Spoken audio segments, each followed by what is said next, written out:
Thưa quý vị, như chúng ta đã biết, tìm hiểu và phân tích dữ liệu on-chain là một trong những việc không thể thiếu đối với các nhà giao dịch muốn nắm bắt xu hướng đi của thị trường để có thể đầu tư.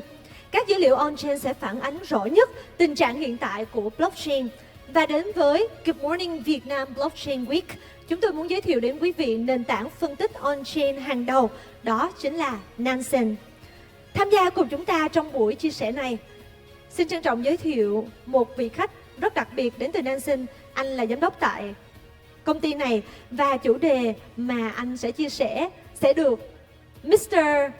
Phong đến Head of BD của Coin68 và cũng đến từ Kairos Venture sẽ bật mí cho quý vị nhé. Xin mời Mr. Phong lên sân khấu được không ạ? Please welcome on the stage Mr. Phong again. Right, thank you. All right, nice to see you guys again on the stage. But the spotlight is not from it will be from my friend.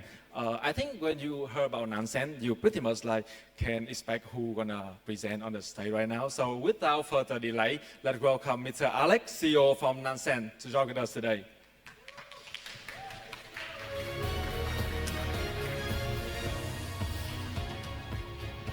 GM Vietnam. Great to be back here in Ho Chi Minh City. The last time I was here was actually in 2019. I went to visit a small office close to Buổi. There was a company there looking at tokenomics, trying to figure out how they was going to do their fundraise.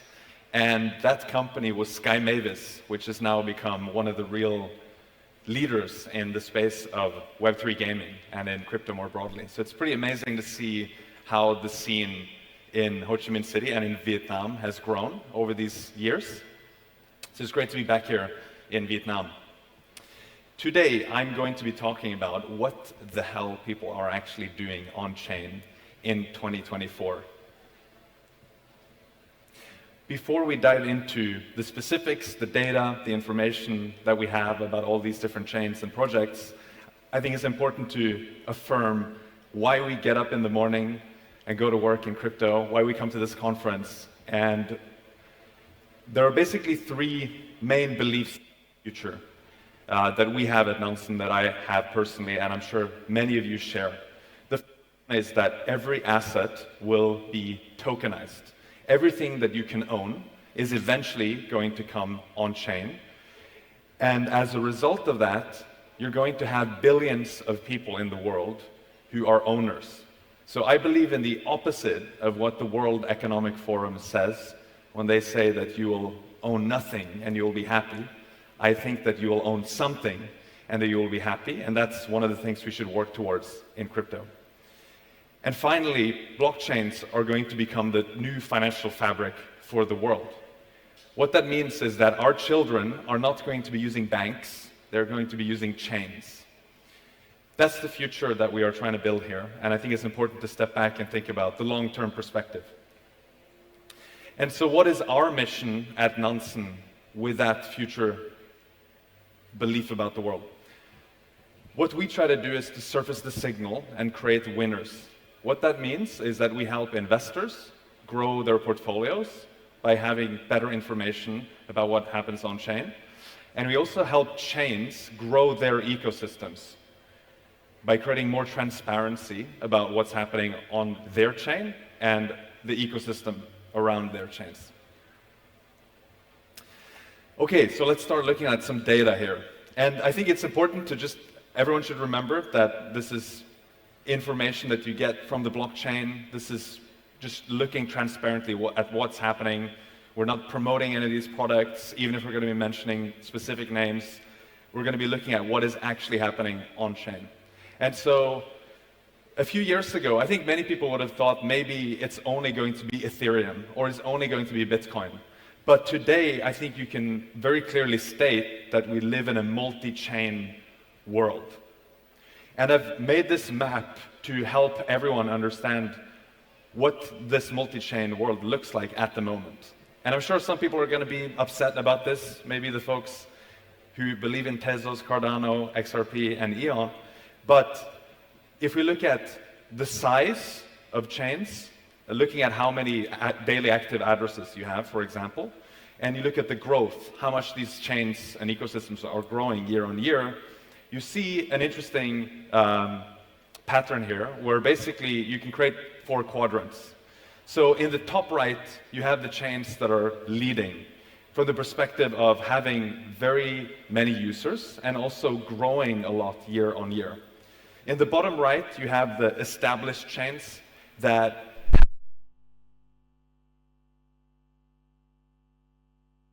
top left, you have chains that are emerging. These are chains that basically might be smaller today, but they're growing very, very fast, and some of them might be moving into the top right over time. And so last time I presented this slide in Bangkok, the picture looked a little bit different. I actually moved Arbitrum from emerging into the leader quadrant based on the activity that's been going on there. And I think this might be a good place to start to look at what's happening on chain. So if we look at Arbitrum, it's actually been breaking away from the pack in terms of daily active users. And so you look in May, and they actually went above 1 million daily active addresses. So it's stepping up as a bit of a leader in the L2 category surrounding Ethereum. And so if you look at some of the stats here, they've had 1.5 million daily active addresses on May. That was a high point, but they've sustained, high daily active addresses since then as well. They have about $18 billion worth of assets on chain and $3 billion in total value locked in different DeFi protocols. And so based on these stats, I think you can affirm that at this point in time, Arbitrum is leading among the L2s. A lot of the activity on Arbitrum lately has come from UX, UI, but you also see lots of stablecoin usage on Arbitrum. So if you look at the Tether line here, for example, you see quite a lot of growth and transactions and lots of users of Tether on Arbitrum. And you see a similar story with Circle here as well and USDC usage. Of course, another L2 that we have to mention is Base. This is Coinbase's driven L2, right? And it's been hovering around 300,000 daily active addresses. I would say that I think Coinbase has not even fully, switched on all the cylinders when it comes to how much they can do with distribution. It's been very exciting to see what they're doing with their smart wallets. And I think this is an ecosystem that is really worth paying attention to in the sense that it has a lot of activity and it's probably going to grow quite a lot more. And so if we take a step back and we think about the role of L2s in the Ethereum ecosystem, the thing that's interesting right now is that L2s are basically where you are seeing new users start. So this is from some research that our team did a while back where we looked at different L2s and where people actually start their on-chain journey. And now there are more new, smaller wallets, what we can consider retail users, starting at chains like Arbitrum, Optimism, Base, and other L2s than are on L1. And so collectively, the L2s, even if you take a pretty small set of categories, small set of L2s here, are now more important in some ways than the L1 itself in attracting new users. One thing that I saw on-chain that I think is quite funny is that we had the case of ZK Sync that did a partnership with Pudgy Penguins, the NFT collection. And you can actually go into shops in the US and all around the world and buy Pudgy Penguin toys. When you buy these toys, you can scan a QR code. And when you do that, you actually are given an asset on-chain, on ZK Sync.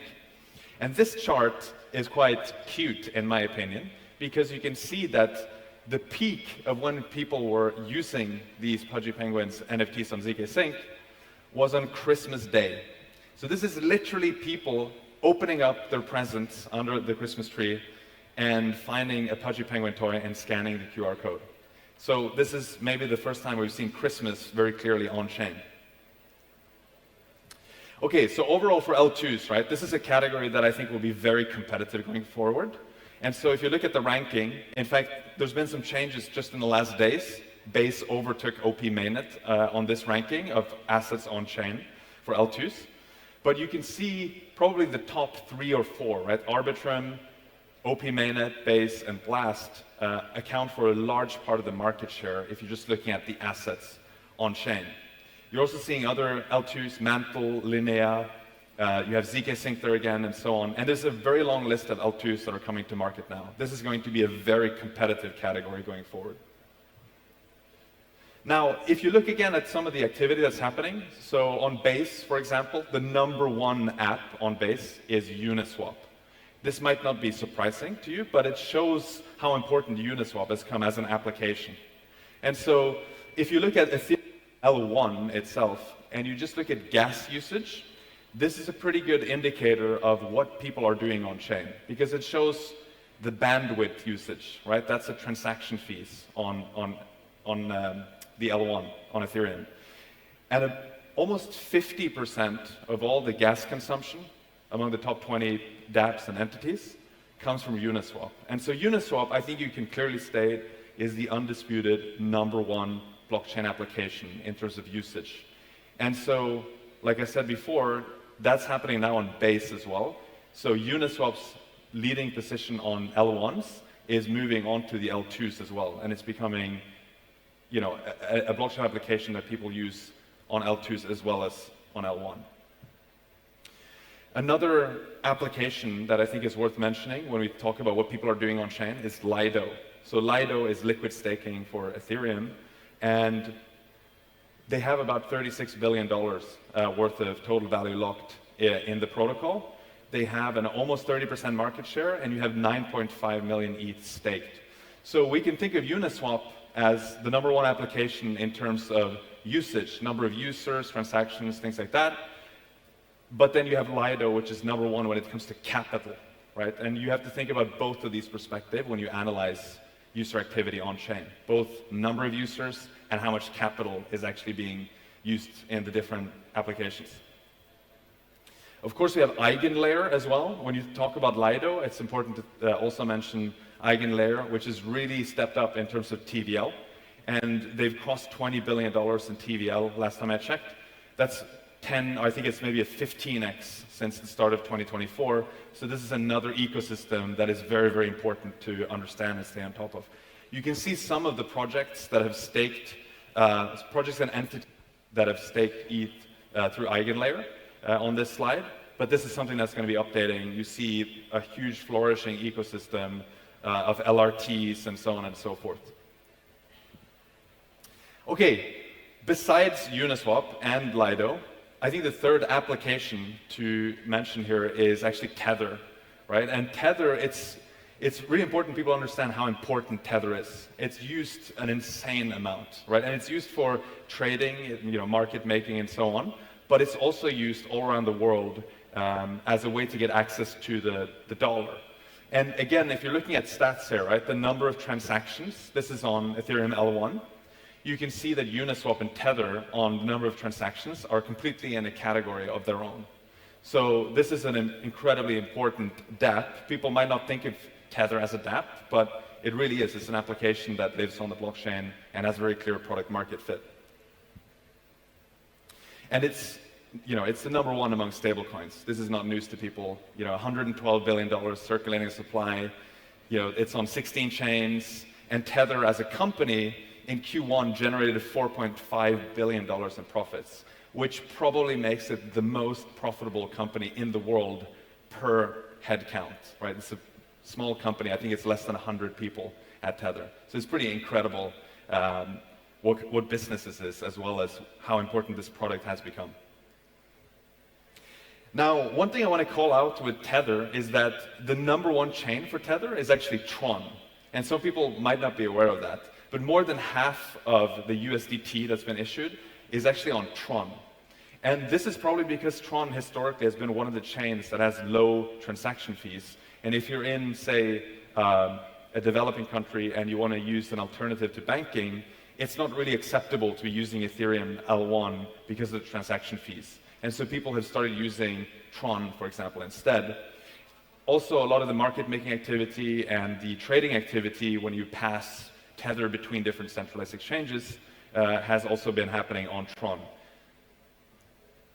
In fact, Tron has 20 times the transactions of USDT versus Ethereum. So there's a pretty massive difference there in terms of just overall usage of Tether on Tron. Okay, so now we're talking about different L1s, right? We talked a lot about L2s, we talked about the Ethereum ecosystem, but we have to call out some L1s that are thriving as well. I mentioned Tron for Tether. Another one, of course, is Solana, right? And Solana has had a massive comeback when it comes to meme coins, DeFi, and to some extent NFTs as well. And you can see some of the top applications that are used on Solana, like Jupiter, at the top there. And of course, we have to mention Ronin, right? Ronin is now back above 1 million daily active addresses. This chart is a little bit outdated, but it has kept a really impressive activity level for a while now, with Pixels as a new game. And I think it's really cool to see how Ronin has really had a huge impact on the crypto space overall. They've been that leader that has basically taken crypto into a completely different area, where it used to be very focused on trading and finance exclusively, but Ronin and Sky Mavis and Axie Infinity have really spearheaded the Web3 gaming sector, and that's really exciting to see them have that comeback. I also want to mention NEAR. This is maybe a chain that people will be less familiar with to some extent, at least on crypto Twitter. You see a bit more talk about it now, but historically less so, because it's the crowd on crypto Twitter mostly talks about Ethereum and Bitcoin and so on. But NEAR actually crossed 2 million daily active addresses, and they have apps like Kai, Sweatcoin, Hot Game, Ember, and so on. And so this is a really interesting ecosystem to be following as well, and it belongs up there in that quadrant of one of the leader chains in terms of on-chain activity. All right, so let me wrap up here with some takeaways, right, that you can take with you. The first one is that we now live in a multi-chain world. The present is multi-chain. It's no longer a future that's going to be multi-chain. The present is actually multi-chain. And you're even seeing L2s now being the most important for attracting new users into the Ethereum ecosystem, where Arbitrum, for now, is leading the way in terms of activity. Uniswap, Lido, and Tether are really the dominant dApps. Of course, there's a huge pool of dApps out there, but when you think about just pure on-chain usage, Uniswap, Lido, and Tether are in a category of their own. Also seeing alternative L1s that are thriving, and some of them are Tron, Solana, Ronin, and NEAR that I would call out.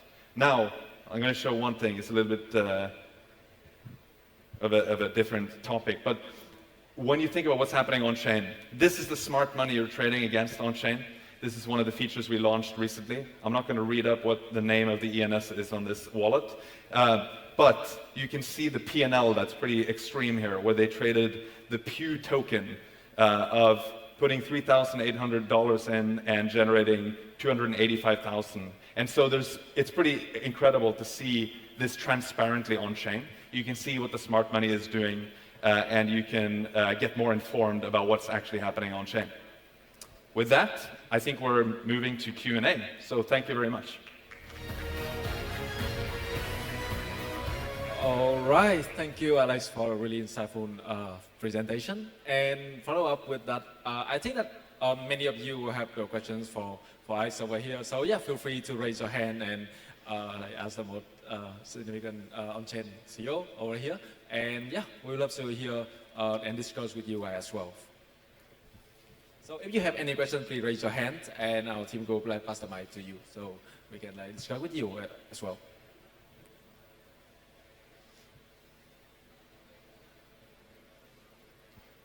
Yeah, over here.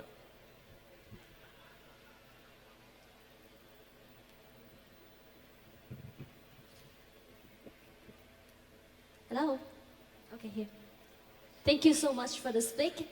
And I was just wondering that, accordingly to your speak, we can see that how the people are doing on-chain nowadays, you mostly focus on DeFi. And for DeFi, they mostly involve in the investing segment. So it's just mainly about making money out of the money that they already have. And instead that, I think for sustainable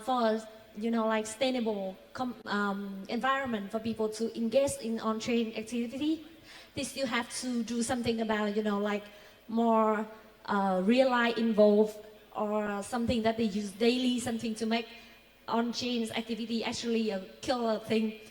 So completely change the way people live and change the way that people will do about their life. But mostly on-chain nowadays, they still do investing, and the kind of investing they're doing is still based on the money that they already have instead of, in the traditional market, when we do investing and financial thing, we do make, I don't know the word in English, but it's like additional value out of labor thing. So we create more from the labor that we do. But on-chain activity is still, I think it's still mainly focused on how to make more money for money. So my question is, do you think that's is a healthy thing for people to do nowadays on-chain activities? And do you think that will be the thing that people will keep doing for a long time in this environment? It's a great question. I mean, I think there's probably some truth to what you say, that a lot of the activity that takes place on-chain is trading-oriented and investing-oriented. I would say that I do think this is changing to some extent. You're seeing, for example, the Ronin ecosystem, which is very gaming-oriented. And that's a totally different activity. And it's also an activity where we've seen that they've been able to bring on people who historically did not have savings to invest and to trade with in crypto, by having this play-to-earn mechanism that actually onboards people and creates wealth for them, right, to some extent. So I think it's not only investing and trading, but that is probably the number one activity. It is definitely the number one activity on-chain, and will probably remain that for a long time. I do think, the one area where probably crypto has under-delivered the most historically is in the payments sector. This is the most obvious use case for crypto, right, that you would be able to pay someone with crypto, but it's actually not much used today for payments. And so I think the promising signs we're seeing with L2s, like I was showing with Arbitrum and Base and so on, is that you see more stablecoin activity on L2s. And because they have very low fees, even with Tron as well, right? Because they have very low fees, I think that the payments use case is now maybe going to make a comeback in people's expectations. And so this, I think, would be very good, because even here in Vietnam, you go to withdraw money or something, you have incredible on top of the traditional financial system. And so I think the payments use case with L2s, with good stable coins, is probably one that can now be better served. But if you look 5 years ago, it wasn't really feasible to, people, if you look 10 years ago, people didn't want to use Bitcoin for payments because it's volatile and so on. It's slow, it has large transaction fees. It gives you stable coins, which makes it a little bit better, but the fees are still very high. Now you have L2s and other L1s with low fees, and you have stable coins with very high circulation, like Tether. So I think the payments use case is probably going to come back now. And to your point, I hope that that's also going to make crypto something that is not just about trading your existing money on-chain, but it's something that connects more with the real world. Thank you. I think we still have time for one more question. So the guys over here.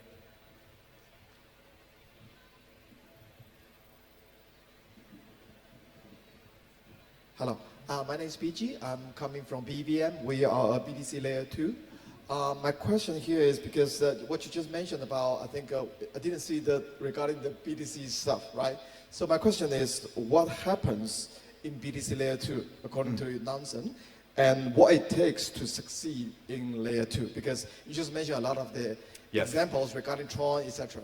They are having their own takes to succeed.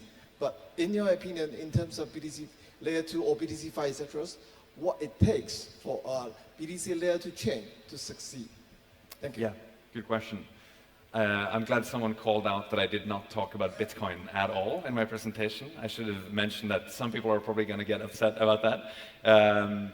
I think specifically for Bitcoin L2s, you see a couple of projects here. You have Merlin, for example, that has a lot of total value locked at the moment. You see B Squared, Bitbounce, and so on.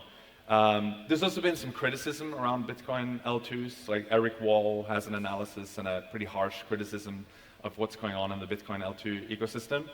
I will probably say that it's to be seen if this is a sector that's going to actually have a lot of activity. My impression at the moment is that it is very much focused on the incentives, you know, the expectation of an airdrop and so on that people are using the Bitcoin L2s for. So it's unclear to me if this is kind of a bit of a mercenary capital situation where people are moving money into these ecosystems in order to get an airdrop, and then once you get the airdrop, they move out. I don't really know at the moment. But I do think it's interesting and it's good that people are experimenting with this. So that's kind of my non-answer to it. We also have not integrated any Bitcoin L2s in Nansen yet, but it is something we're looking at. And if we do that, I think I'll probably be able to give you a more qualified answer in terms of the on-chain data. Yeah, thank you. I mean, it's a follow-up question is not just because of whether you integrate or not. It's just from the business perspective, from the common sense perspective, what it takes. Because, I mean, inevitably, there will be mercenary capitals flowing, I mean, in any new chain, right? Yes. So just in general, what it takes for a chain, I mean, especially for prospective chain like a BTC layer 2, how it takes to really succeed, I mean, besides the inevitable mercenary capital. Yeah, I mean, probably in the short term, the benefit of a Bitcoin L2 is that you can potentially tap on lots of capital in the Bitcoin ecosystem, right? That's something that is very attractive to a lot of people in terms of builders, in terms of getting maybe the capital metrics. But if you succeed in the long term, I think you need to make sure that you're expanding beyond just the Bitcoin bubble, so to speak, or the Bitcoin near-term ecosystem. And so that means it's probably not going to be enough to only focus on things that are attractive to, you know, Bitcoin whales and so on. It needs to have really good user experience. It needs to be very easy to onboard and start using it, just like the L2s, like Base and so on, you know, have to have. So I think in that sense, I said that the Ethereum L2 category is competitive. You know, I think it's going to be also very competitive for the Bitcoin L2 category, and all of them will be competing with each other for the new retail users and new investors coming into the space. So yeah, that's my view at the moment. Thank you. I mean, looking forward, Nansen will integrate more, I mean, BTC data, chain data into your old system because it's inevitable. Yeah, that's good feedback. Thank you. Thank you. Thanks. Yeah, all right, so I think that's our time limit has reached. And so really thank you for all the insightful sharing with us today. Yeah, thank you so much. Thank you. Thank you for coming. Thanks for hosting. Thank you, our speaker, for your insightful sharing. All right. And now, Mr. Kong, can you give him the gift, please? All right.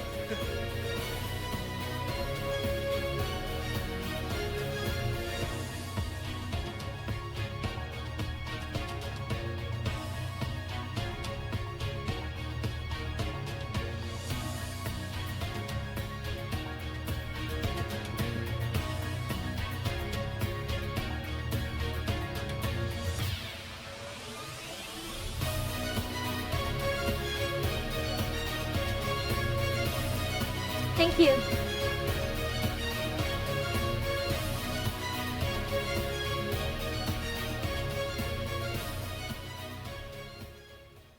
Ladies and gentlemen, right now we're going to move on to the next session, our fireside chat.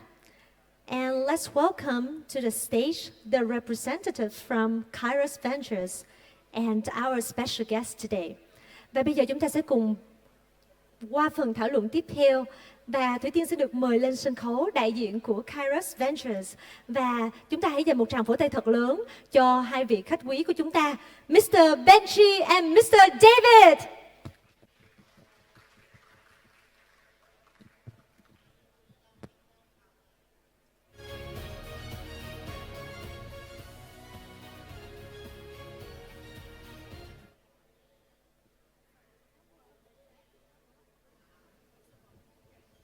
Hello. Testing.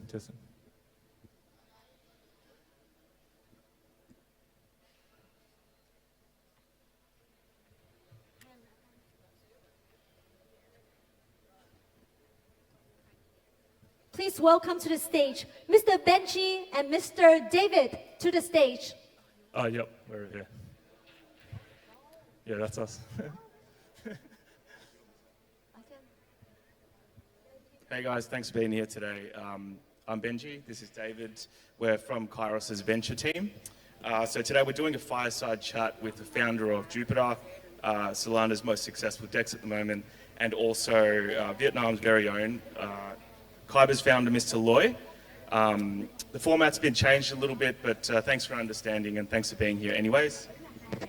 Loy, Mel, thanks for being here. I know we're a little bit far away from each other, but it's okay, you're so cute. Let's just make the most of it. So, yeah, Loy, Kyber is one of Vietnam's most successful startups in crypto. Maybe we could get a bit of an introduction about yourself, your background, and Kyber's success so far. Sure. Hi everyone, my name is Lloyd. I started Kyber back in 2017, I guess, before I was 17, right? And I think back then, basically, since I've been working in the blockchain community in Washington doing my PhD at NUS Singapore, I think we saw and witnessed a lot of problems that the space can solve, right? And I think that gave a lot of motivation for why we wanted to do Kyber as a specialist that the future will go like that. And I think things are so different now, and I think the new things are like Jupiter and stuff will have a lot more exciting stuff to share. No. Yeah, awesome, thanks. And also, Meow, thanks for being here today. Jupiter's success this year has been incredible. Anyone who knows Solana knows Jupiter. And I guess we'll dig into the meme stuff later that's been happening on Solana, but would love an introduction from yourself and a little bit about Jupiter as well. Wow, this is a great format. Hey guys. We can see you. Awesome. So me, I've been in crypto for a few years now, and I was actually helping Kyber actually, for like a few years, right? Yeah, buddy. There you go. So I obviously been working in Solana for a while now. Started Jupiter about 3 years ago, and yeah, since then I just been like really focused on like trying to make the on-chain experience as great as possible. Because the whole thing about Jupiter is that we think what's actually really important at Jupiter, right? Is that we want the entire world to move towards using decentralized finance. Yeah. And what that means, right, is that we have to make it much easier for the whole entire world to onboard, to use, transact, and exchange value in crypto. Yeah. So that's our main goal. Awesome. Thanks for that. Maybe we'll get started on some questions. So I think maybe a bit of background on Jupiter as well. Solana is obviously done really well this year. And a lot of the, I guess, meme craze has been driven on Jupiter as well. We'd love to know, how you first came up with Jupiter. Is there some sort of backstory, or was it an opportunity that you identified to really pursue? I think this is actually important, right? It's like you kind of have to understand the whole space and how it works, right? I think one thing that I think I've always been very focused on is kind of trying to understand like the structure of the entire space, right? And based on the structure of the entire space, where things will go. So one thing that I started noticing pretty early on was that Ethereum was obviously really expensive, right? And L2s were the kind of like the solution that people were talking about. But it was my instinct that no matter how much you try to improve the L2 experience, right? And actually, I tried to actually, but it's still going to be extremely difficult, right? To kind of treat all the L2s as a unit of transaction, right? And then my other observation was that I noticed, given how easy it is to spin the L2s, and given the economic incentives to have new L2s, what we're going to see is we're going to see a few hundred L2s, right? And so, okay, when you have a few hundred L2s, right, where do users go, So actually, that's something that I think I was like very cognizant on, and so I think that's actually one reason why I thought that okay, it would actually be more interesting to for me anyway, right? Because I did actually try to solve the L2 problem, but I think it's actually more interesting for me to say, hey, given that we're headed towards a world of hundreds of L2s, where would the place be for if good user experience, So I think that's actually one big reason why I chose to be on a scalable L1, versus on other L2s. That's one thing. And then the other big thing about why an aggregator is that, I also believe that there's going to be many liquidity sources, right? And users are not going to want to actually go to any one of them. So the right idea here will be to focus on making aggregation. And unlike on, say, Ethereum, right? Aggregation on Solana is very cheap. It's like 2 cents. It's like 0.002 cents. Yeah. So I think, yeah, so I think that's actually kind of the thought process. Because so at the end of the day, it's very user-centric, right? Like how do we give the users, how do we kind of like be the most easy, fast, and convenient place for users to trade? Yeah, so that's kind of where our thinking was, yeah. I think one of the really big issues that you know, a lot of people face with using Solana is that there's a lot of lag and potentially downtime as well. Is that something that you've considered or thought about? Personally, I've used it. I think Dave has as well. Potentially using a Telegram bot is actually a lot better as opposed to being directly on Solana itself. What do you reckon of that? Yeah, actually, it's a really good point to bring up. Actually, so it's like.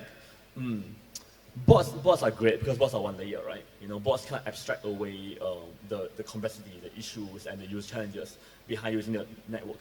So I think first of all, I think the network is actually a lot better these days. I think there was actually a lot of problems, and actually part of the problems was it's not Solana specific. Part of the problem is actually the fact that you know, you have a limited resource, right? You know, like a token at low price that lots of people want to buy, right? So so if you're just interacting with the blockchain directly, it can be hard to get that resource. You know, but with a bot, the bot can do a lot of our simulation, can do a retries and everything and stuff. So I wouldn't really say it's a Solana specific problem or app specific problem. What I would say is that I think I do think that bots play a very important role, right? You know, in terms of like removing a lot of the user experience problems. You know, between that, yeah. Yeah, awesome, makes sense. Yeah, cool. Yeah, so I wanted to know, I suppose many others would like to know as well, what does the future hold for Jupiter? What else is going to drive the value? Are you guys building anything else on Jupiter? And is your focus to just remain Solana-centric? I think for us, I think recently we have this, recently we explained the idea of what we call the grand unified market, right? It's like, in essence, we think that the most powerful thing that can happen in the world today is to, and probably what I think is probably the most important thing for crypto to have today, is that the idea of a grand market, right? Where anyone can go from anything to anything, right? You know, any asset to any asset, whether it's a real asset or a stable coin or Forex or Vietnam Dong or Singapore dollar, right? Into any asset very easily, right? And that kind of market will also kind of like, you know, unlock, quote unquote, the kind of use case that the kind of payment use case that Alex was talking about as well earlier. So I think that's actually one thing that we are working on quite a bit, you know, yeah, and I can't really share the plans yet, but I think, yeah, I think for now, yeah, so for now, I'm just building out the kind of the full stack of systems that we need to kind of get a vision. Yeah. Awesome. Yeah, I suppose as we've mentioned, obviously Solana has ramped up a lot in terms of volume traded. We've seen a lot of other L1s and L2s with a lot of DeFi applications. Right now, I think one of the biggest focus or a lot of the attention on Solana is specifically meme coin driven. Do you think that in the future Solana will have more DeFi applications and more, I suppose, users interested in DeFi on Solana? That's actually a wrong question. The wrong question, because like it's like all the meme coins. It's how to put it. I mean, it's a layering thing, right? At the bottom layer you have the blockchain, right? But on top of that you have the DEXs. On top of that you have the DeFi layer, right? And on top of that you have the meme coins, right? So quite literally, right? It's like if you don't have the underlying infrastructure, you cannot have meme coins, right? You can't. Right? There's just no room or no infra or no like a user base and no supporting structure to kind of have support those meme coins, right? Because what's the main point of meme coins? They need to go up, right? You know, but then yeah, no. So you actually need a lot of like you know, you actually need a lot of like infrastructure, you know, to support that. Yeah.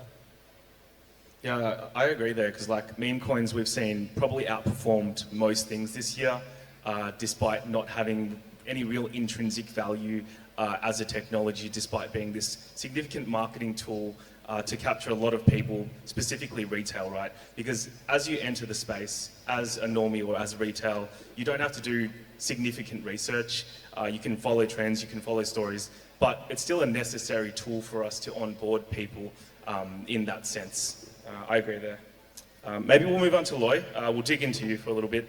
Loy, you know, Kyber's been really successful. You've been in the space for a really, really long time. How do you see the space in the mid to long term, especially for Vietnam as well? Yeah. Well, I mean, like, I think one good thing for being in the space for a long time is that you see the whole journey, right? Compared to people who just like, hey, joined the space like 2 or 3 years ago, they see everything is up and up, right? But what we see is that it's up and down and up higher, right? So I think we see the whole like progression of the space over the last like 10 or 12 years, and I think like compared to say 2013, 2014, everything is so much bigger now, so much more dynamic, a lot more like layer 2s, ad set, developers, narratives, and things like that. How was it like in 13? Very curious. How was it like? I mean, okay, so I mean, I share more from my academic background. Back then, like when I want to do like blockchain research at NUS, like National University of Singapore, no professor was doing it, right? So I had like to convince my own supervisor for me to do it, and he was like, "But this is so tiny; it doesn't create any impact to the world. Why do you want to work on it, right?" So I mean, compared to now, every major academic conference you go to, there are like probably like 10 or 20% of the papers are like about blockchain and Bitcoin and stuff, right? So I think things are just so different now, right? And I think for Vietnam, I think we are working very hard to like so that Vietnam will become like a major hub of like engineering and development for all the blockchain companies. I think a lot of teams here have engineers in Vietnam. I think Mel can share a lot more about that later. We have a lot of our members here as well in both, and also like have some overseas. But I think like the talent pools in Vietnam is just a lot better, right? It's a lot easier to hire. How do you feel though? I mean, like, how do you feel? Like, I mean, from last time to now, how do you feel? Like, I mean, because I've known you for a while actually. How many years? Like 7 years, 8 years by now? Yeah. Been a while, right? Yeah. So how has your feeling changed, I mean, I feel like, I think with a lot of like, clarity in terms of like legal, and also like there's a lot more like, several ETF has been approved in the US and a few other countries. And also there are a lot more people that are like joining force to like educate the market better, educate the users better. A lot more infrastructure has been developed, right? Solana and all the layer 2s. I feel like the whole space is becoming like a very, very serious industry that no one can like ignore it, right? So I think like couple of cycles ago, people asked like whether blockchain is going to be around, right? Whether this is going to be a thing like 10 years from now. But now I think we all feel confident to say that this is going to be the thing, right? Like this is going to be the futures, right? I mean, that's a great point because like most people would think that like we plan for this cycle, right? But actually, if you're doing a startup, plan for 3 cycles ahead, because that's what you want to be, Exactly. Yeah, I agree 100%. Exactly. I mean, that is what I really want, like all the startup or other founders that build with us at Caliber. So I started a new thing called Caliber, a venture studio. We basically ask everyone to have a multi-cycle mindset. So what that means is that, okay, whatever narrative, whatever hype that you're seeing now, if you hear about that, it's already too late to build something on top of that, right? So have a multi-cycle kind of mindset. You build something that you believe in. You build something that actually solves some problem. I think Mel, I mean, you should share about like Jupiter and stuff, like why you started it when no one was building in Jupiter, right? No one was like, everyone was calling like, Solana, right? Everyone was like calling Solana was like, it's gonna die and stuff, right? After all the incidents, but you still had the conviction, still have like all the sort of like, team and putting a lot of resources to push it forward. I mean, Yeah, Lolo, I just want to dig into the, you mentioned having a multi-cycle mentality. And I think within crypto, a lot of people are attracted to crypto because of the significant, changes in value and wealth that people get. We see like all the flashy things. It's very, very attractive, right? What advice would you give to builders right now who are, I guess, tempted, drawn into that, quick money thing? How do you overcome that? How do you, I guess, solidify your mindset to have this multi-cycle mentality? Because the drawdowns at times are demoralizing, to say, the least. How do you overcome that? I think you just need like to work with the right people, secure the right support, right? Like in terms of like treasury, in terms of like co-founders, people who share, the difficulty with you. I mean, it's easier said than done, right? If you don't have enough, runway to live until the next cycle, then what's the point of having the multi-cycle mentality, right? So I think you have to do all of that, right? And also I think it's very important to have the right people to support you, be it co-founder, be it investor, be it community members, who you just constantly confirm with you that this is the right problem that you're working on, and don't give up too early, right? Yeah, no, I totally agree there. I think one thing with Vietnamese builders and the Vietnamese crypto community is that despite the challenge that we face, no matter what level it's at, we're really resilient. We will overcome any sort of issue to continue to push forward anyways. I know that the super team and Solana Vietnam have been doing an incredible job. They do hackathons 3 or 4 times a year, an incredible amount of hackathons. Meow, I would love to get your opinion on Solana devs at the moment, and within the Vietnamese space. Do you think that there's something potentially promising that could come from Vietnam within this cycle or the next? First of all, I think just to touch on the multi-cycle thing, I think the main thing you have to understand is this, right? It's the time to make it is the bear. You really make it in the bear. I don't know a single incident of a single founder who did well during the bull. Never. The foundations were always laid during the bear. Whether they were building influence or building infrastructure or building product or building credibility, it's all during the bear, right? So to anyone who is listening to this, I have this one word to say, right? It's you have to have the multi-cycle mindset for one simple reason. Because you have to actually build through the bear, right? Because that's actually where it's very quiet. There's actually not a lot of hype, right? And you can really focus, right? And most importantly, that's actually where the entire space sees you. Hey, Lloyd, think about it. If I hadn't been building through the worst sold at $8 period, right? We're having credibility now? None, zero, zilch, right? So actually, I think that's the main thing. You have to work through the bear, right? I would say that's the main thing. And as for the whole, secondly, as for Vietnam, dude, I'm telling you, man, Vietnamese engineers are the best fucking engineers in the world, man. So great. Really great, really earnest, great to learn from, great to work with, right? And also on the product side of stuff, you see a lot of a lot of great products being started by Vietnamese teams, like Buổi and SoScan and Will Marquez and many of these guys, right? And SoScan and these guys are literally the backbone of Solana. Everyone uses them, right? So I feel like there's actually a lot of amazing progress made at the smart contract development side of things, and also the product side of things. Right, so I think those 2 areas, I think Vietnamese are extremely strong. I think the one thing that I would say is that it is lower and higher on the stack, right? Lower on the stack will be more infra stuff, right?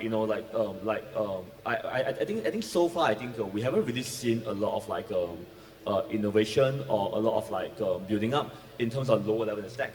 In terms of contributing to the core layer or starting new core layers.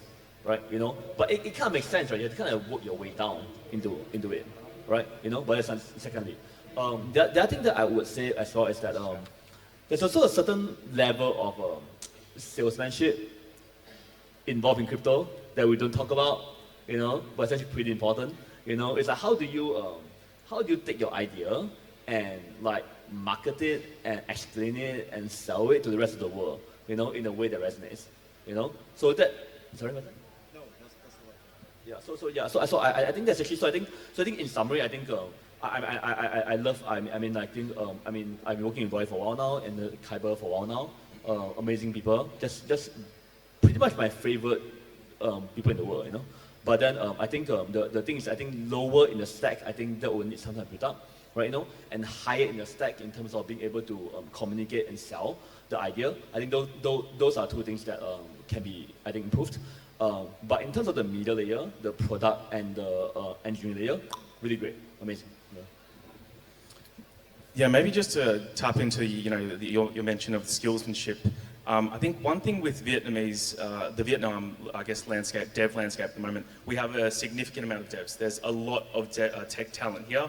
I think the one thing that potentially is missing is the vision and then being able to, I guess, fill in that product market fit. Is there any advice that you would give to current devs in Vietnam on how to pursue or how to think about the problems that we're facing to, I guess, broaden their skillsmanship, as you mentioned? I mean, I wouldn't say advice because I hate the word advice. Everyone knows. But I would say this. I think vision is overrated, right? It's overrated. Like I think what we see now is that, and it's not just Vietnam, right? I think every project now is desperately trying to tell the whole world what they are, right, in the future, right? And then they end up doing this thing whereby they end up sounding exactly like ChatGPT, right? It's like if I go to Chat, this rule of thumb, right? If I go to ChatGPT and ask them for a vision for a blockchain project, right? Does it sound like yours, right? So I feel like, unfortunately, I think 99.99% of the time it sounds exactly like ChatGPT, even though they spend like 300 hours on it, So I feel like that. So I feel like personally, I feel like the worst thing they can do and stuff in this space is to like try really hard to sell vision, right? I don't think that's the point. I think instead, I think what is actually really important is that you have to find allies, right? It's about ally building. It's about how do you put together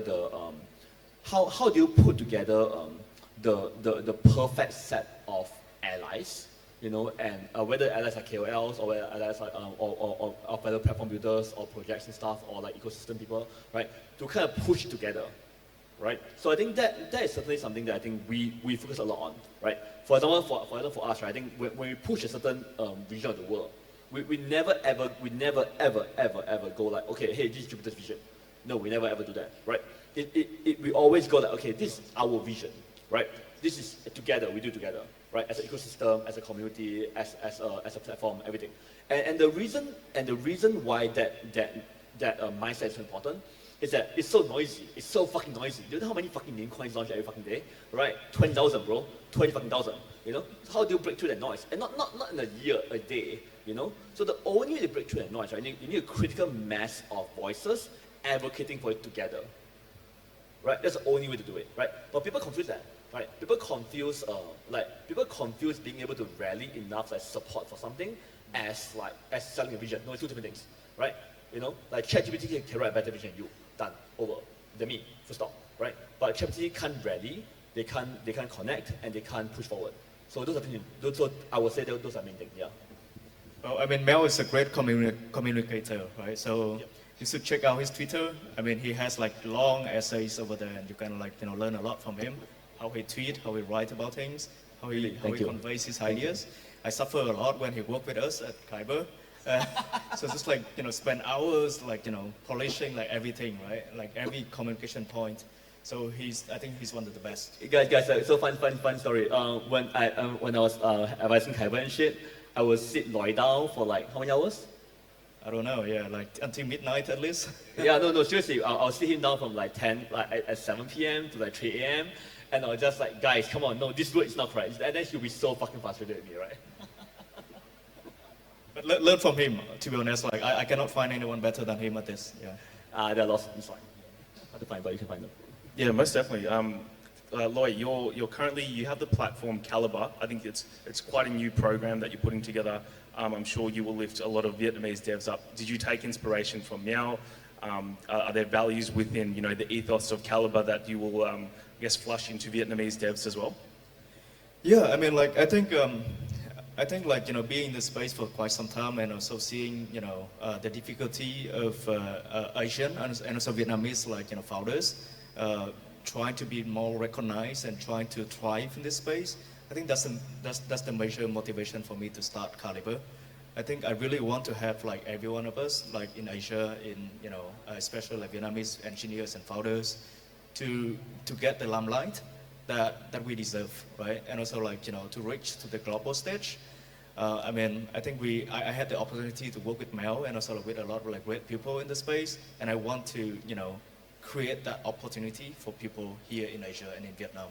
Actually, one thing that's actually very, very true about what Lloyd is saying, right, is that there definitely is a okay. If you go to value, right, like there's this so whether it's earned or not, right, there's this belief, right? That they can kind of like conquer the whole world, they can be best in the whole world, everything, right?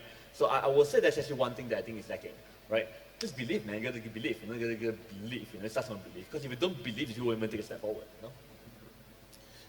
What do you think it will take, for us, the Vietnamese community, to get onto that global stage, I guess, more significantly? What will it take? Well, I mean, I think a lot of things need to happen, right? I mean, I think we need more solid use case. We need more people to build, to be recognized founders. I mean, just imagine if Vietnam has a few more Sky Mavis, a few more Coin68, a few more Kyber, right? I mean, that could be dope, right? But I think the reality now is that we have a lot more engineers that can build stuff, but I think it's very hard to sell to the world, right? So how do we solve that, right? And we also are very well known for, for a lot of a high percentage of the population holding the digital asset, right? So how can we leverage that, right? Yeah. Kyber was amazing, by the way. I mean, I think Kyber, I think people kind of forget because it's we are kind of a bit deeper in cycle. But Kyber really was one of the key pioneers, of the whole exchange space, of the whole aggregation space, and continue to be one of the most solid projects around, So I think that's actually one thing. And Loy also did an amazing job because he really kind of took a lot of stuff from academics, right? And also applied it to the practical usage. And more importantly, he also got the perfect allies, right? With the lake and everyone, right? So I think it's a great example of how you kind of put together a unique ideas from your own studies, right? You practice it in theory by getting the great team like Victor and Yaron into it, right? And also the right allies like Vitalik, right? I think this is a great formula for how to do things, Yeah, innovation, application, and allies. You need all three. Otherwise, you really need all three. You can't have one missing. And to make it. Super, huh? Yep. Guys, bro. Sorry, guys. We're having a great chat and all, and I guess thanks for having the chat here today. I've just been given a message that we've actually run out of time. The talk was getting a little bit too good, but everyone, thanks Meow and Loy today and for this fireside chat. Thanks, guys. Thanks. Please welcome to the stage Mr. Le Lu and Mr. Mel to receive the flowers from our organizers. Yes, please welcome on stage.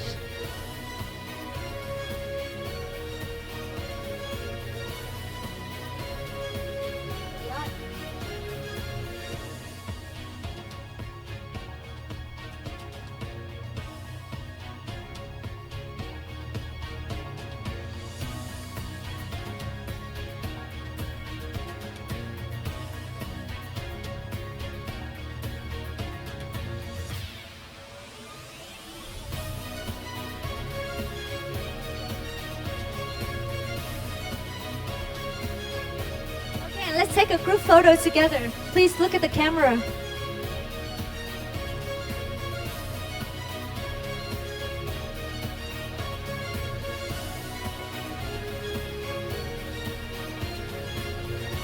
Thank you very much.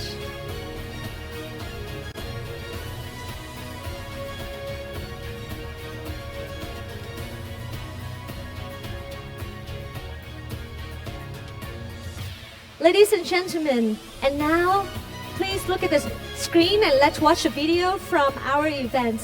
Kính mời quý anh chị cùng hướng mắt lên màn hình để chúng ta cùng theo dõi một video đến từ chương trình.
Quý vị thân mến, sự hồi sinh của thị trường, nhiều người đã đưa ra dự đoán rằng game của Web3 sẽ là cầu nối để giới thiệu Web3 cho hàng triệu người dùng mới tiếp theo.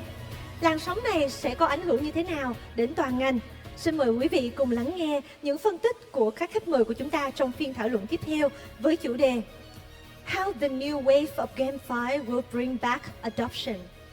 Và ngay bây giờ đây, Thủy Tiên xin được mời lên sân khấu đại diện của Kairos Venture, our moderator, Mr. Jimin. Xin mời anh lên sân khấu ạ. And please give a round of applause to our special guest, Mr. Jonathan Huang, Principal of Big Crafts, Mr. Trung Nguyễn, Co-founder and CEO from Axie Infinity, Mr. Jen, core contributor at Ancient 8, Mr. Tín Nguyễn, CEO from Cypher, Mr. Sebastian, co-founder and COO from The Sandbox. Please take the VIP seats and let our session begin. Testing. Hey guys, thanks for joining us all here. So, we have 5 pretty awesome guests right now. So my name is Simin and I'm doing media at Ancient 8. Why don't we just take a few minutes to let the guests introduce themselves. Let's start with Zane. Hey guys, I'm Zane. I've been in stage for 3 times already, so probably nobody wants to hear my background again. I'm the co-contributor of Ancient 8.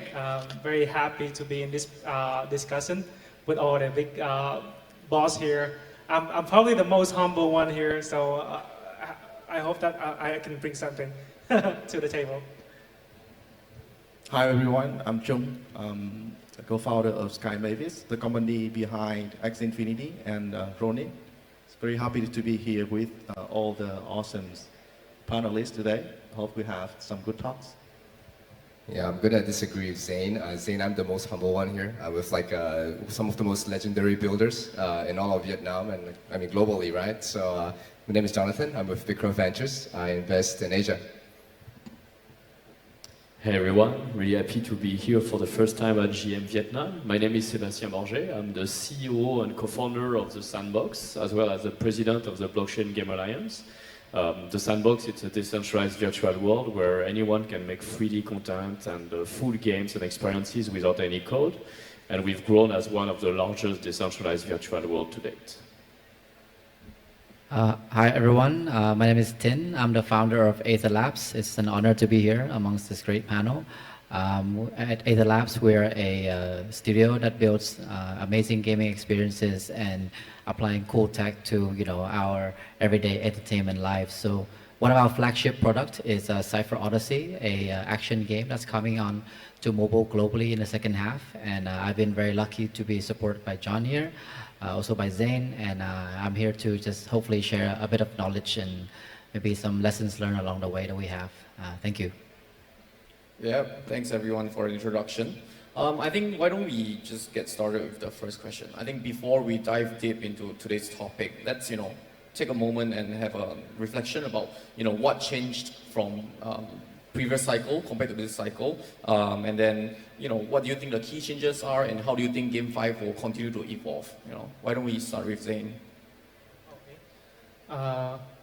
Yeah, I think the easiest thing to say, the difference between last cycle and this cycle is that in terms of the traditional adoption for Web3 and then blockchain, with the ETF and then all the regulation that very clear right now in a lot of countries.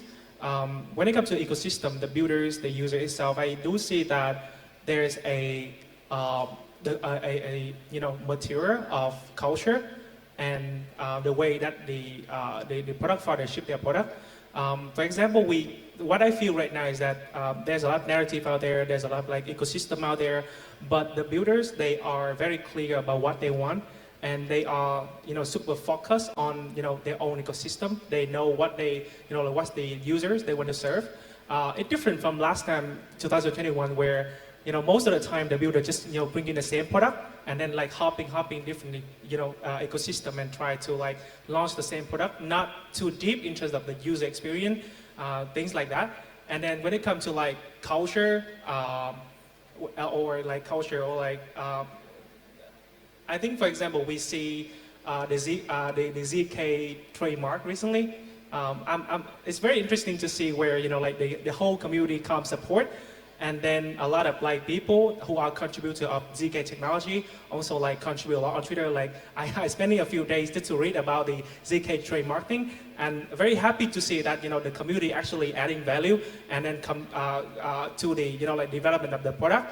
And you know, they are super like constructive as well. The culture is growing stronger compared to 2021. And for example, Solana, right? Solana, I think after FTX, it's culture that bring them back to this stage. So yeah, that's the few stuff I see. The market is like mature after like 2-3 years of their market. Yeah, I definitely agree there. I think that anyone who tries to follow the trend will, you know, not do as well as if you can set some form of trend, right? And then, you know, with the recent announcement from a certain exchange about, you know, high FTV, low float, I just want to get your thoughts on that thing, right? Do you think that change will actually bring about meaningful change to the market, or will it, you know, just be the same old problem and it's just like a PR headline? Okay, so maybe I'll go. So I think with Binance, okay, so even before we talk about exchanges and whether what they mean is true, I think you have to look at what the incentives. And at the end of the day, as a business, what any exchange wants is for people to trade their tokens, for people to quote unquote make money on their tokens, right? People are not going to be happy trading your tokens if they're not making money. So if you view it from that lens and you look at how maybe some of the tokens they have launched recently with this low float high FTV problem have been like a down only chart, users are not happy. So the logical business conclusion for any exchange is, hey, we can't be doing this anymore. We need to fix this dynamic, right? So that would be the counter argument to why they actually mean to fix this problem. And in order for their users actually to be happy to be trading on the exchange, the last thing you want as an exchange is to get the reputation that everything you own and that they list is down only. So I think there is some truth. That's my naive belief that they want to fix it. I think we're seeing the early stages of how they're trying to fix it. I think we will see how that progresses over time. But I think overall, like the North Star that they have is the right one. And we ideally see this fixed over time. I just want to jump real quick. I just want to hear everybody's thoughts on each question. So I think just everybody just jump in. We have like 45 minutes, something like that. Yeah, I can jump in. So I really see a few major change in between like 2018, 19, 20 and today, like how blockchain game have launched. First, I would say like the ecosystem they launched upon. Like back then it was mostly Ethereum that was the main blockchain onto like which all of the game launched. Today it's like much more like distributed between like Polygon, Ronin, you have Avalanche, you have Immutable X, etc. So Solana as well, etc. So it creates more fractionalized ecosystem, which each one of them has their own distribution, their own marketplace, their own DEX and tokens native there as well, and audiences. And somehow they don't communicate so much in between. So there is a power play here between the different blockchain ecosystem. The second thing I'm thinking about is like the marketplace that are being used for distribution. Back then, OpenSea was really leading as the main marketplace where people were discovering NFTs, secondary trade was happening. I see now like Blur came in and like really broke through everything related to royalties, changing the business model of secondary like transaction. And Magic Eden has been, I think, like leading the charge as the new leading marketplace that pushed gaming forward.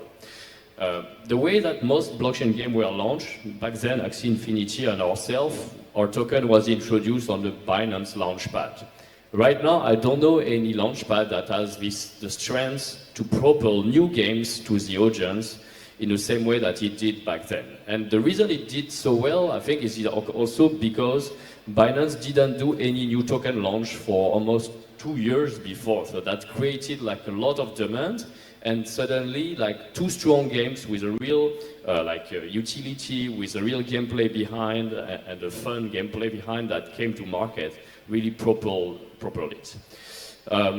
The way that we attract players and we launch the content, NFT sales. Usually we had like the primary sale and people were coming into a pre-sale of the NFT and we were selling the supply, limited supply of it, and then it was gone and gone forever, and then like players had to acquire those NFTs through the secondary market if they wanted to enter the game. And that led to like the play to earn, the guilds, and like a certain business model all around it.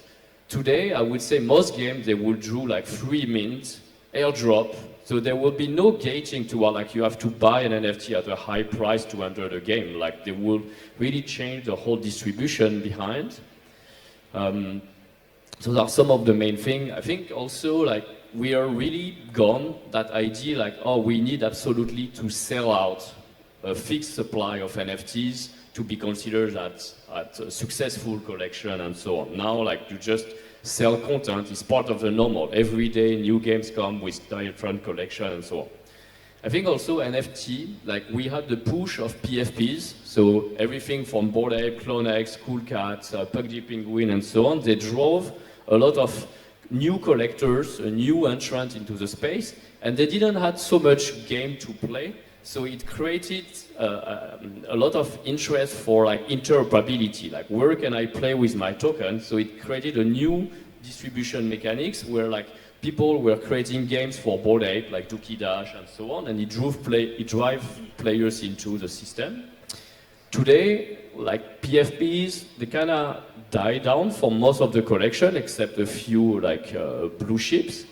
And so all the attention has shifted toward like meme coins. So meme coins is like now the new entry point, eventually, still to be proven for like audiences to rely around certain community, shape those community-driven application games, and then let them maybe play on Sandbox, play on other platform as well through that. Yeah, I think that's already a good number of points, but maybe you have other things to mention as well on the topic. Chung, you want to go first or? Okay. I think, thanks for the coverage. I think that covers most of the aspects of what's been happening, but just to add on to John's point about low float, high FTV, I think let's think about that in two parts. I think low float is a function of product maturity, and high FDV is a function of market demand. So when a project is in a low float state, you gotta ask why. Is the project ready? Is there like use case for the token? Can the token be used in a meaningful way so that there's demand, like natural demand for the token to be trading, to be to be holding on to it? If the product is not ready, then I think it's suicidal to have very high float, because then it's going to be down only and never ever going to recover. So that's the function. So low float is the function of product maturity. And then high FDV, I think it's really just pure market demand. You can have high float and high FDV, or you can have high float and low FDV. So I think it's not up to us as builders to speculate on, okay, let's make sure that we are not doing high FDV, or we should not be manipulating in a sense FDV, right? It's a function of the market. So that's really my point of view there. So yeah, I think Zane and Sebastian talk a lot about the difference between the two cycles. So I just want to add a little bit around the point about low float, high FDV. So it's actually not a new thing, because in the last cycle, we saw a lot of projects pursuing that approach, right? But with different kind of strategy. Nowadays, I think it's more on how to really control the release of features and other things, right? How to really rally the communities and all the token holders to make sure that we can live up to the float. But in the last cycle, right, I mean, there was a lot of manipulations because the hype was too much. So, I mean, even though the structure is the same, the strategy could be different. It could be bad, it could be good, it could be malicious, it could be not. But eventually, right, it's always about how we can control to some extent so that it appears as a good like token product to the mass. So I think it's very important, right? Because this is Web3 And not only that, we need to focus on the product, we also need to focus on, right, the aligned incentive with the users. So I think it's not necessarily a bad thing. I don't think it should be fixed. If there's anything, it's only around, right, how we can push more intrinsic value so that it's own way increased value through the actual value we deliver to the players, to the user, instead of through some other things like manipulation. Got it. Yeah, I think Sebastian mentioned something very interesting about distribution. So it's a good segue into my next question. So I want to talk a little bit about product and distribution next. So I think first-time founders usually focus on product, and then second-time founders learn their lesson, focus on distribution more. I just want to get your thoughts on this mentality whereby focusing on one thing or another. Maybe Sebastian, you want to start? Well, I guess I'm like third-time founder, so the answer is like you have to focus on both. If you distribute too early and there's a lack of product, you basically like selling what? And the patience of users, specifically in crypto, is extremely short. And why is that? Is because they are constantly presented with other opportunity to actually trade a digital asset for potentially higher returns. And this is what I'll say part of the game, like the idea of like giving the opportunity for people to own their digital asset and their token and to monetize them, and like all that financial literacy that come, it means as well that they are constantly able to make choice and arbitrage between like I want to hold my favorite game asset because I like the game, or I want to sell them because there is a better opportunity for me to reinvest that value into other games and spend my time there. So ultimately, I do believe that the best approach is still like to wait to launch your token and to start heavily your distribution until you have a first version of your product that is ready, a form of MVP, a beta that you can start to like gather a community of players, or in the case of Sandbox, a community of creators actively engage onto. That builds like a solid user base that is here not just for the financial incentive, but it's here for the core values that your product has to offer, whether it's playing for fun, whether it's building your own games and publishing them, and so on. This strategy was probably, looking back, the best approach for Sandbox, and the one that got us access to the best exchange back then, and so on, because we built a solid community of probably 100,000 creators back then. And those creators, now they were using actively our game maker and all the different tools of Sandbox. Once we introduced the Sand token, I think in August 2020, so almost 2 years later, we were able to offer to the exchange, like we have this great community that we can bring to Web3, and you could be the gateway for them to buy for the first time their cryptocurrency and enter the whole Web3 world.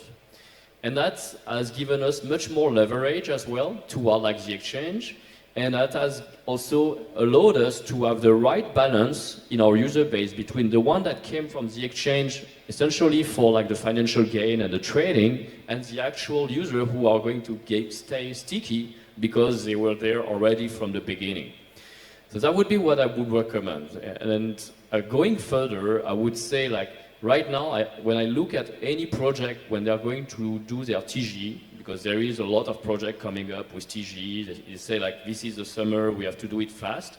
The shorter the cliff and the shorter the vesting they propose after, the more dangerous it's going to get for them to even survive afterwards. So I'd say like, be very careful, focus on your product first.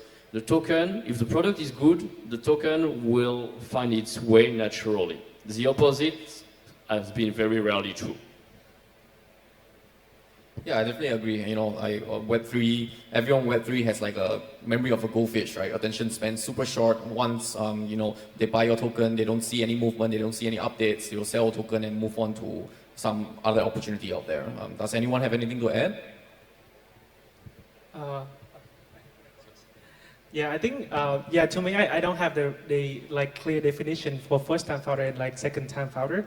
I'm the first-time founder for product, but I'm also the first time for another projects, like it's different. We have different background, we have different like business, we have different capacity as well.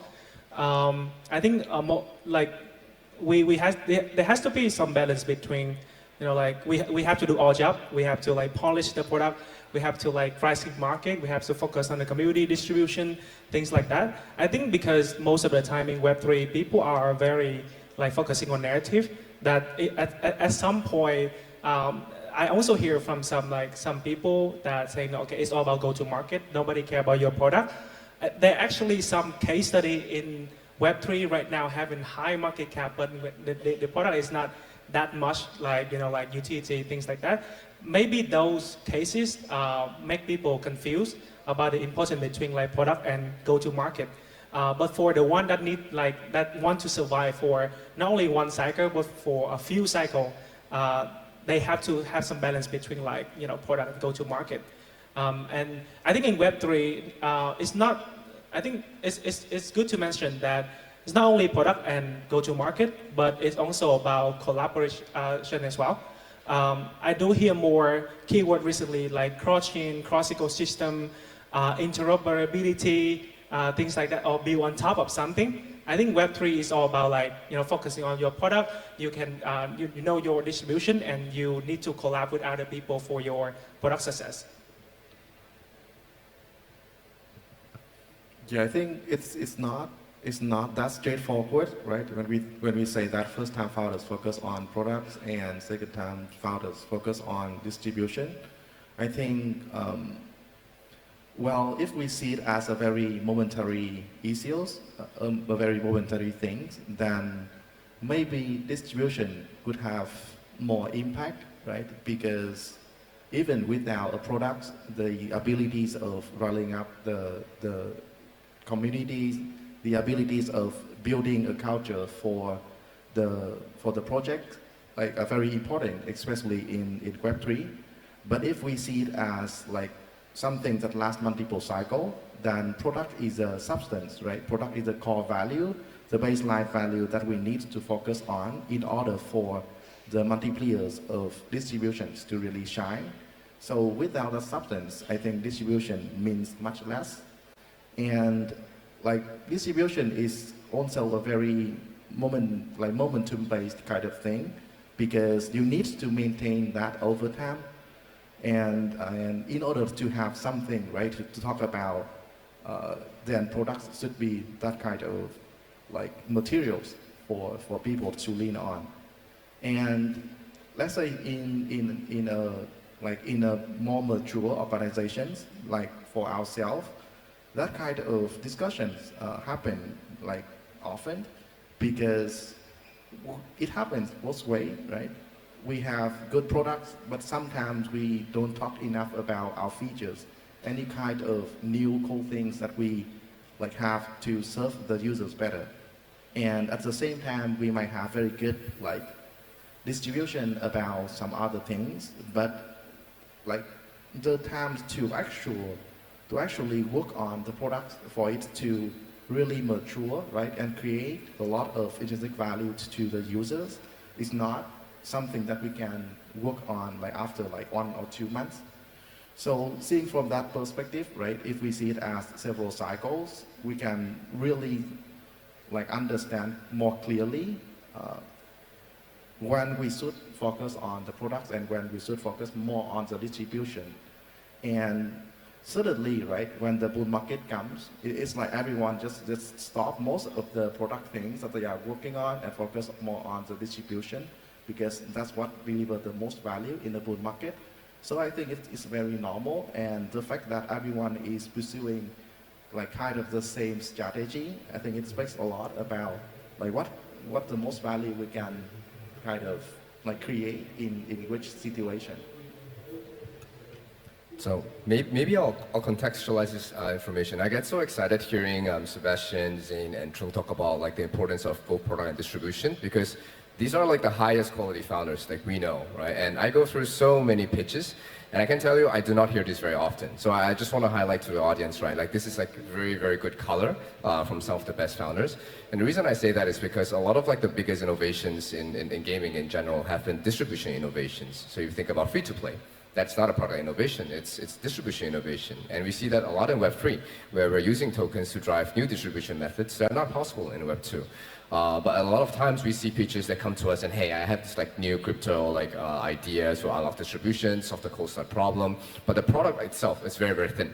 Right? Or we have the opposite, where there's a very strong product, but they don't understand like the Web3 distribution, and we see that a lot with like, you know, let's say call it more TradFi, Web2, like normie builders, right? That don't understand the Web3 side of things, and these are both very important. And one example that I learned a lot about recently is one of our portfolio companies, Heroes of Mavia. They did a play to airdrop campaign, and initially we were thinking, okay, like no, download to airdrop, sorry. Like initially, our initial bias was that, okay, you were going to do this download to airdrop, you're going to get a lot of Web3 users to download the game itself, but they may not convert into LTV because they're not here to play your game. So you solve a bit of the CAC problem. What happens to the LTV? So number one, the most important thing is you actually have a good product. But the other unintended effect that we did not expect was that because it launched on the App Store and the Google Play Store, and there were so many people downloading the game, I think they hit like 1.5 million downloads over a span of like 2 weeks.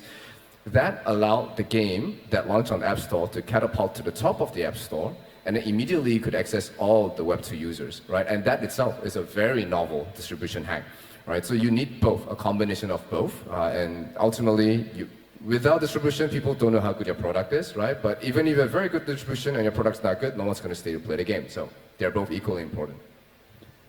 Definitely. I love the download to airdrop idea, but I believe that in certain cases, you know, the airdrop shouldn't be so straightforward. I think everyone should know how to, you know, move the carrot stick, right? You download, you get a bit, and then, you know, do something, you get a bit more and stuff like that. So I think that perfectly segues to my next question. I want to chat a bit more about, you know, Web2 users versus Web3 users, right? So what are the difference?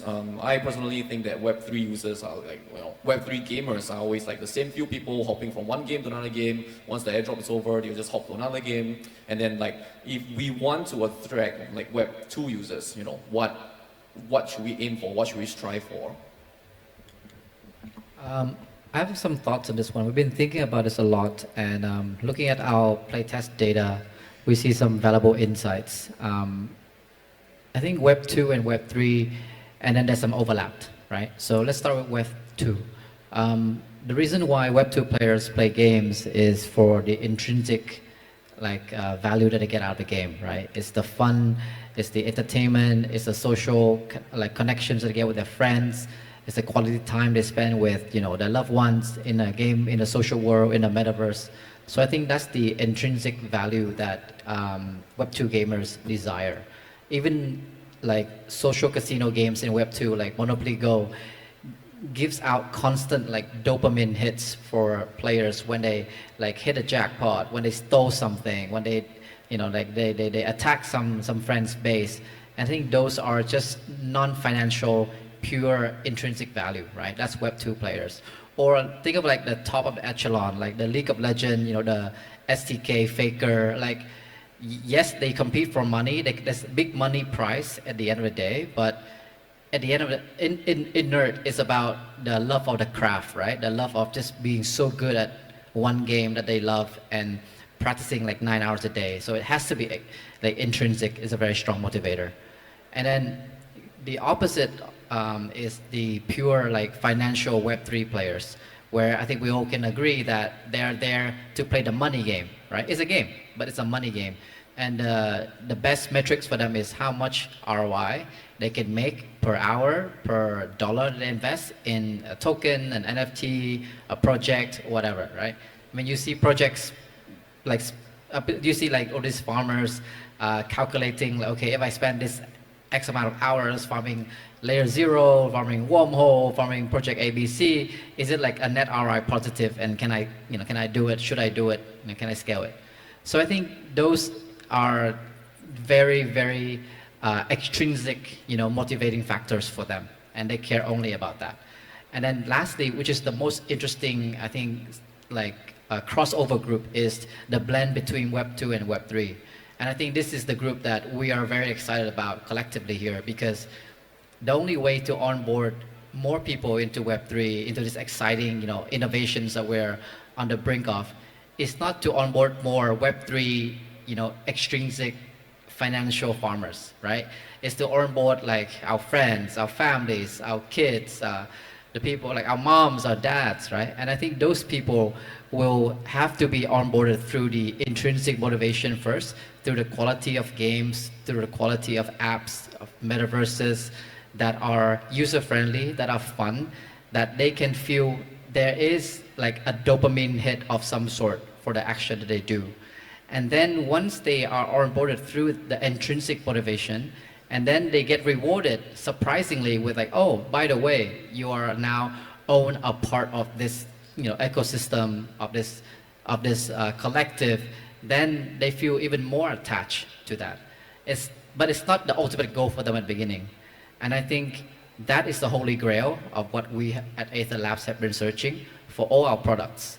How do we marry the intrinsic motivation first, and then add on the intrinsic motivation first, and then add on the financial extrinsic motivation afterwards. And I think we haven't cracked it, but that's definitely a holy grail worth going after.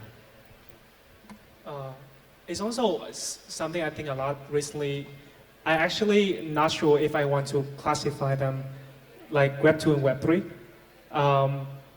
I think like with the recent update of the technology advancement, like chain abstraction, like abstraction, social wallet, whatever, the difference between Web 2 and Web 3 user is like kind of blurred gradually.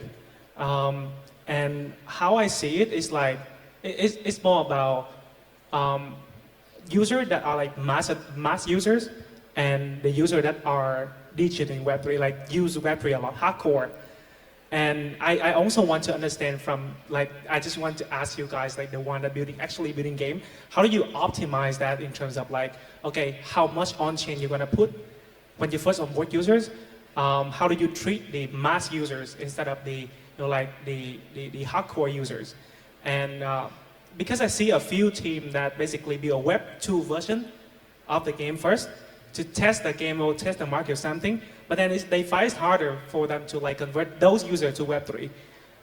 So what is the best time should we put the on-chain stuff into the games?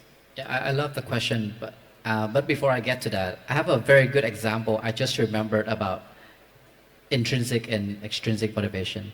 I have a young daughter who's 6 years old, right? And my wife and I has been debating on how to teach our daughter. Do we tell her, hey, if you get good grades, we'll give you money. Study so you get money. Get good grades so you get money. And then money can buy you things like books and toys. Or we try to teach her so that she enjoy the learning process. She enjoy getting better at art. She enjoy getting good grades for the sake of studying, for the sake of discovering new things. And we currently decide together that the intrinsic motivation is better. Get her to love it for the purity of learning, of studying, of getting better. And likewise in gaming, get the players to love the game first, whatever it is. Love the small, intricate moments of it. Love getting better at it, competing other people and getting better at it. And then add on that financial motivation. I think that is way stronger. Now, back to your question about, is it Web 2.0, and then how do we easily onboard them, right? I think it depends on the game. The more complex the game, which Cypher Odyssey is a complex game, we purposely try to keep the Web3 element very much abstracted so that we don't lose so many users during the sort of integration or onboarding process. Because as you know, in a typical web fashion, the more extra clicks you give to any product, the more user you lose, right? The more users churn. For simpler games, I would say it's maybe worth it to add on that Web3 elements a bit earlier on because it's simpler. And then, but you must make sure that whatever you add on is again, a value add, not a value subtraction. Like it shouldn't make them confused or getting scared, like, oh my God, am I gonna get hacked or lose something? That must be very well thought out. And I love it that you said, chain abstraction, cross-chain. I think all these are coming, and we are in just a perfect time to be building games, leveraging blockchain. Like 3 years ago, this wasn't possible. So that's my view. Well, I just got wartime flashback when he talks about parents and rewarding with money. I don't think we have much time left, so I just want to close out the panel by giving the audience something. So if anyone has any advice that you want to give to the audience, short advice to give to the audience, what would it be?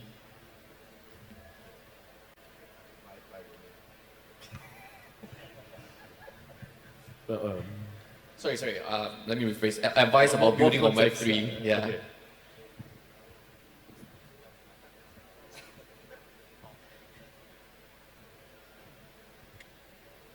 It's very experimental. I would say like we have the chance to really change like the business model, the rules of gameplay, and like how we onboard those users. Like there's no proven successful business model yet in Web3. So there's a lot of time where we can experiment things and fail or succeed fully. We've seen the rise and death and the rebirth of play to earn.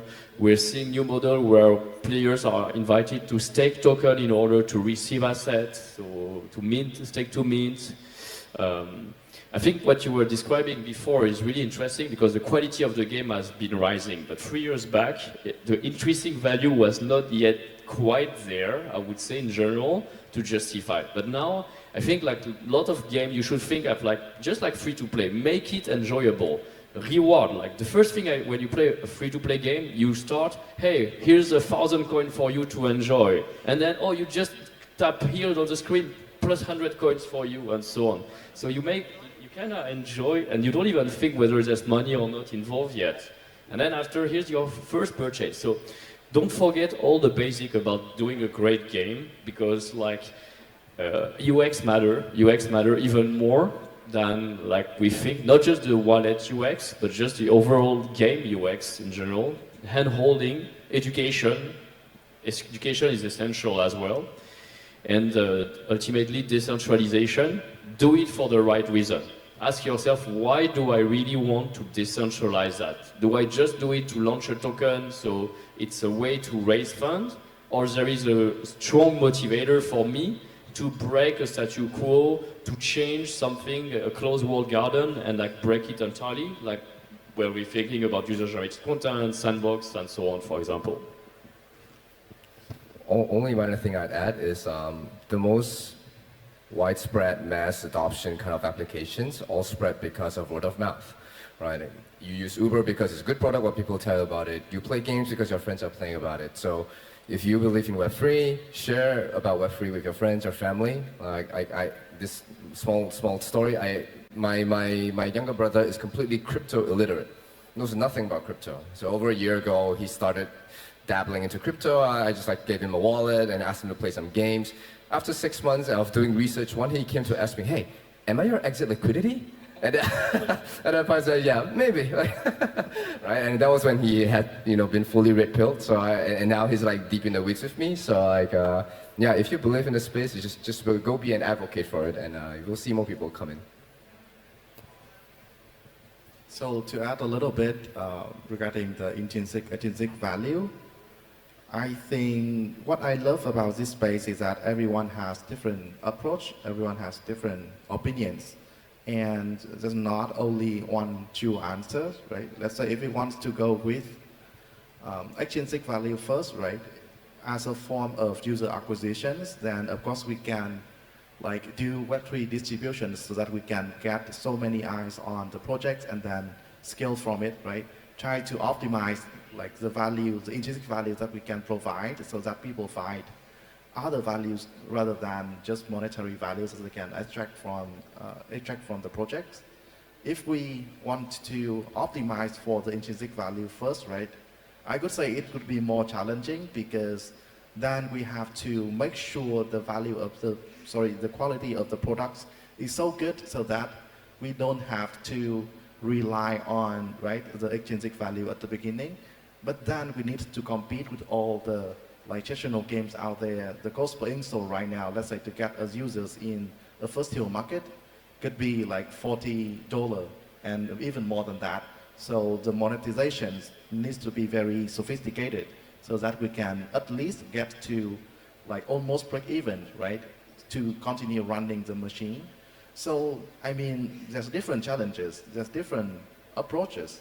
And I think everyone is pursuing the approach, and that leaves the project, that leaves the space as a whole.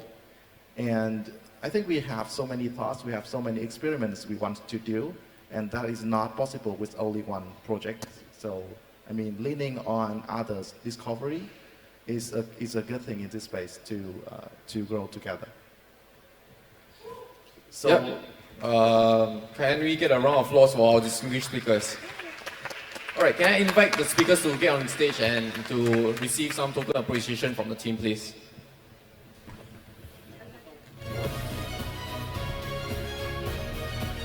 Xin mời các khách mời của chúng ta cùng lên sân khấu để nhận hoa và quà từ ban tổ chức ạ.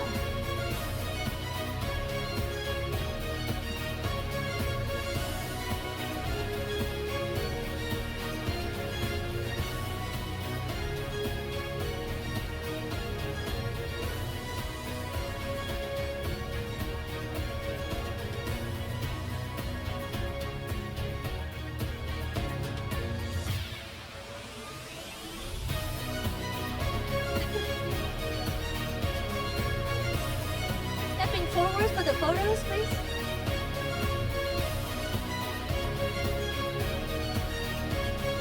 Oh, no gift for you.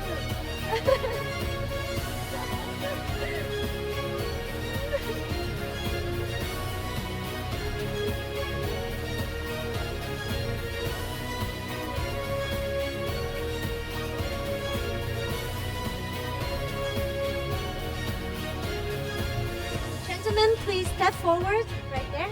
Thank you.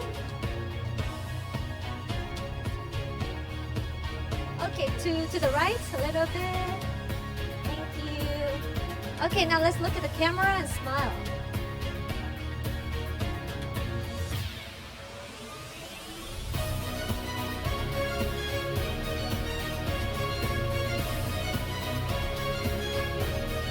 Okay, thank you very much.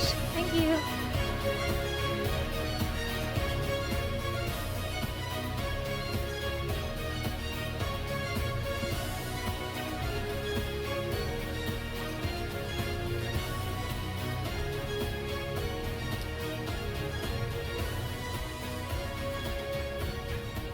Quý vị thân mến, đối với người dùng công nghệ, chắc hẳn cái tên Coin68 đã không còn xa lạ với chúng ta.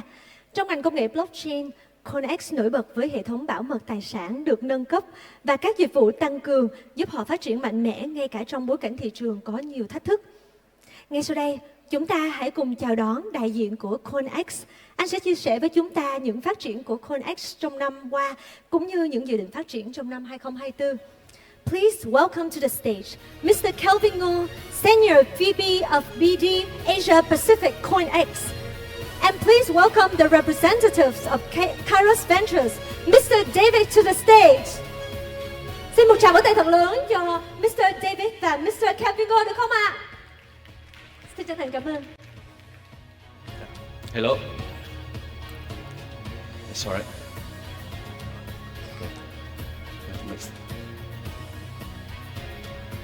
Go first or?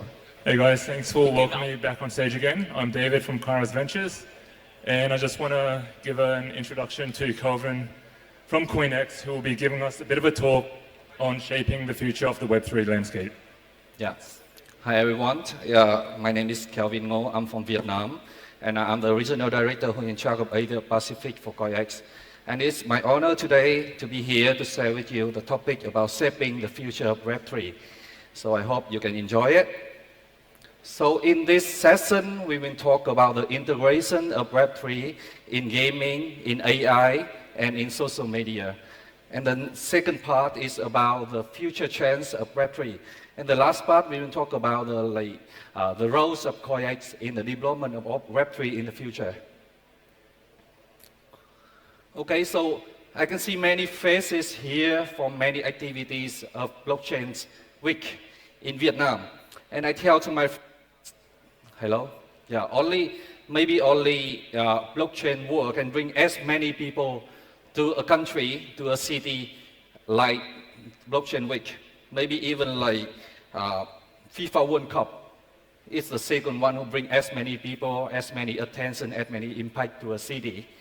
So we obviously can see the impact of blockchain, the interest of people about blockchain into a city like this. Yes, so firstly I will share with you a little bit about the integration of Web3 in gaming, AI, and social media. Okay, as you can see here, gaming industry is one of the most dynamic industry in the world. And the integration of Web3 in gaming is remarkable.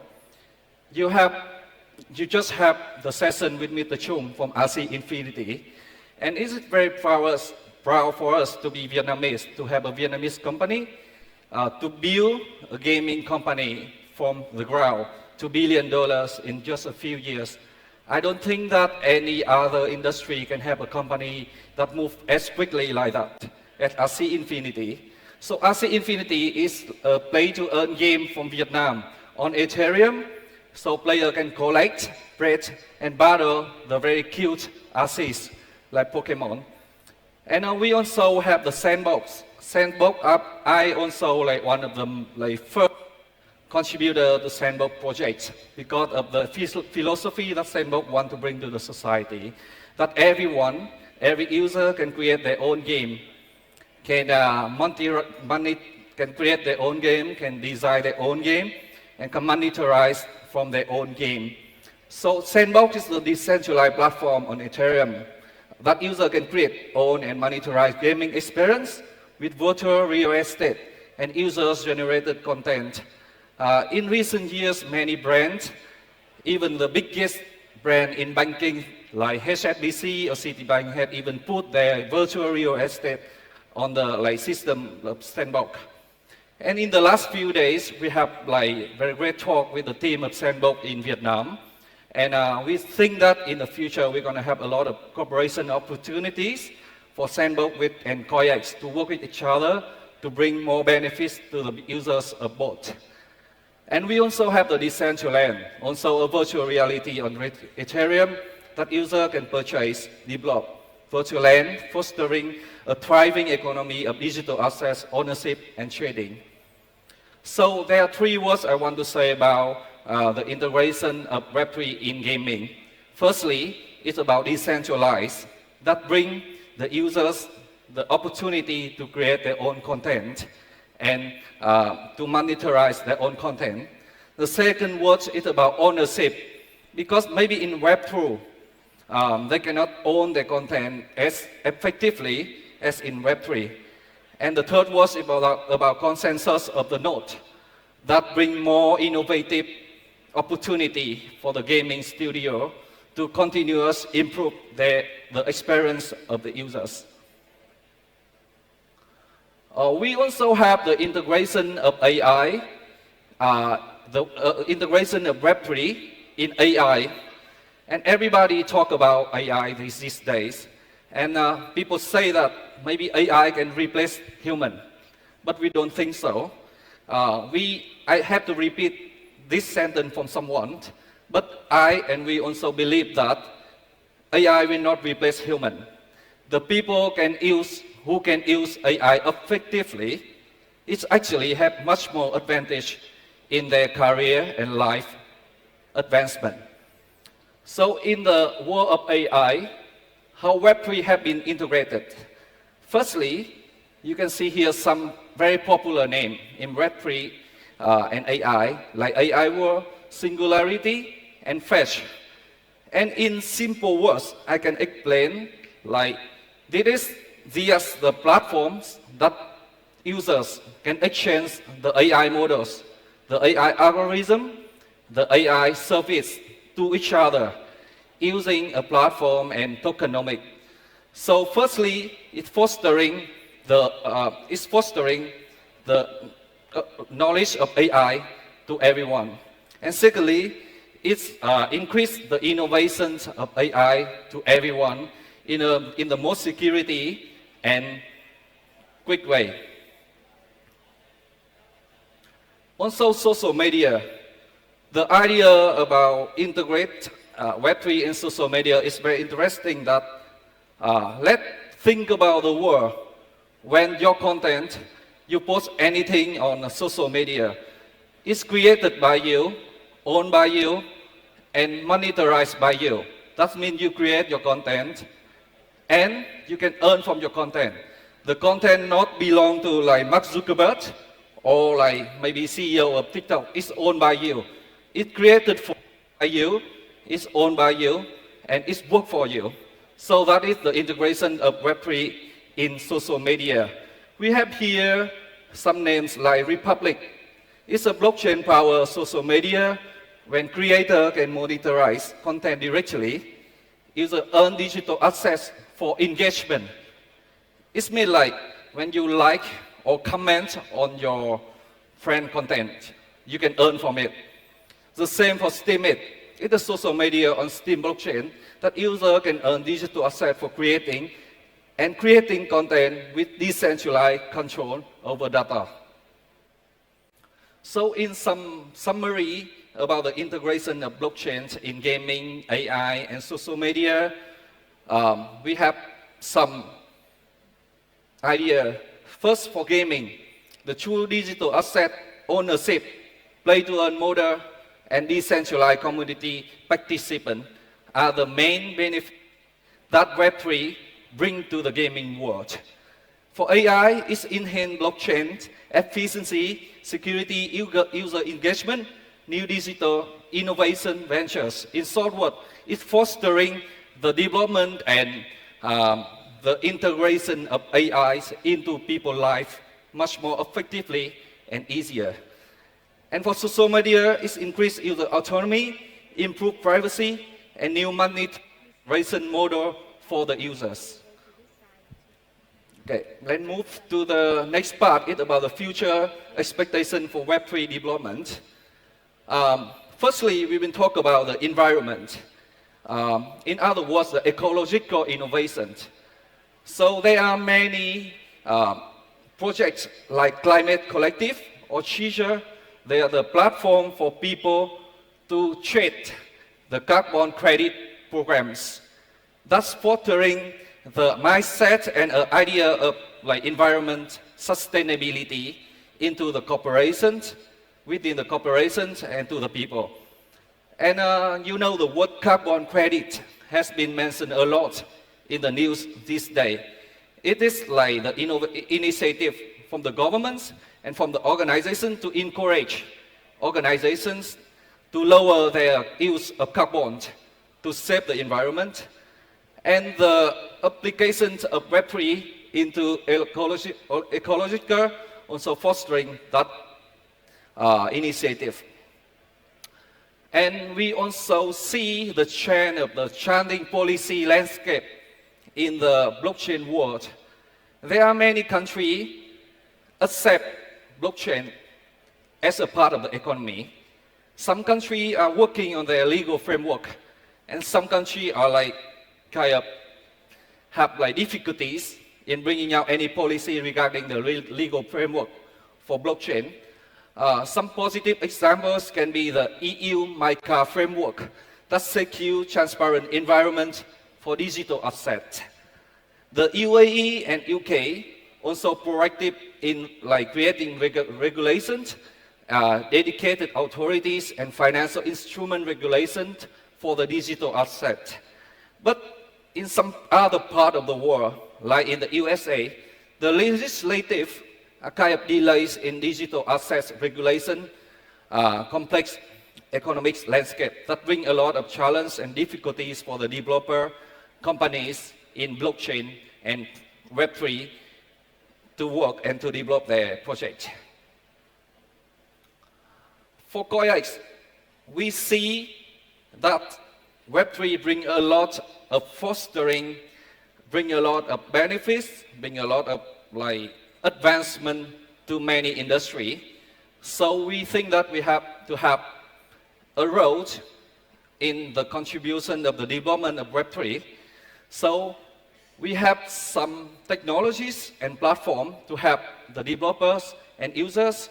Firstly, like the Coin68 Smart Chain CSC, It's a highly optimized blockchain for decentralized apps that help users in Ethereum platform for project development, and it's like enhance the transaction speed and reduce costs for developer and users to develop their product and service in the system.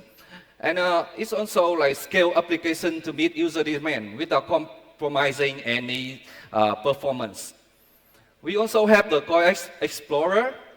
It's a blockchain explorer providing encrypted data like blockchain data, network hash rate, transaction, mining, and active address.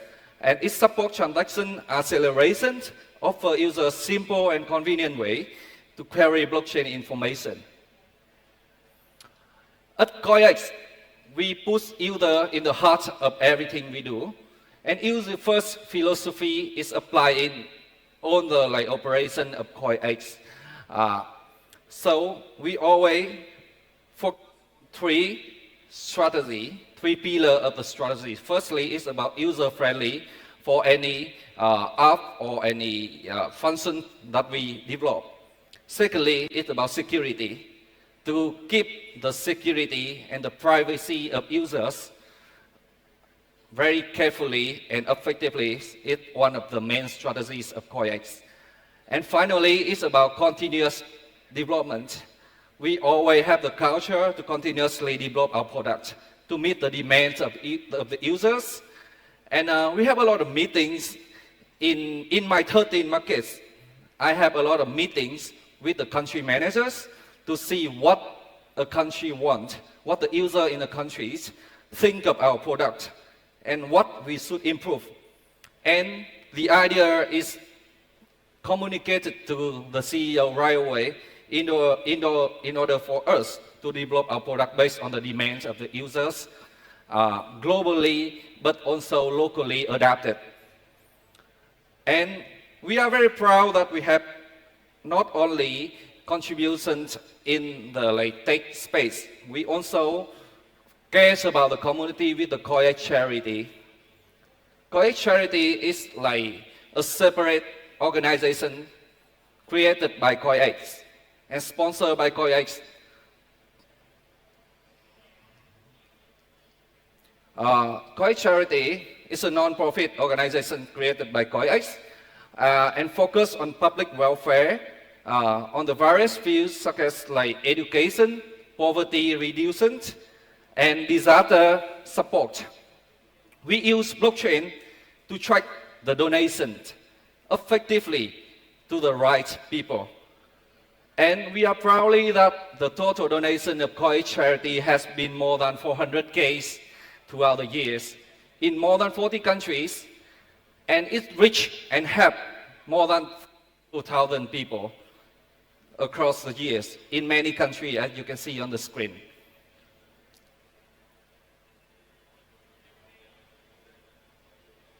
Sorry, can you help me to move the next slide? I think it's working. Okay, so there's some image of the Coin68 charity in Vietnam. You can see we work with university, even pagoda, and many entertainment from the program for the student in order to encourage and to support the development of the society. So that is a short presentation of Coin68 about the future of Web3, about the integration of Web3 in many aspects in life. And we believe that the future of Web3 will be thriving because it brings a lot of advantage to the career and the life advancement of the people. And we're calling on developers, researchers, Web3 enthusiasts, and users to work with us. And we all continue to build, innovate, and grow together. Thank you very much.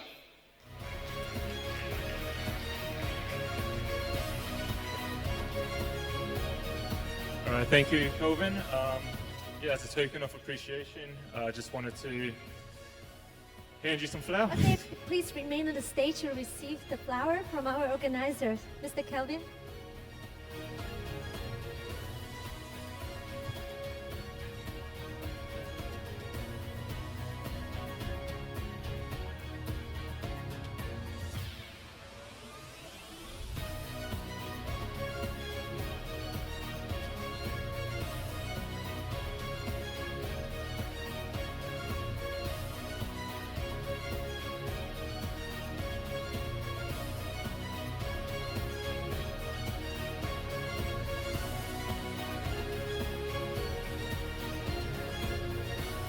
Thank you very much.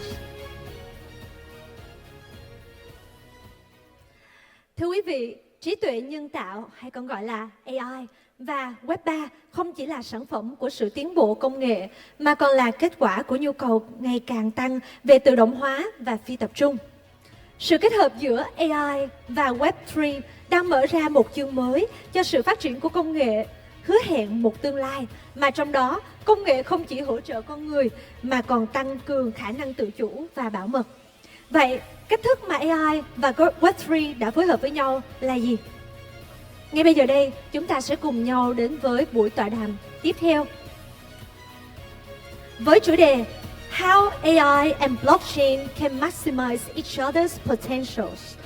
Thủy Tiên nghĩ rằng đây là chủ đề vô cùng thú vị mà các vị khách mời của chúng ta mang đến cho chương trình. Và ngay sau đây, xin trân trọng mời lên sân khấu Mr. Benji, representative from Kairos Ventures. Và Thủy Tiên cũng xin được mời các khách mời vào ghế VIP đối diện với sân khấu. Please welcome our special guest to the VIP seats in front of the stage. Mr. Daryl Lim, General Partner from Thrive Digital. Mr. Viviet, Founder and CEO from Swing. Mr. Tu Nang Nguyen, Chief Operating Officer from NAMI Foundation. Mr. Marun, Co-founder from Castor.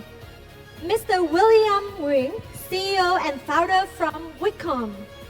Mr. Hàng Minh Lợi, Director of the Artificial Intelligence Innovation Center at Abai, CEO at Decom Stars.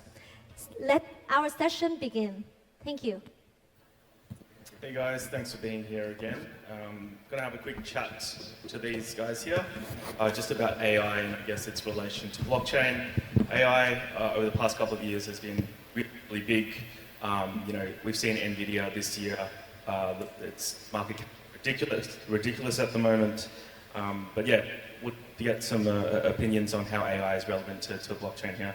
So maybe just to start off, everyone knows ChatGPT. We've all used ChatGPT, and it's definitely a really big tool that everyone uses day-to-day life. I think a big question everyone has is, will AI get to the point where it starts to overtake jobs? I think it's an argument that everyone has that AI will eventually take a lot of these jobs. But yeah, would love to get, maybe we can start off with Marilyn. Would love to get an opinion there. Sure. Thanks for having me here, and very exciting to be talking about this topic. Obviously, AI means different things for different people. So personally, when we are working with it at Crystal, we are considering it as an augmentation of our resources. And so rather than taking certain capabilities that the team will have to do, we still need the people. It's just actually their efficiency and their productivity is much increased. So this is either actually as a tool that the team members can interact with, but also fully integrated tool into the products we are building. And so it helps really navigate the user or speed up certain transactions or certain operations because of that augmented capability that it brings. Anyone else want to jump in next there, just to comment there?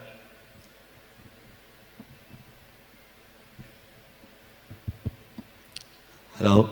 Yeah, so I think with the combination of AI and blockchain, it can create something like an ultimate system. Let's take marketing as example.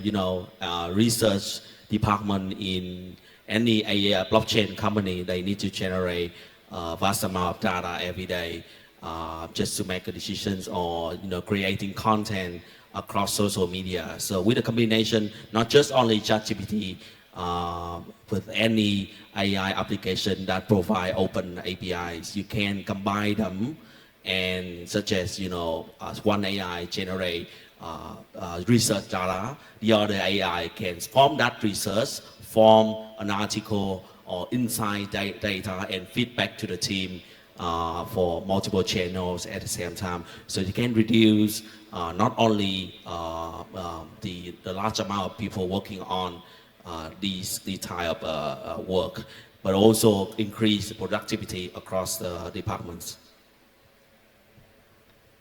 Awesome. Any other comments there? Any other speakers? Yeah, let me introduce some point that I totally agree with Lợi. Lợi totally has a lot of experience of mentioning AI to support the business. And actually, Lợi had his friend to use Mid-Journey, right, to create a collection of costume to sell. So yeah, when talking about AI and blockchain and the people fear that AI will replace some of our workforce, and I believe that fear exists and is true, but not anyone can be replaced by AI. I think in near future AI will help us in some kind of assistant, analytics, but with some jobs that need human-to-human, face-to-face interaction, AI will not be the good replacement. People talk about doctor, people talk about the nurse. I don't think AI can replace nurse, because when you're talking about nursing, you're talking about talking to people, caring about people, and that is a good example of somewhere AI cannot replace human. If I may jump in, like the last demos for the ChatGPT 4.0, actually it talks to you better than the nurse, so it's a much compelling argument. But I agree with you, actually, there is always the human element that has to go in. Yeah, I think if I can add as well, it's, people have the misconception that it's going to take over creativity. It actually isn't, because, AI is an input-output kind of issue. So the thing about AI right now is people look at all these video rendering, image creation, and they think that, all those creativity, obviously jobs that requires creativity is going to be taken away. But if you could think about it, most of the ideas, inception of ideas, still require human input itself. So AI is supposed to improve our productivity, enhance efficiency. All right, it's supposed to help us accelerate any process or product we're trying to create, but at the end of the day, it still requires a human, to conceptualize the idea first, right? And I think that's something that we're still quite some time away, to reach, I would say, sentient AI to kind of do that. So in terms of, we're talking about employability, I think we're good, yeah. Yeah, it makes sense. So it's more of a tool that will continue to labor to improve our services, etc. Yeah. I think the relevance of the question here is a lot of people have been calling for blockchain startups to now adopt AI. Do you think this is entirely relevant, or is it relevant to only some startups? How do you think blockchain and AI can, work together or integrate together there? Okay, I'll start this. I think, this from a VC perspective, I know startup has a tendency to go with whatever narrative works for fundraising, right? But it's obvious to us. So even if you're trying to slap, like right now, the AI narrative onto everything they're trying to build here, know what you're trying to do and know exactly what your core strength or what we call USP, right? Because the thing is, if you're saying you're using AI, but ended up is just, a wrapper, or you're using some third-party application, and there's nothing unique about it, well, it's really just a feature. It doesn't really add any value to your product at the end of the day. But, for example, you're actually building a model, specifically, using, blockchain data, for instance, that no one has done, because majority of the LLMs or LPMs are, built utilizing generic data sets. Then perhaps you have an edge, against other competitors itself, and there's a niche that you're trying to carve out. So I say that it's not really more of a justification, right? It's more of, is there really a need for the problem you're solving, right? Don't try to fit AI into everything you're trying to solve. Yeah. Yeah, don't try to, mention AI and put AI in every pitch deck. It's not working. It is interesting that when AI became a huge trend after the, OpenAI and something ChatGPT, a lot of blockchain projects are trying to using AI in every freaking document. But in my personal perspective, and also as a an investor or when running our investor wing of the foundation, I will always keep trying to tell to the startup builder, developer that AI and blockchain is just a technology.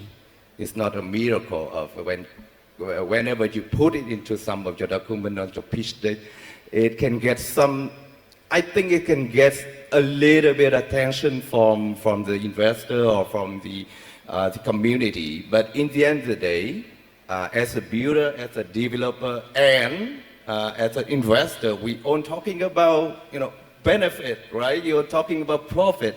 You're talking about how your business can improve the experience of user, and trying to gain some profit from that process. So that's all. When we're talking about business, we're talking about the user benefit and the profit of the investor, and that's all.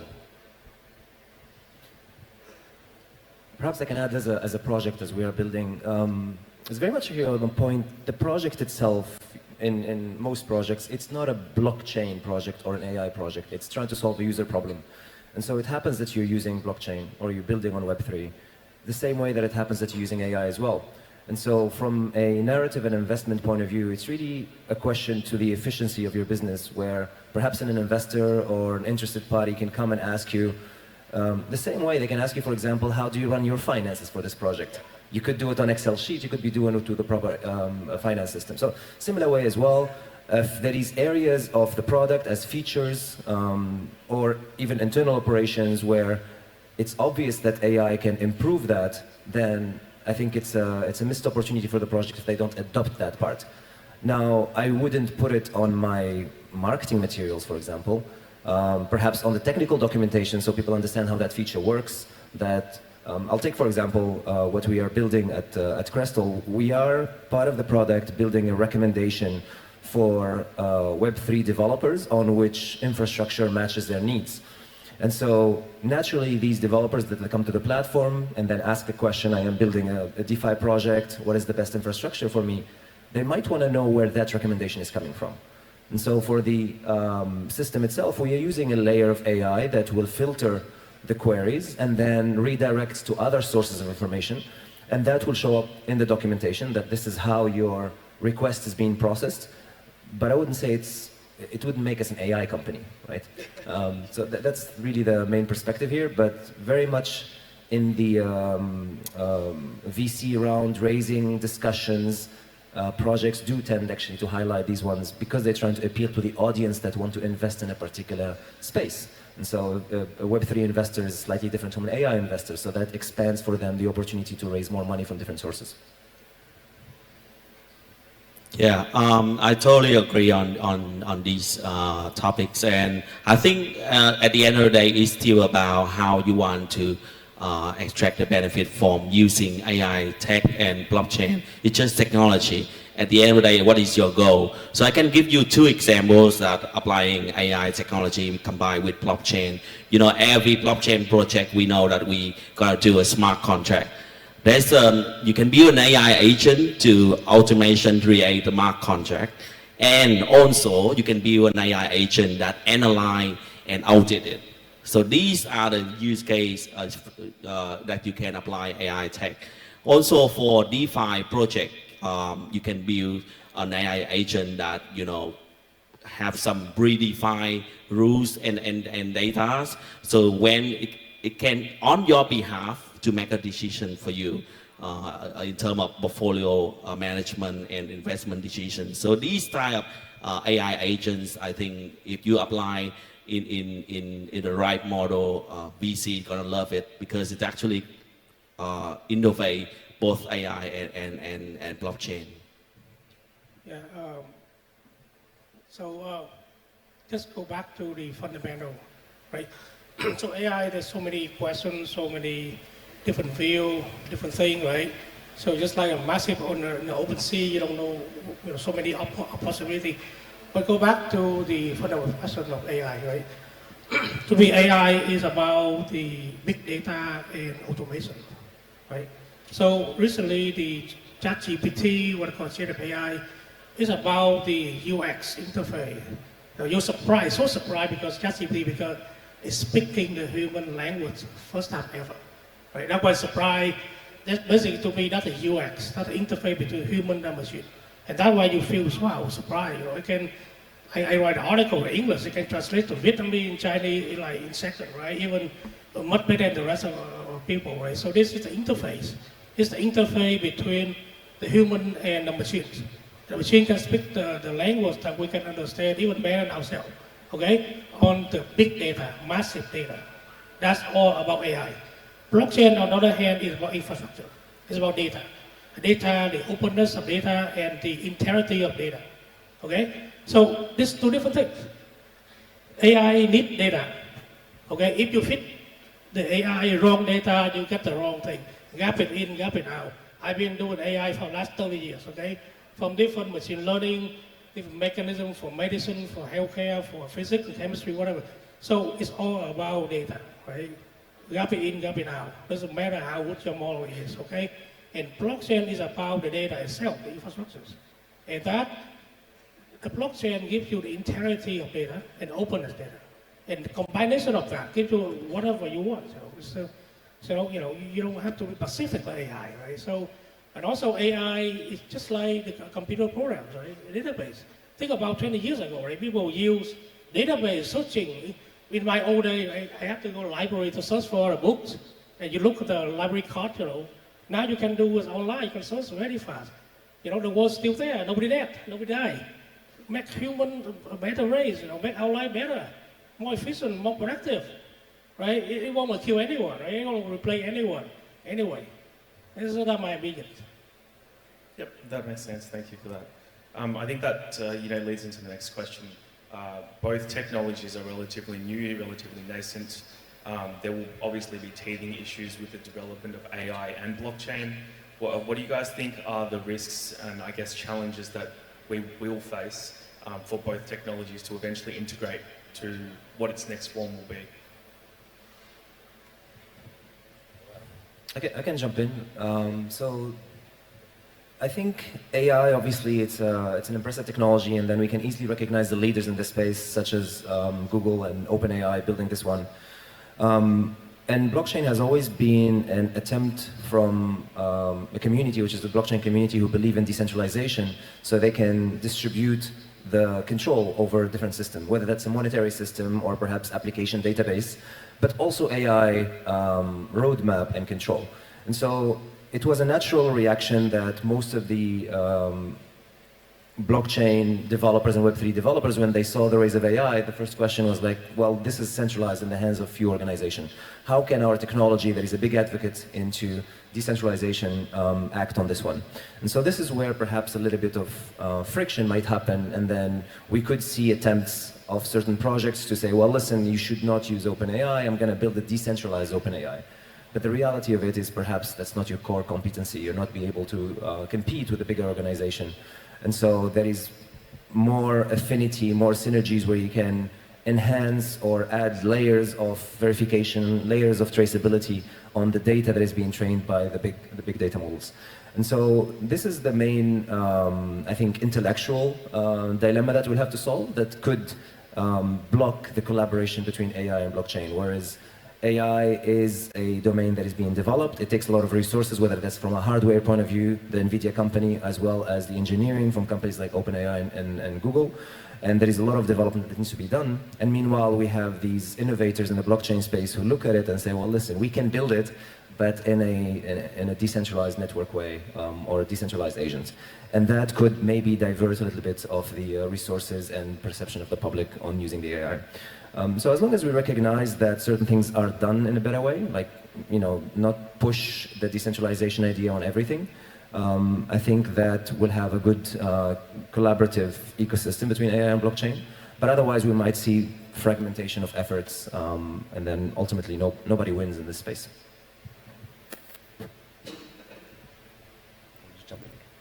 Yeah, I think when it comes to challenges or risk in terms of integrating AI and blockchain, it's more towards like what Martin mentioned, right? Which is, how can we actually work together? But it's not, applicable to every single subsector that or cross between AI and blockchain itself.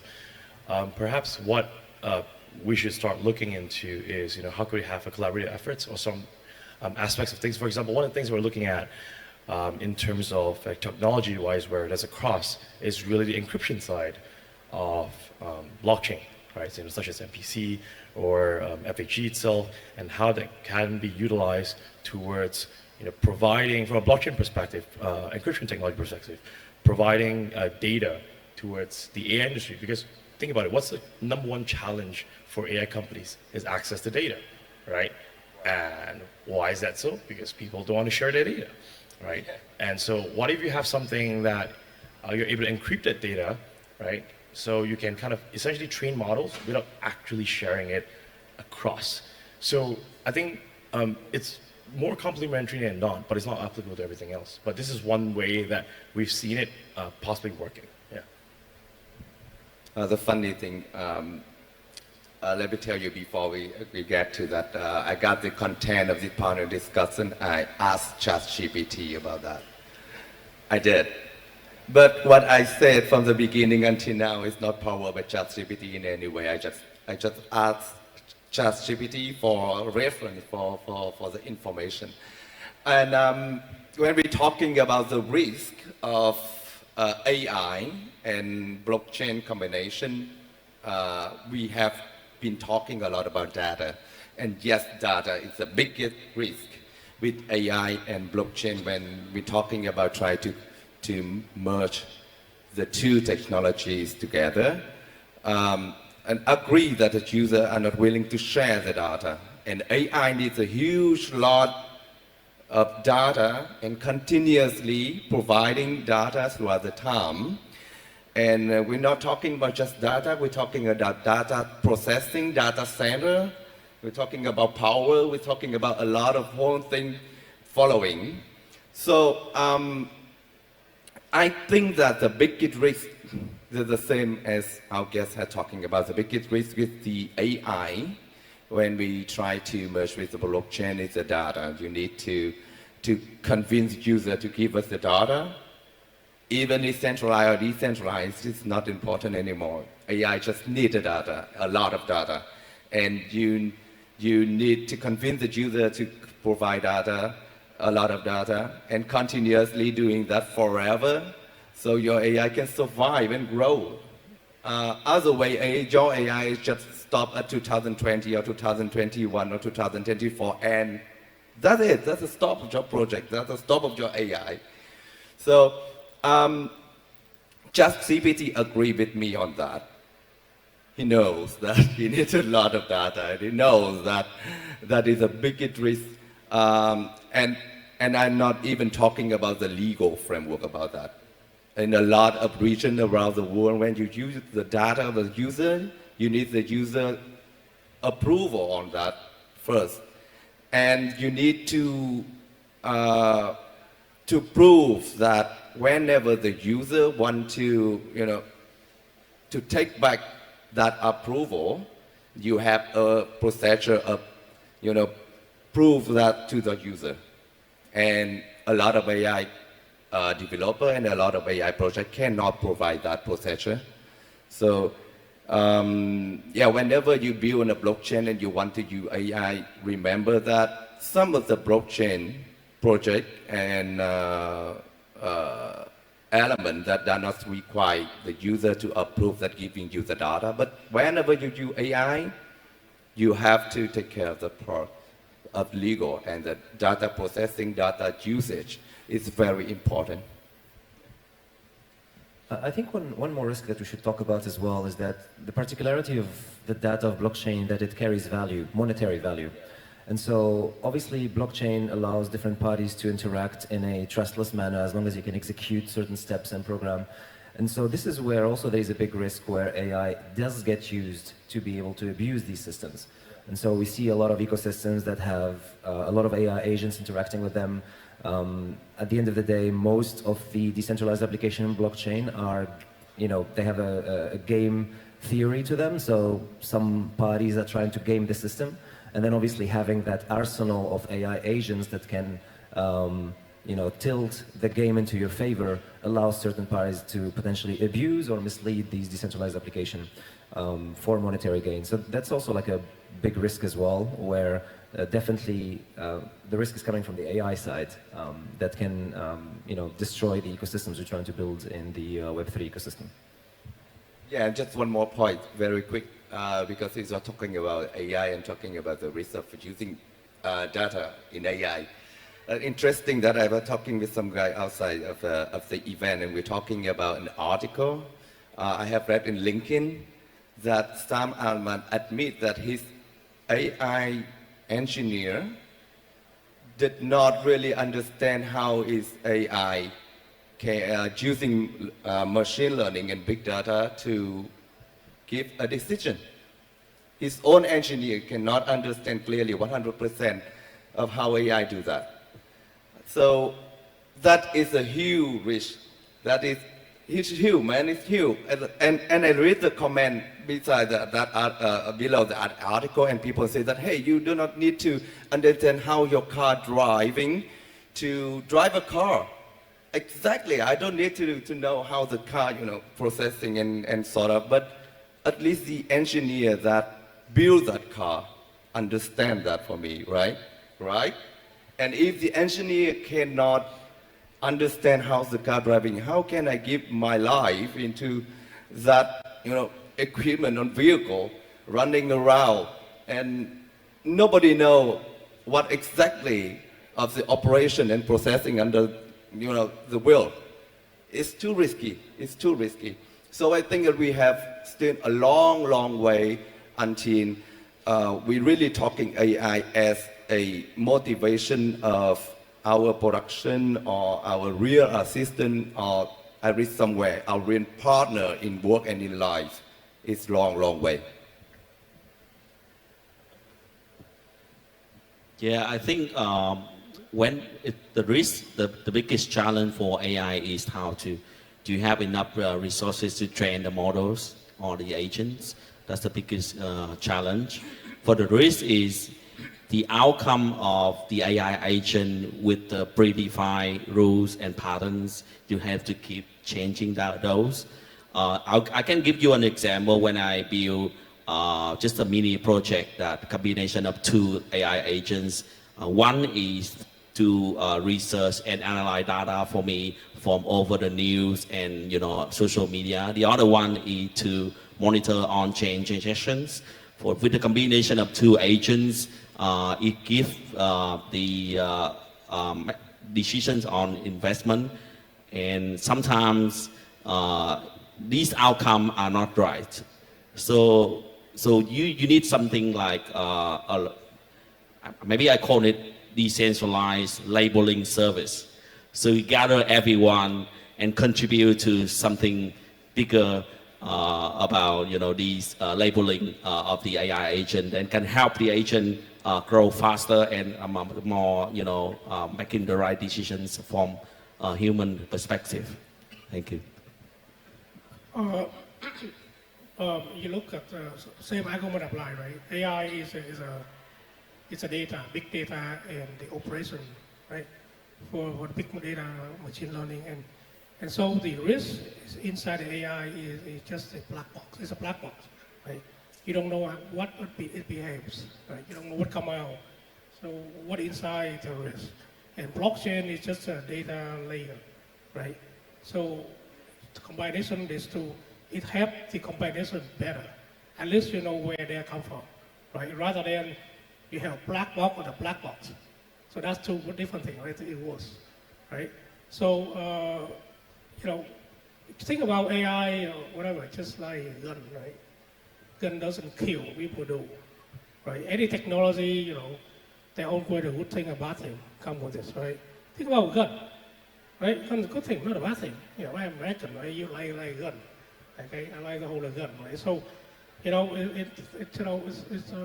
a good thing, not a bad thing. But people doing bad thing with this, they want some of this. They cannot claim on the technologies.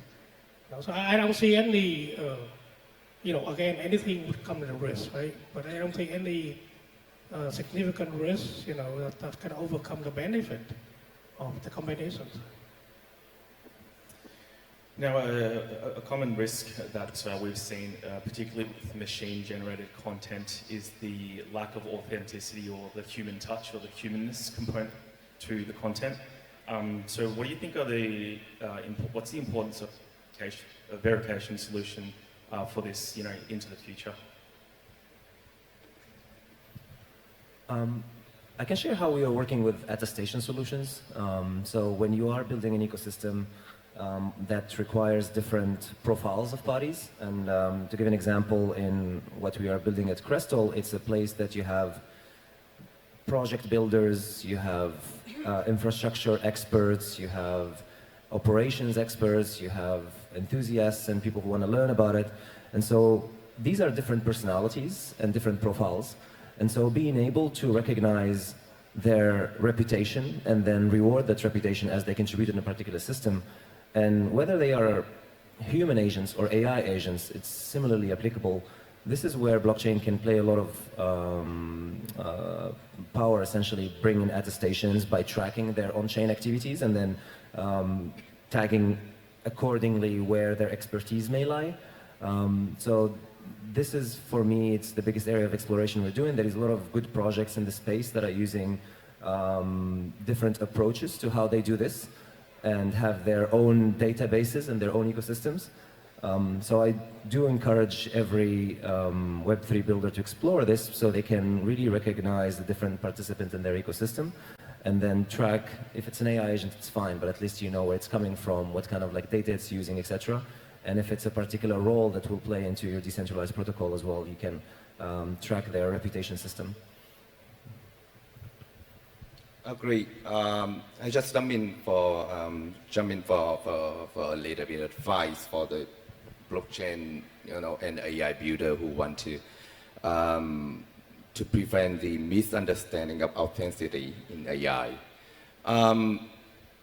Well, the point is, you, as a builder, as a developer, if you want to, the problem is only if you use AI and you did not say it to your user or community. That is your problem. And you can solve it easily that whenever you use AI in whenever part of your business or your product providing to users, you just have a notice, have a note, have anything, description that telling the user that this is powered by AI. Even it doesn't really matter if you're using an AI trading bot, fine. Just put it in there, like this bot built, developed by AI.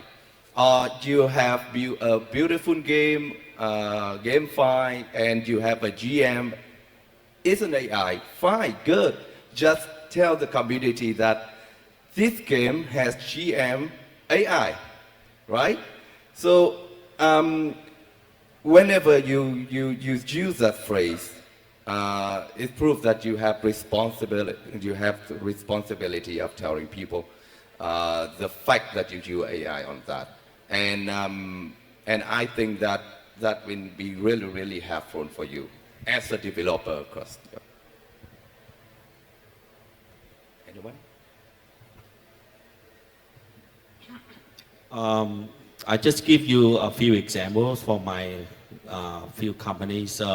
So for developers for builder in Web3, we have a mini internal program, an AI agent to review codes and review smart contract before deployment. It actually helps us a lot to reduce the time of a senior developer. Of course, these agents have to be built by a predefined rules and data from a senior developer. So that's actually reduced the time of reviewing code and also getting ready for deployment. Of course, the AI agent does not deploy it automatically. It still needs a human in the loop, which is we call the concept that humans have to verify before anything to get to production. So that's the first example. The second example that we build an AI agent for marketing team in-house. Every day at that time, the AI will gathering information, creating article and contents, and each article will have a different structure. We build a Briefify agent, particular for Twitter or Facebook or YouTube, even can create videos as well. So these need to be reviewed by human before it get published. So, but even have the concept of reviewing by human, the guy just go in there and give a tick, and then the next hour another AI scan through the whole system. Any content or any videos that get a tick from a human before get published automatically. So that's the whole system. You can reduce from 10 people in the marketing team to only 3 guys. So knowing the AIs, how to apply, how to build AI agents to maximize the benefit for any blockchain startup, I think it's a need right now. And yeah, thank you. I think my views when it comes to output in terms of being distinguishable from AI or not, I think we'll come to a point that it really doesn't matter, right? Example, music. A lot of musics are produced these days using a laptop, right? Does it say that I actually play a physical instrument? No, but we value it so, right? As long as there are enough people to value that particular output itself. We don't care how it was created, right? You can be a producer and create your own, and compose your own music in an hour, right? Compared to someone who has to actually write the notes out, play the physical instrument, record it out. It takes much longer time. Do you actually care? No. As humans, we just pay because we value, the output, right? Doesn't matter how it was produced itself. So I think in terms of output, that doesn't really matter. But in terms of, say, proof of humanity for certain products, such as, I don't know, financial services, right, where you actually need to have a human behind it, then maybe you need or access to certain services that requires verification itself, then yes. So I think it really depends on the situation itself. But I think in general, from a product output perspective, it doesn't really matter. At the end of the day, we'll come to a point where most products out there, service out there, is going to be serviced one way or another by AI, right? But we're just going to accept it so. We don't care like, oh yeah, this is done manually by a human being. Would you pay more? I don't think so. I don't want to put an argument here, but you should, you have, and actually there is a legal framework that's saying that you allow to use AI to monetize, but you have to put a notice on that who's saying that this product is powered by AI. It's written by the law. We'll have to create a tag that says handcrafted. Something like that. It's made by human. It's made by AI. Something like that. Yeah, I think it's enough. Just one last example of applying AI. Every GameFi project back in 2 years ago, they all have tokenomics. And these models, luckily, just fortunate for me that I was involved in a big organization. They have every day 10 to 1,000 of pitch deck from all over the world. And these tokenomics, when we collect these tokenomics, we use an AI agent to build a pattern on these tokenomics, because the historic data of these tokenomics are projects already launched to the market. We can build a prediction when is the risk and where is that they need to change from the model. So those are good example of apply AI for blockchain. Guys, I think we've just run out of time there, so thank you for coming today onto the panel, and I guess adopting the new format that we had to take on here as well. If you want to just step on stage just for a quick photo as well. Sure, thank you. Please welcome our speakers to the stage and receive the gift from our organizers.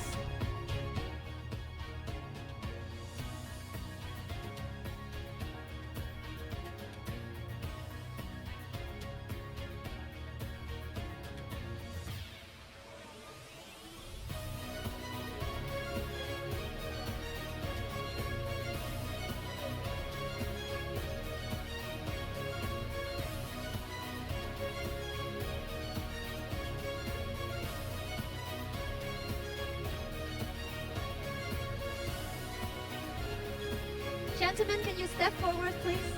Thank you.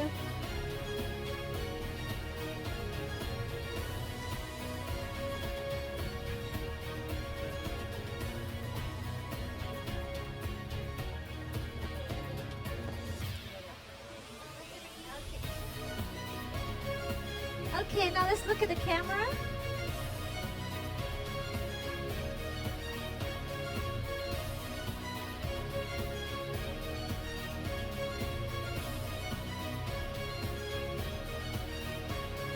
Okay, thank you, gentlemen.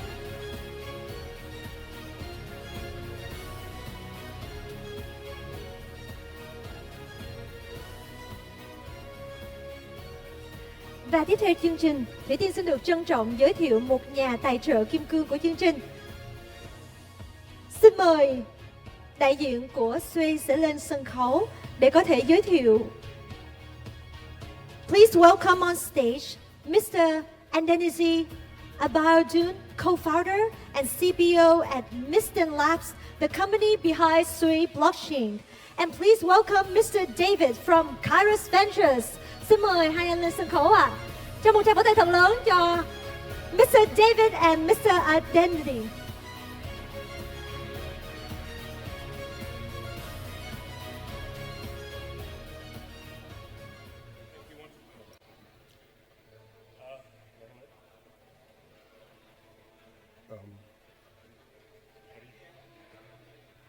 No, I've got a. Hey guys, thank you for still being here with us. And yeah, here's a bit of a Sui alpha. I'm sure we're all familiar with Sui. Thank you very much. Hi everyone. Let's see if my slides are actually on. My name's Adini Abiodun. I'm the co-founder, chief product officer of a company called Misten Labs. We came out of Facebook. We're the team responsible for building the Libra blockchain. We're very successful in building some really advanced technologies at Facebook. And when the project didn't launch, we decided to embark on building our own company, focusing on building technologies that would make the internet more fair and more decentralized. And the product that we launched as a result is called the Sui blockchain.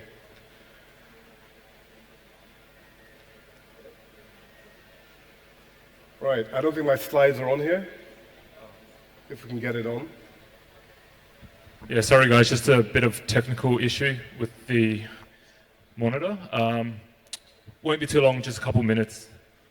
Well, while we're waiting, I can tell you a bit about the effort on a bit about background actually. I've been in the crypto space since 2011.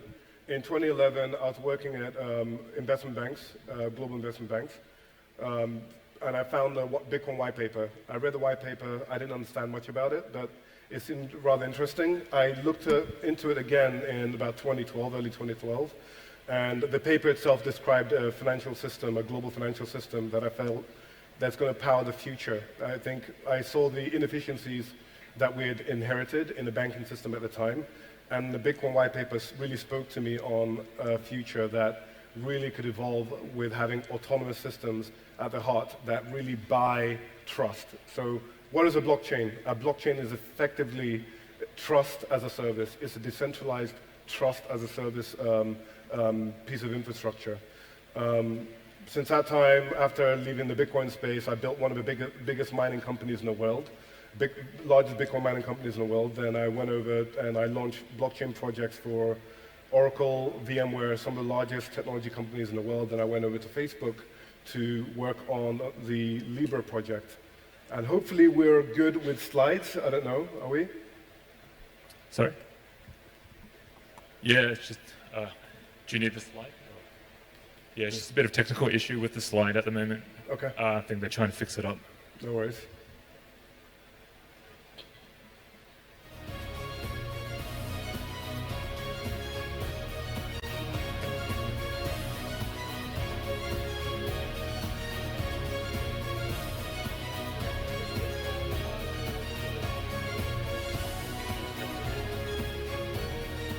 Yeah, so while we're just waiting for the power slide to be fixed, let's just have a bit of a casual conversation. Sure, why not? All right, let's have some fun. All right, yeah, do you want to tell us a little bit about Sui, how it compares to, I guess, all the other competitors in the space.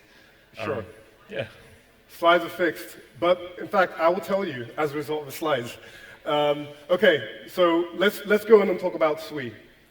Why are we here? Why did we decide to build a brand new company? There are many L1s. There are everyone thinking they can build a piece of infrastructure.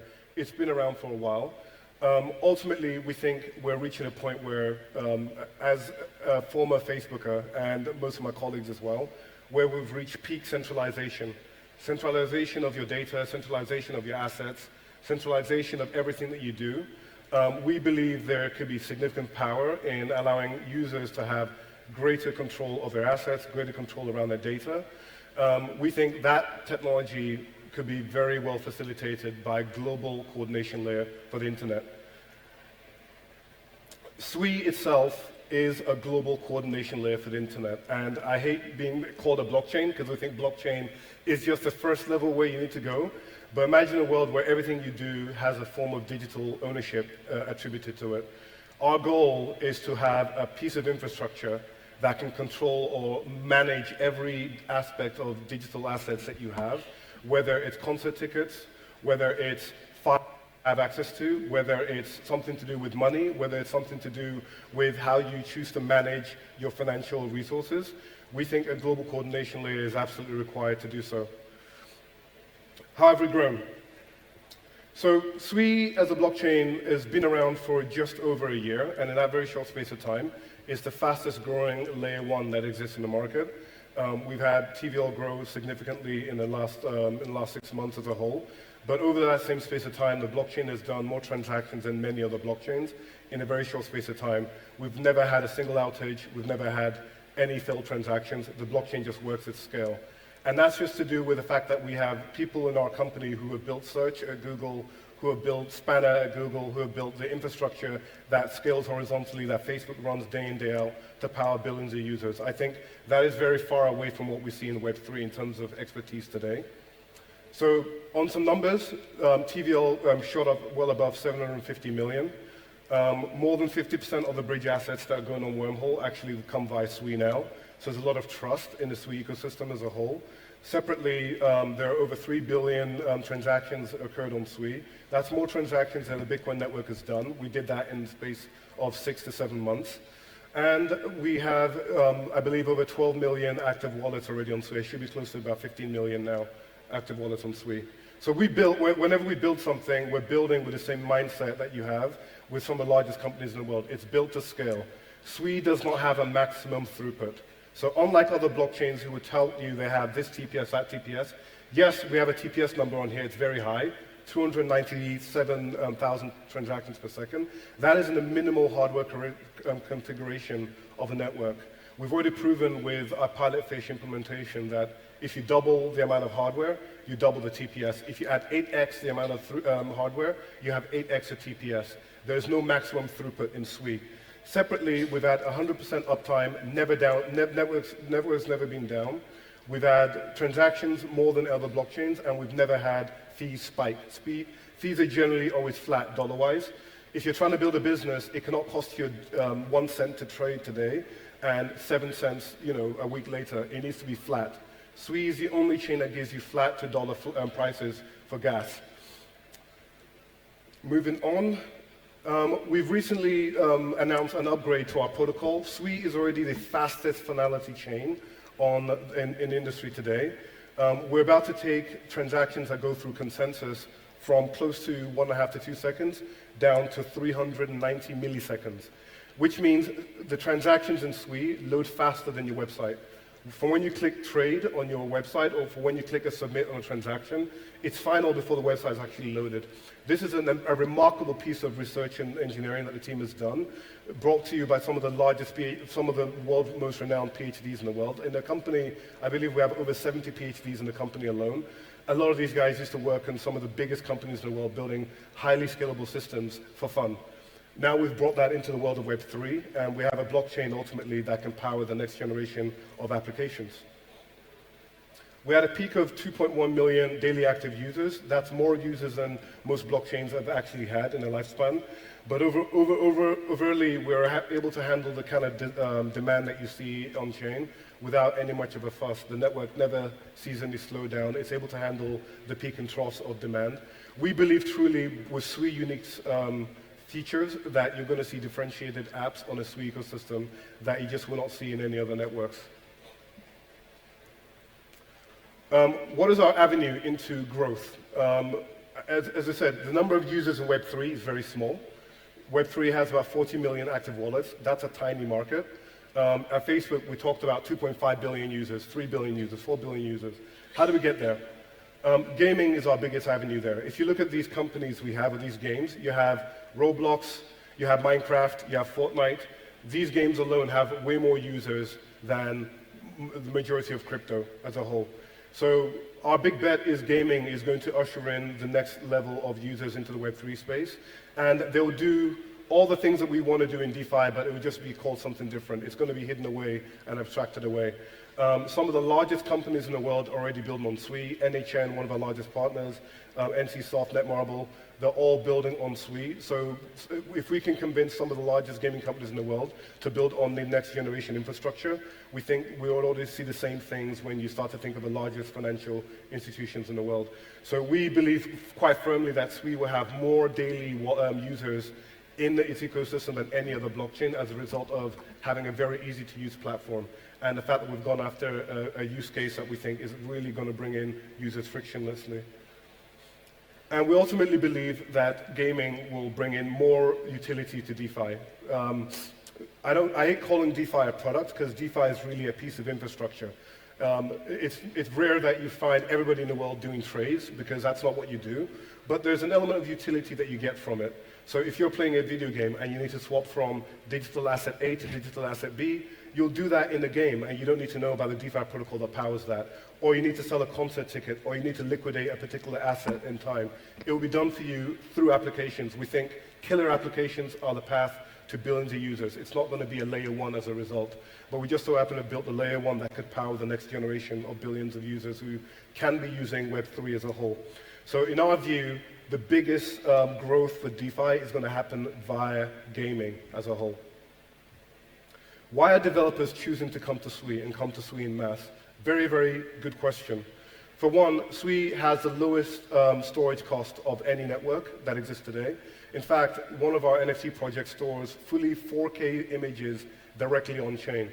When you buy an NFT today in most ecosystems, you buy a link and a file on Amazon or a file on IPFS if it's still there in 2 years' time, and rarely it's there forever. On SWE, when you store an image, the store is imprinted forever on chain. It is the cheapest chain to store data. This data we're showing right now is a bit of a false one because data on SWE is the actual image. It's the actual data represented on chain, not just some record of ownership. So storage on SWE is dirt cheap, and we think you can represent full assets. So if you want to upgrade an asset, you want to change an asset, you maintain the entire history because storage is not something of concern for you. Separately, SWE has a number of features that are very unique. Dynamic fields, or dynamic assets. If I want to mutate an object, today it's red, tomorrow it's blue, next week it's black. You want to update that stuff on-chain and not count on off-chain indexes. SWE doesn't need off-chain indexes. You can do that directly on-chain. Essentially, you can maintain the entire history of that asset as it's changed over time. In fact, the fact that one sword is owned by the top Twitch streamer versus a sword just owned by me, that one with the history being owned by a very famous Twitch streamer will have a lot more value. Why? Because all the history attributed to who has owned it in time and what it's been through will be on-chain. It wouldn't have to be counted on by some third party. Separately, SWE is object-based. Most developers build in object-oriented systems. SWE is a highly safe, highly performant, object-oriented programming language that we've developed. This was done after we left Facebook. We completely rewrote the language to make it possible for 9 million JavaScript developers to move over to Web3. Today, there are only 20,000 devs in Web3 as a whole, so we're building for the 9 million devs that don't exist today in Web3. We're finding that devs are picking up SWE Move in the space of 3 to 4 days. It's very much like Rust with an object-oriented interface. SWE also allows you to onboard users without wallets. We think wallets are a thing that's actually bring a lot of friction. With SWE, you can send someone a link, they can log on with a Google account. The blockchain itself will verify the session that you have with Google or Facebook or whatever service provider you're using. No need for middleware, and you have full self-custody of your assets. Also, transactions are sponsored.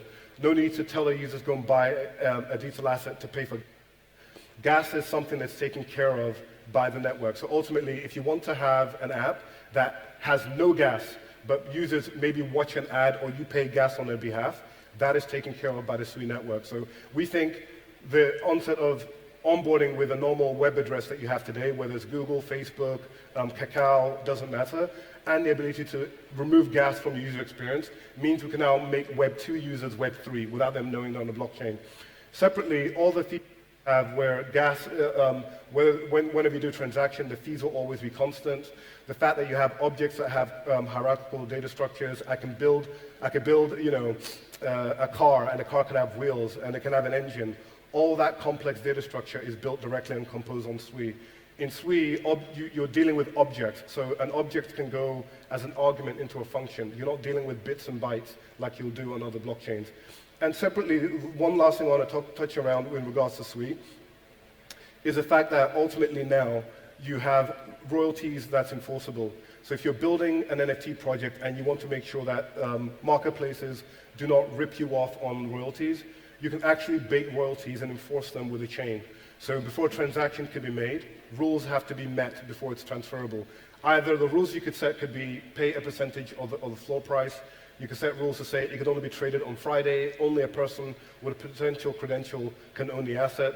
So you can have real rich rules that define the royalty mechanism that you want to enforce around assets. So assets on SUI are actually smart assets. They're unlike other chains.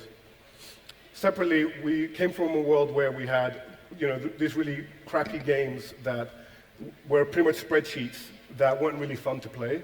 We saw those games come and go, and I'm really great that those games aren't coming back. But I think we're going to a world where games are fun again. I hate the idea of calling Web3 games Web3 games. Games should just be games, and games should be fun. And Web3 is an augmentation of the experience to make the game last longer, make it more fun, give you more ownership from a certain aspects of the game, not just a spreadsheet of playing around to earn money. And the biggest gaming studios that we're working with are building real fun and engaging games that users would like to play over and over and over again. Web3 simply adds an ownership aspect that makes it a much more fun experience, in addition to lowering cost of user acquisition for them. So the games that you're going to see built by builders on SUI will be some of the best games you've ever had the opportunity to play by some of the most world-renowned names that you've heard of. What is gaming future for us? We announced this year that we're going to be releasing the SUI Play Games Console. This is the first of a kind games console dedicated to playing video games that allows you to play both Web 2 and Web 3 games, right? So I can play Steam, Epic, and also any game built by Web3 publishers who don't have to worry about the exorbitant fees that are thrown on them by certain publishing houses or certain platforms as a whole. So you can now have an OS operating system. This is the same team that built and designed the Android operating system, designed and built the operating system for this device. The device is going to be one of the best quality games consoles you can have in your hand. It uses desktop-grade silicon, so you'll be able to play League of Legends and some very demanding games directly on it. And you don't have to choose. It will be the best device you can play your Steam games and Epic games on, in addition to a device that has an inbuilt wallet for you to play Web3-related games as well.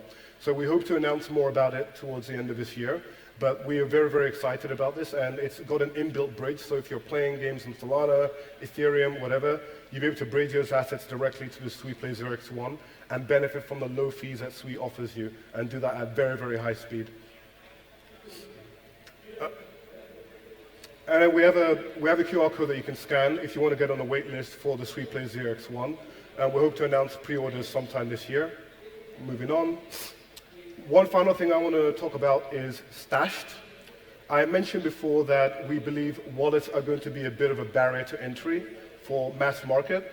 So we released a project this year called Stashed. I want to talk about it in a little bit. We believe, as I said, wallets are a problem. Blockchain has a wallet problem. More importantly, we think the web has a wallet problem. How many apps do you have in your phone? A ridiculous amount. Right? I have a Coinbase app, I have, a Bybit app, I have a Binance app, I have Coinbase Wallet, I have MetaMask, it's confusing. Users should not have to deal with that level of complexity. Users want to do tasks. They don't want to be met with applications. Whether you're talking about Web 2 or Web 3, it's exactly the same problem. We think access to digital assets should be one click, it should be mobile, and it should be as simple as Cash App or Venmo or whatever kind of payments app that you're used to using today. It should not require you to download something. It should be easy and it should be safe and secure. So this year we introduced a project called Stashed. Every app in the Sui ecosystem is starting to adopt this mechanism, which means if you have a Web3 application, just simply integrate Stashed. Users can start playing with your app right away without a download of a wallet, without worrying about gas. They experience Web3 the same way they experience Web2. When you use the internet, you don't think this is an amazing website because it's hosted on Google, or this is an amazing website because it's hosted on Amazon. You don't care. The app just works. Just the same way we believe Sui is going to make the future of Web3 very, very different. You would just use apps. You don't care whether it's Sui, you don't care if it's Avalanche or whatever. You just be using applications that give you the ownership aspect and control.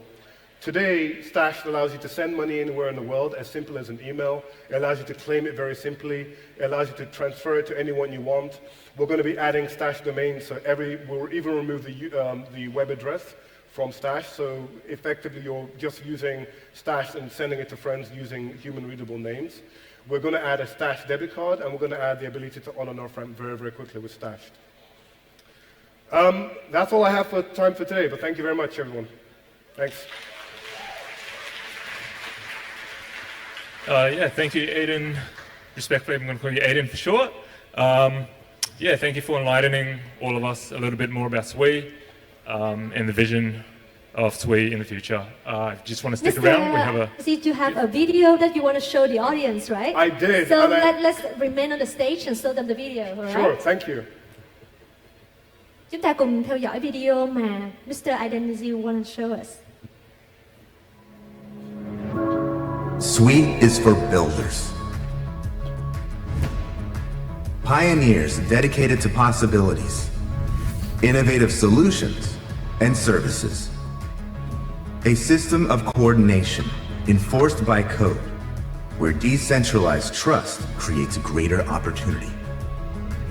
Real-world value becomes intelligent assets, stored on-chain, easily traded and transferred, combined and decoupled, resulting in increased value. On Sui, identity is independently managed, but maintained and recognized universally. Sui is a frictionless platform for builders and users, where assets truly belong to their owner and exist independently from the issuer. Sui seamlessly coordinates interactions with assets. Development is secure by default, intuitive by design, expressive by nature, with extremely low end-to-end latency, economic efficiency, elastic capacity, so technical performance never gets in the way of product experience. Sui, build beyond.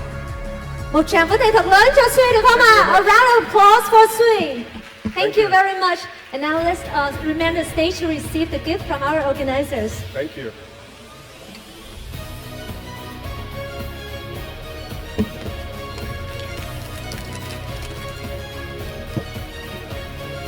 Thanks very much.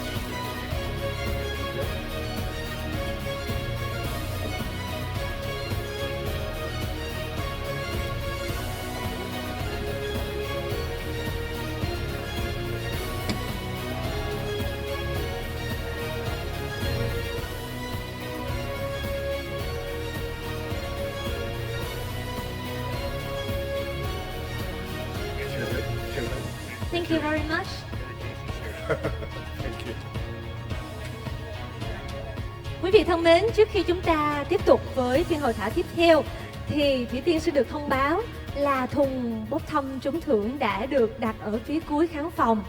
Anh chị nào trước cửa khán phòng nha quý anh chị nào đang giữ trong mình raffle ticket cùng với 2 dấu mộc của 2 ngày mà chúng ta đã tham dự sự kiện thì vui lòng đến với thùng bốc thăm để chúng ta có thể bỏ thăm vào bên trong.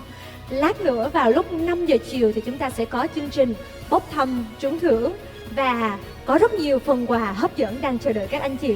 Nên là các anh chị vui lòng nhanh chóng mình bỏ thăm vào trong thùng nha các anh chị ơi. Xin chân thành cảm ơn ạ.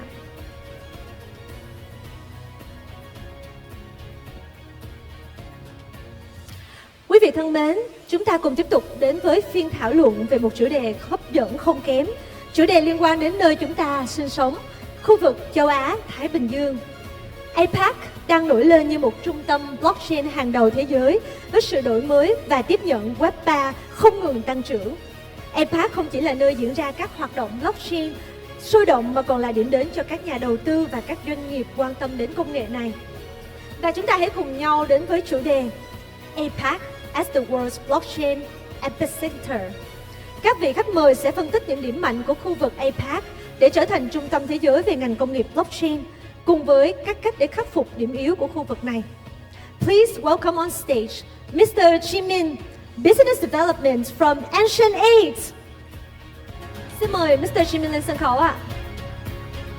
And please welcome our special guest to the VIP chairs, Mr. Kamenon, Regional Manager from Coin68. Mr. Yunji, Head of APEC at Crimea. Mr. Sanjay Pavli, co-founder from CryptoMine Group. Mr. David Tung, Manager Director from TZ APEC. Mr. Nikki Joshi, COO from Imago. Và một tràng vỗ tay thật lớn cho các vị khách mời của chúng ta. And please begin your session. Thank you. Testing. All right, guys, welcome to the last panel of the day. We have a few very distinguished guests with us to close off the panels at GM Vietnam. So my name is Zimin. I do BD at Internet. So I don't want to take up too much of everyone's time. So if you want to know more about Internet and what we do, we have a booth directly outside the conference. Outside the stage. Why don't we get a round of introductions from all these distinguished guests? Let's start with No, it's Clement here. So just a brief introduction. I represent Coin68 Exchange. We are a centralized exchange that's based in Singapore with a very wide amount of BD network throughout the whole world. So yeah, that's a little bit about us. Hey guys, I'm YJ. I'm the head of Asia Pacific for Chromia. So I help out with their BD and go-to-market strategy primarily in APEC region. Hi there, I'm Sanjay, the co-founder of CryptoMine Group. So we are the largest Web3 ecosystem builder in Thailand, helping projects with their go-to-market strategy, hosting Thailand Blockchain Week, running 2 asset management firm under Merkle Capital, AUM around 70 mil, and then we do venture builder incubated project like Zen3. Yeah. Hello everybody, I'm David from TZ APEC. So we are an adoption entity for the Tezos ecosystem and blockchain.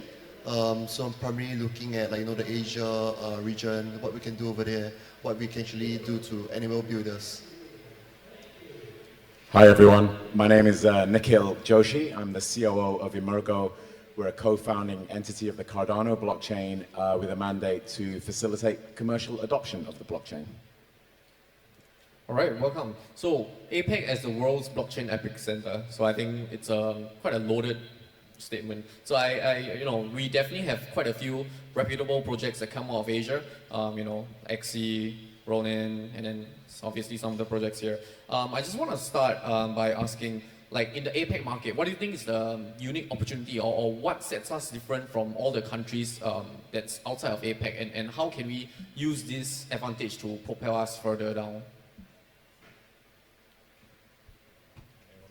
Yeah, I can go first. So I think in APEC, at least from a layer 1 blockchain perspective, where we are trying to get more people to learn our own programming language called RHEL. Vietnam, India, and also China are great countries to try to acquire and reach out to more developers.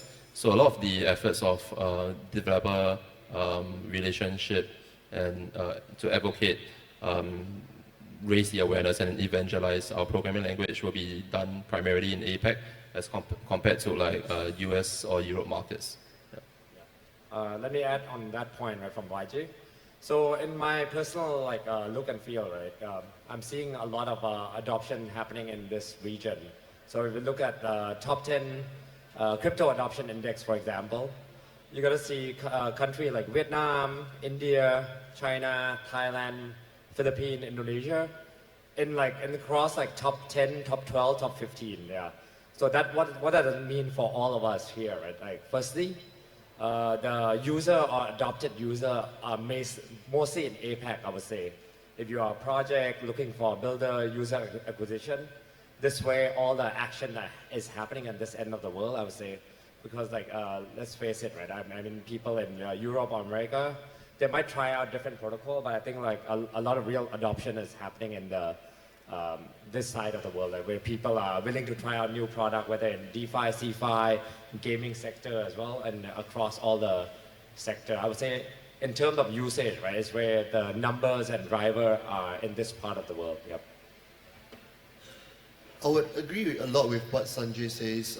Pretty much, if you see not just top 10, but top 20, there's so many Asian countries that are just showing clear amount of users, transactions that's happening on the blockchain. And not just that, but if you're looking at just the developer base, there are so much developers in India, Vietnam, Philippines, and that's primarily the reason why projects are coming out from there.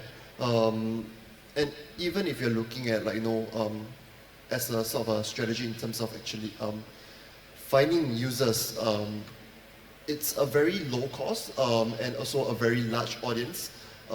If you're looking at these countries, because you could just come out with an application and a very simple application. You can test the market and don't actually have to raise so much or whatever to actually sort of hit the user acquisition cost is really, really low. So I think that was it's always a primary reason why it's a lot more successful in Asia. And if you're looking at as comparison for Europe, for US, the requirements for the users is that they want a lot more sophisticated technologies and everything. And sometimes it's not about just whether the tech is ready, but sometimes about is the regulation ready? Is all these other factors, are they ready to allow for such sophisticated tools? So I think that's primarily a reason why Asia is such an interesting market. You see the data showing that, you see projects coming showing that, and I think that's why it's the epicenter. Yeah, I would I'd simply add to that, but go up a level. Just think about numbers. Take China and India, you've got about a third of the world straight off the bat, right? But typically people talk of the US as if it's homogenous, Europe as if it's homogenous, and I think extremely incorrectly think of Asia as if it's homogenous. It's not, right? It's extremely fragmented, and so you have a lot of diversity, both of course in language, culture, etc., but diversity in thinking, and there's a large number of countries in Asia that really have incentive to adopt what blockchain and crypto can offer to them. That's very different to what's needed in Europe and US, right? Especially if you're thinking from a, should we say, a financial point of view. The other thing here is the talent pool, right? Just a huge number. So if you're thinking about developers, huge talent pool. If you're thinking about people who need real incentive to adopt what the technology can offer, it's definitely in this part of the world. Yeah, I think to add up and to sort of give a perspective from a centralized exchange point of view, because we always try to scout the most upcoming projects and the companies that are setting up shop here. So we tend to see like a trend that a lot of the bigger companies are setting up shops in even Malaysia and even in Vietnam and so on. So definitely I think the pull is, number one, I think it's more cost effective to run things here. And secondly, perhaps Asia is more fun in a way. So yeah, I think that's about it. Well, I definitely agree about the part that Asia is more fun. But I want to continue talking something about you guys mentioned whereby even in APAC, APAC is not that big, right? Like when it comes down to each of the different countries, it's very fragmented. It's like, you know, a culture in this country, or even like how they use crypto in one country varies very differently from another country, right? So I just want to check and see if any one of you feels like what needs to happen so that, you know, we as APEC, or as, you know, even Southeast Asia becomes more united. What do you think needs to happen there so that when we go out to the world stage, we can, you know, be more of a strong player? Maybe I start first. I think first of all, organizing event like this, for example, is a good showcase and pulling everyone in the region together, right? So we have people coming from Singapore, Korea, Taiwan, Thailand, everywhere, right? And pulling everyone here together. That's a great initiative. But I think the challenges is in this region of the world, right? It's very fragmented in culture and language barrier, right?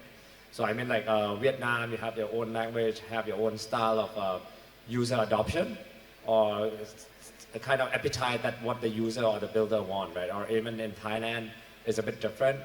And company also has to adjust that strategy in a way, right? But I think overall, in terms of building the community together, the first way, right? And then creating the collaboration among the regulator or the builder, kind of pulling into people together, sharing idea, hackathon, I think would be one great way, right, to start off that. I think we already have that informally already, in a way that, for example, we are connected to everyone, basically all the builder in Vietnam, for example, having great conversation already together, and whether we are incubating a project or launching a new one, or even vice versa from Vietnam and Thailand and Singapore, right? I think it's kind of have I wouldn't say a real established association or community, but a more indirect way, I'd say, yeah, on my end. If David or Nikhil want to add there. Yeah, I think I think fundamentally, if you want to look at Asia as one entire entity, it's wrong. And because this simply because that's the nature of Asia, where, you know, there's so much differences between each country. We can't lump them together. Culturally different and everything. So if, for instance, if you look at Indonesia, we have organized events in Indonesia in the past, and we realized, hey, actually, physical events aren't the sort of the right way to do things in Indonesia, because if the road floods, people are not going to go to the event. They're just going to they could have driven 1 hour to the place, but they're like, yeah, I'm going to U-turn. I'm not going to go anymore. So that's fundamentally one difference. Second one is if you look at mobile penetration, that's also one key difference, right? So which means if you want to go to Indonesia, you should go mobile first. That's basically the market. So I think that's the sort of idea, and not just forming the local communities, because obviously we will not know everything. So for Thailand, we worked very close with crypto minds to sort of figure out what's Thai market, what are they interested, what applications are they looking at, what's the culture, should we even do events? That sort of ideology before we enter the market.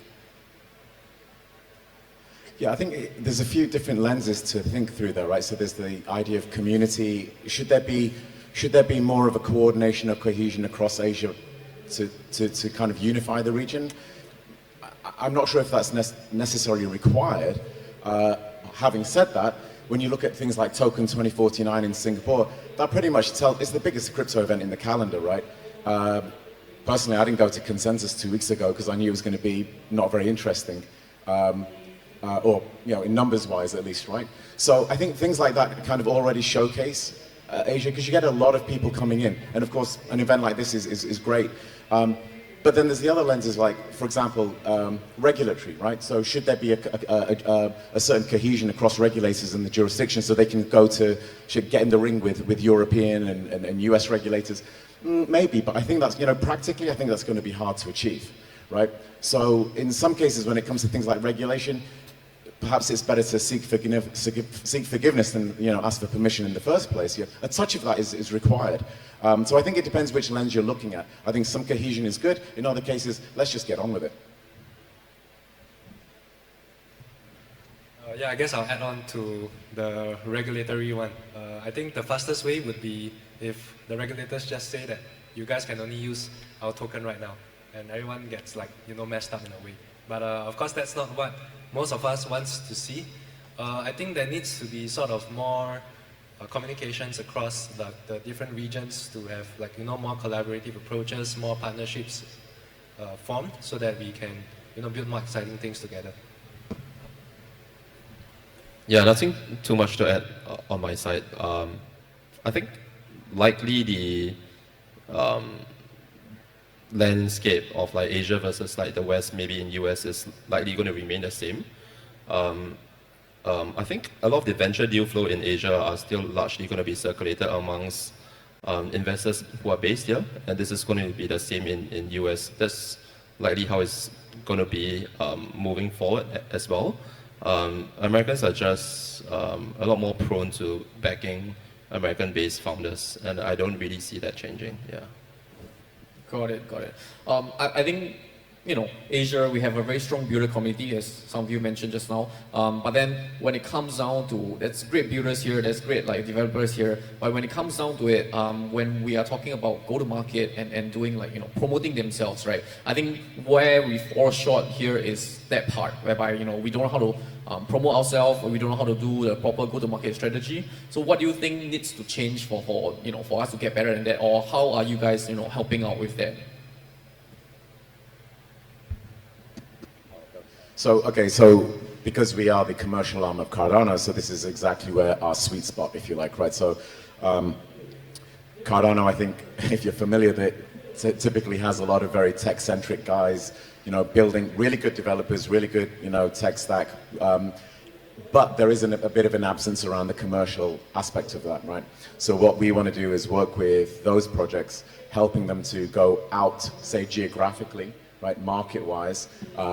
We've got an example of this where we've got a predominantly European-based project. They wanted to get access into Asia, so we're saying, okay, great, we've got a Rolodeck of names, and we can help you, establish a go-to-market and a business development plan around that. So that's just one example, but equally the other way around. We want to bring projects that are on other chains into Cardano, right? And in many instances, I think because of this industry is typically run or led by the tech first, right? And what is kind of missing is that maturation where it gets to, okay, but past the tech, what about the commercial application? What do people want? UI, UX is a real bugbear of mine, right? It needs a lot of improvement in many instances. And so it's that anticipation of what the end user or the organization that's using, whatever you're building, what do they need and what do they want? And it's smart contracts, et cetera, but it doesn't mean that you can dispense with the human touch altogether. And that is the kind of, if you like, the soft skill, the salesmanship in a way, right, of what's needed. Yeah, maybe I'll share a bit about what we do at TZ APAC. One of the primary things is that we realize that, hey, if we want builders to succeed, we have to get people to try out their products.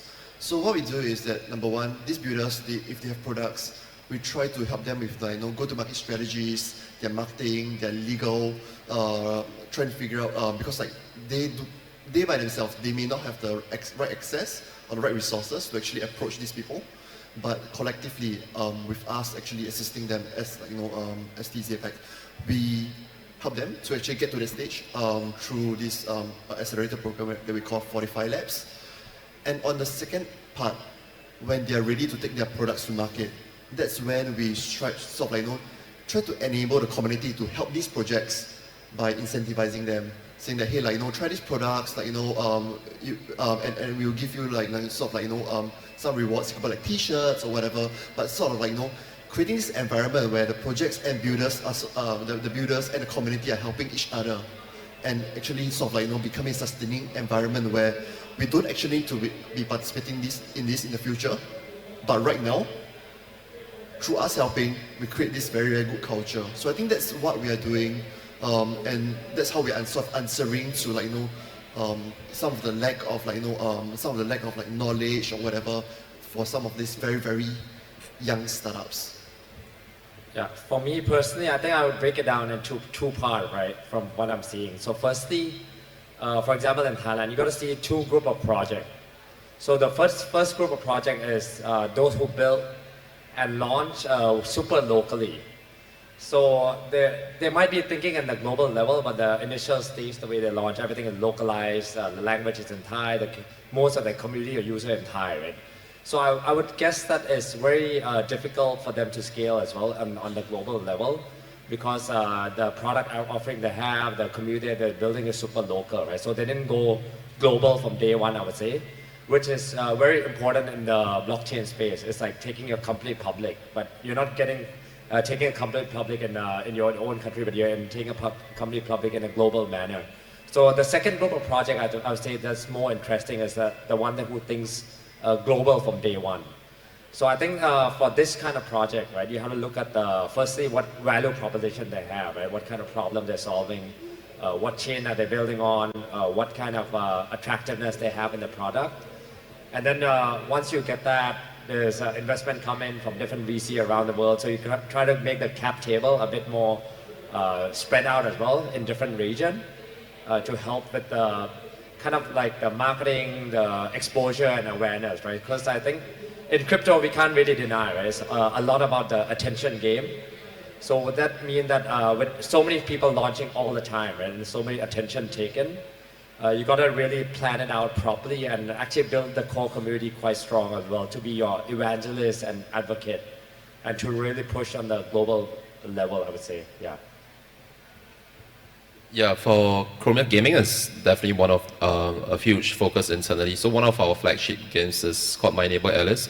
So interestingly, they actually attract a lot of female gamers or users. They're more interested because it's quite similar to like Animal Crossing.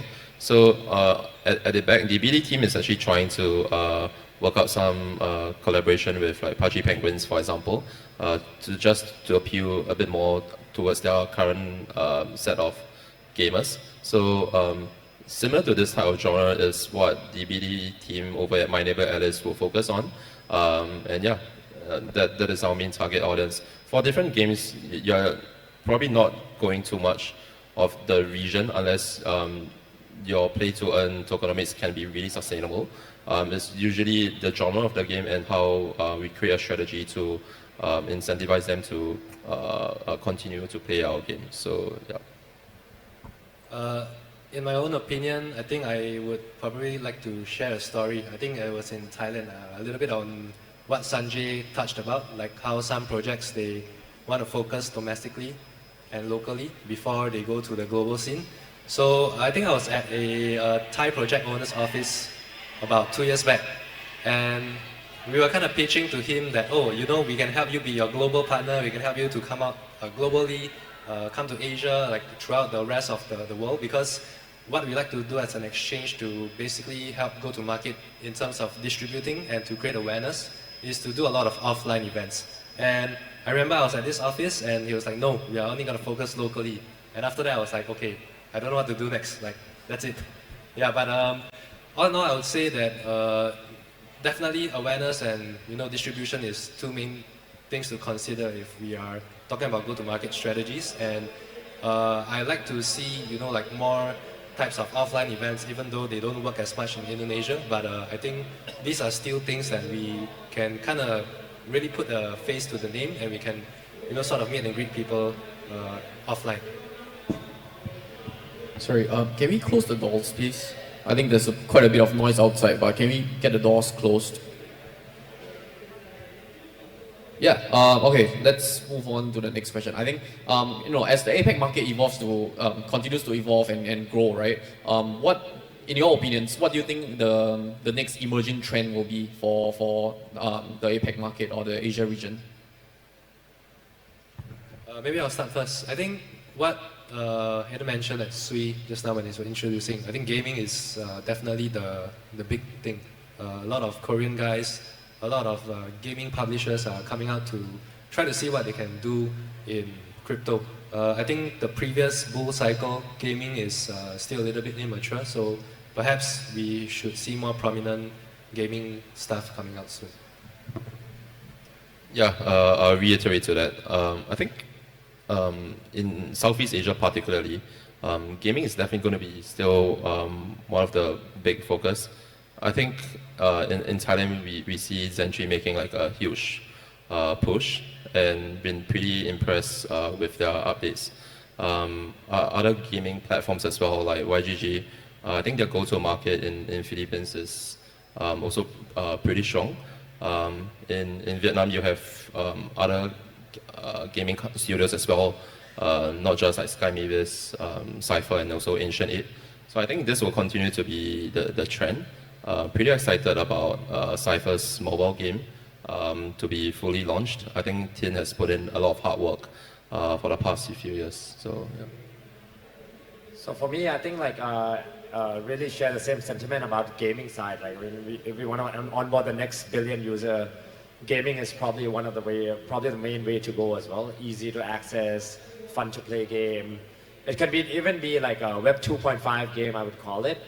It means that you already have the NFT aspect of the game, which is already happening, right? And mostly, I would say like a lot of the power user in that end, right, is from Thailand, for example. We have the most amount of spending in the gaming side in the Southeast Asia region. And a lot of gaming related projects are pushing into that as well, I think. And other thing that I'm seeing on my end is probably on the social side as well, social fi status. I mean, we're seeing a lot of experiment along the way, but I truly believe that one of the ways you can onboard also the next group of users through new social fi and rewarding the real creator that what they deserve, right? Like so.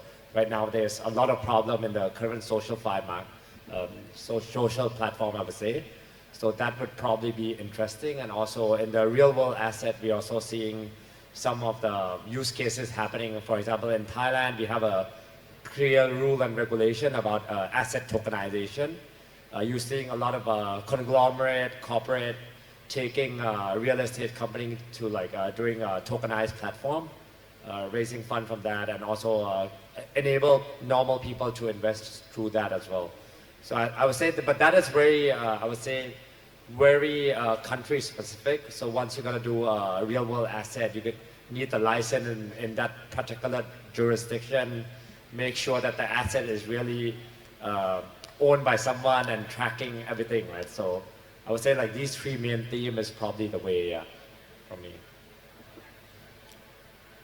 I would echo similarly to what the other panelists has been already saying. Like I think gaming is probably the key focus, and the rationale, of course, is that during the last cycle, games weren't really there yet. I think games are going to be there, and in general, games is just such a huge culture in Asia, right? So if you look at Philippines, Vietnam, there's so many amazing game publishers, developers, gamers.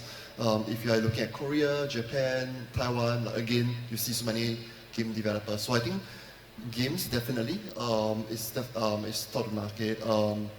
Even for Tezos, we also have Meta Pals, a couple of other projects that came out. They partner with Teletubbies and a lot of this trying to pull in the nostalgia element, which I think is also a very key trend. The other area which I think would be very interesting as well might be more towards DeFi. And I think where DeFi is not in terms of the sophisticated portion again, which are usually targeted towards the traders, but I think more towards how does it enable disruption, life to be better in countries where DeFi will make the biggest impact. But I think in particular for that portion, it might be very dependent on the regulatory frameworks, how close could these startups work with regulators to actually come out with a framework where they can actually protect their citizens, but yet enable them to actually do more. So I think that's how the two key trends in terms of probably gaming, and second one I think maybe more towards DeFi. Yes, I think I've got a slightly more mundane answer, which is that I think that DeFi, yes, but I think the traditional players will start to see very quickly that there are components of blockchain and crypto that bring significant value to what they can do. And if you think about Asia as a region, right, just real kind of old world things, trade, right, execution of trade. This is stuff that still needs to happen. It happens really badly today, and blockchain can facilitate that significantly. So it's not moving, miles ahead into the realm of digital assets, which is cool, by the way, but it is kind of going back to kind of 2024 rather than, jumping ahead 10 years. And a lot of the world still needs its hand holding to see that there's components of this that can complement what happens today in a real economic sense, not going fast forward into something that is perhaps a bit out of reach conceptually for people. The other thing is, Japan, for example, is working on a whole framework around DAOs, right? So this is a G10, right, a G10 country, right, that is figuring out, as it has an aging population, a diminishing population, how does it reinvent itself? Because its economy clearly has been in trouble for a very, very long time. Now, let's assume that falls into place. That's a very big signal for other countries in this part of the world who have a real incentive to apply those kind of frameworks. And I think we'll see that kind of opening the doors. Not really quickly, but there will be a domino effect and it'll happen gradually. All right, I think we just have like 2 minutes left. I think to close off this panel, do you guys have any advice for anyone listening in the audience, like anyone who's building in Asia? What's your number one advice for them?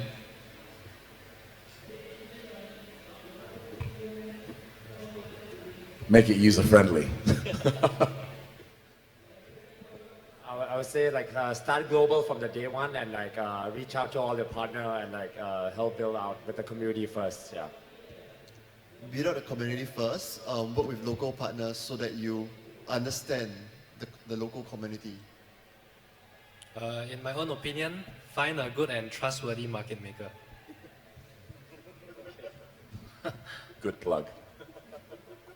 Yeah, I have different views for that, but I think what really helps a lot is to be really focused on what you want to achieve. You can just have 3 goals. Not too many, so that everybody internally are focused on what they should be doing, so that externally the community, when they are looking at a project, they are also very clear on what verticals that project is trying to focus on. I think a lot of projects, they might be over-ambitious and try to target every single sector and vertical, and this confuses people both internally and externally. So I think it's definitely better to be focused on a select few things to excel in, and then think of other verticals and to compete in that. Yeah. All right. Thanks everyone for staying here for the last panel. Can we give our distinguished speakers a round of applause, please? And please welcome all the speakers to the stage to receive the gift from our organizers.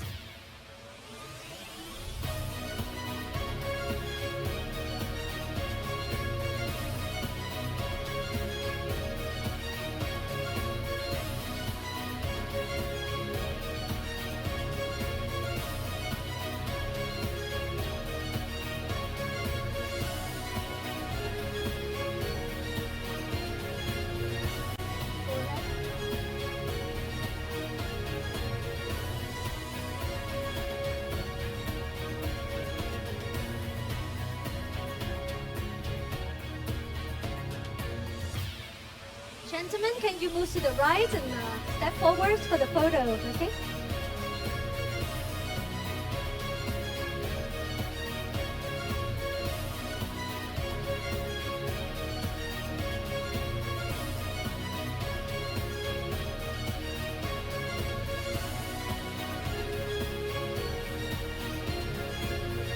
Okay, 1, 2, 3, cheers!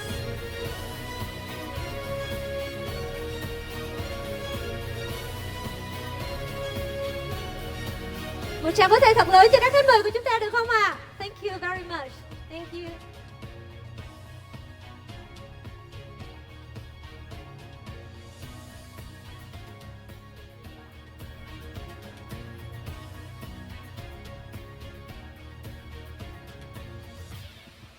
Thank you.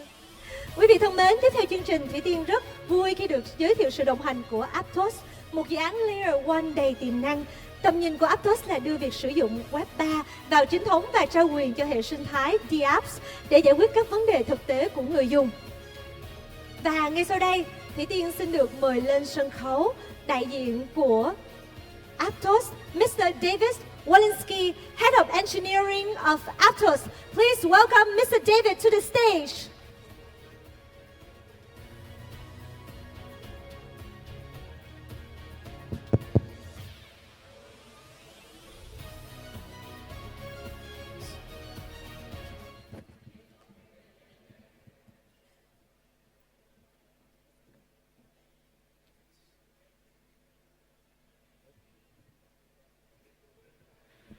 Good afternoon, everyone, and thanks for sticking around for the, I believe, last presentation of the day.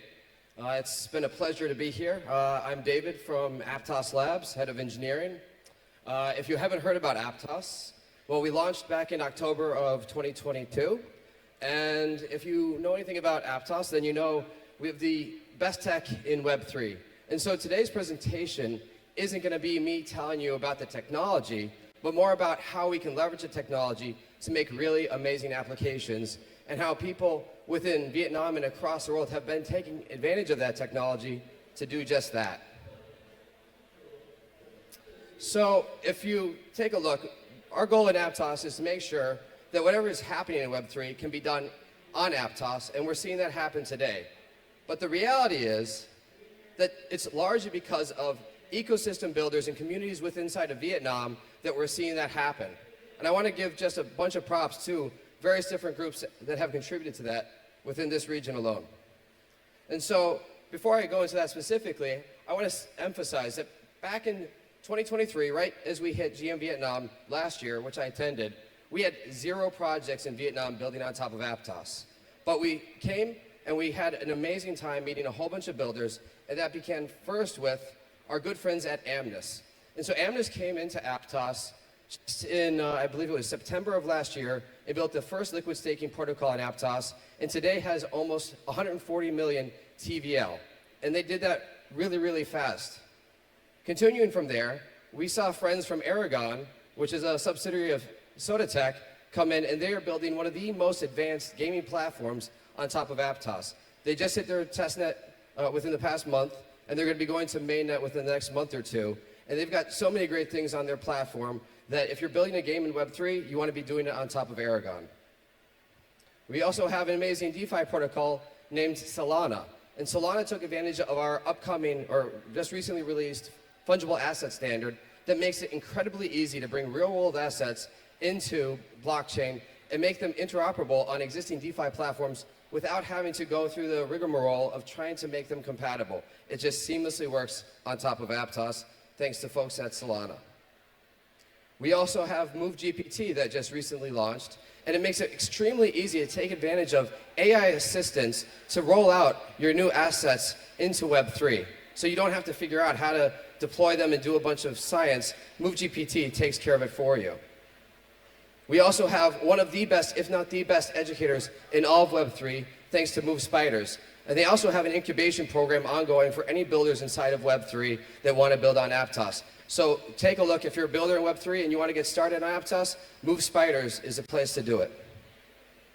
And most recently, we had a great NFT project come into Aptos from Base. They were struggling over there. They came into Aptos, and they minted out almost instantaneously and have since done thousands of dollars of volume on Aptos, and now they're in one of the top 10 NFTs on Aptos. And it's really great to see projects just come in and seamlessly take advantage of our technology. And there's a whole plethora of other projects that are building on Aptos and have launched with inside of Vietnam. And so, I just want to call out great, amazing people within the region, and we're really happy to be here. But continuing on, why did these teams come into Aptos? Why is this technology so great? I just want to briefly touch on a few points. And the first thing is Aptos provides extremely low latency and high throughput. And we've done this by building this technology and beating on it over a very long period of time. We regularly ship updates to our system that validates this and tests it out so that we're continuously pushing latency down and throughput higher. Most recently, we had deployments that brought down almost every single transaction on mainnet down to about 0.8 seconds or less. This means if you're doing DeFi, NFTs, playing games, whatever it is, it happens in sub-second time, and you can guarantee that you can push it to thousands of or tens of thousands of transactions per second, beating any requirements that we have in Web3 today. We also have amazing frameworks and support to enable you to build exactly what you're trying to build in Web3. And so this comes in terms of what happens on the blockchain to what happens off the blockchain, including tools and services so that you can focus on building your Web3 game the way, or Web3 projects the way you want to, without having to do all the heavy lifting that's ever so common in Web3. And as I alluded to in the first bullet point, we have an amazing future-proof system. So as we've upgraded our consensus algorithm, our networking, our move, VM, everything to this entire system, we can do that with zero downtime upgrades. We do this in a seamless fashion, and we've already demonstrated this on mainnet half a dozen times. And the last point that I want to make is, if you're familiar with building in Web 2, you know you can do it really, really fast. If you have an idea, you want to build a new marketplace, you want to sell products, you want to build games. Lots of great tools out there that make it really easy to focus on the problem that you're trying to solve. Web 3, you kind of have to start over, and oftentimes you spend more time building out your Web 3 components than you do your Web 2. And so at Aptos Labs, we're really focused on making sure that it's really easy to do. So just to give a few data points, we've got applications that have demonstrated that we've had tens of thousands of concurrent users all using the blockchain at the same time. And we've mapped that to other applications that have 150 million transactions in a single day. No other blockchain has pushed even 100 million transactions, and we're well beyond that. This was so many transactions that Artemis, a framework for monitoring data on blockchains, couldn't even track how many transactions we did in a single day until several days happened afterwards. Meanwhile, we were still offering sub-second latencies despite all the traffic that's happening on Aptos. And that is also amazing that we're able to do that while basically being free for transaction usage. You can see right there, each NFT, high quality, high data, is less than a single cent. And so you can mint millions of these for a very reasonable price, which makes it a platform for building digital assets in a way that you can actually have real interoperability and almost Web 2-like experiences. But with that, it's also important to have Web 2-like experiences, and we have social login that allows for seamless onboarding. So you can build an entire platform where your users don't have to know anything about the utility tokens of APT or have to go and acquire them. They can seamlessly just start in our services immediately. And so I'll give you a few examples of exactly what that looks like through the rest of the slides. But you say, David, you're giving all of this.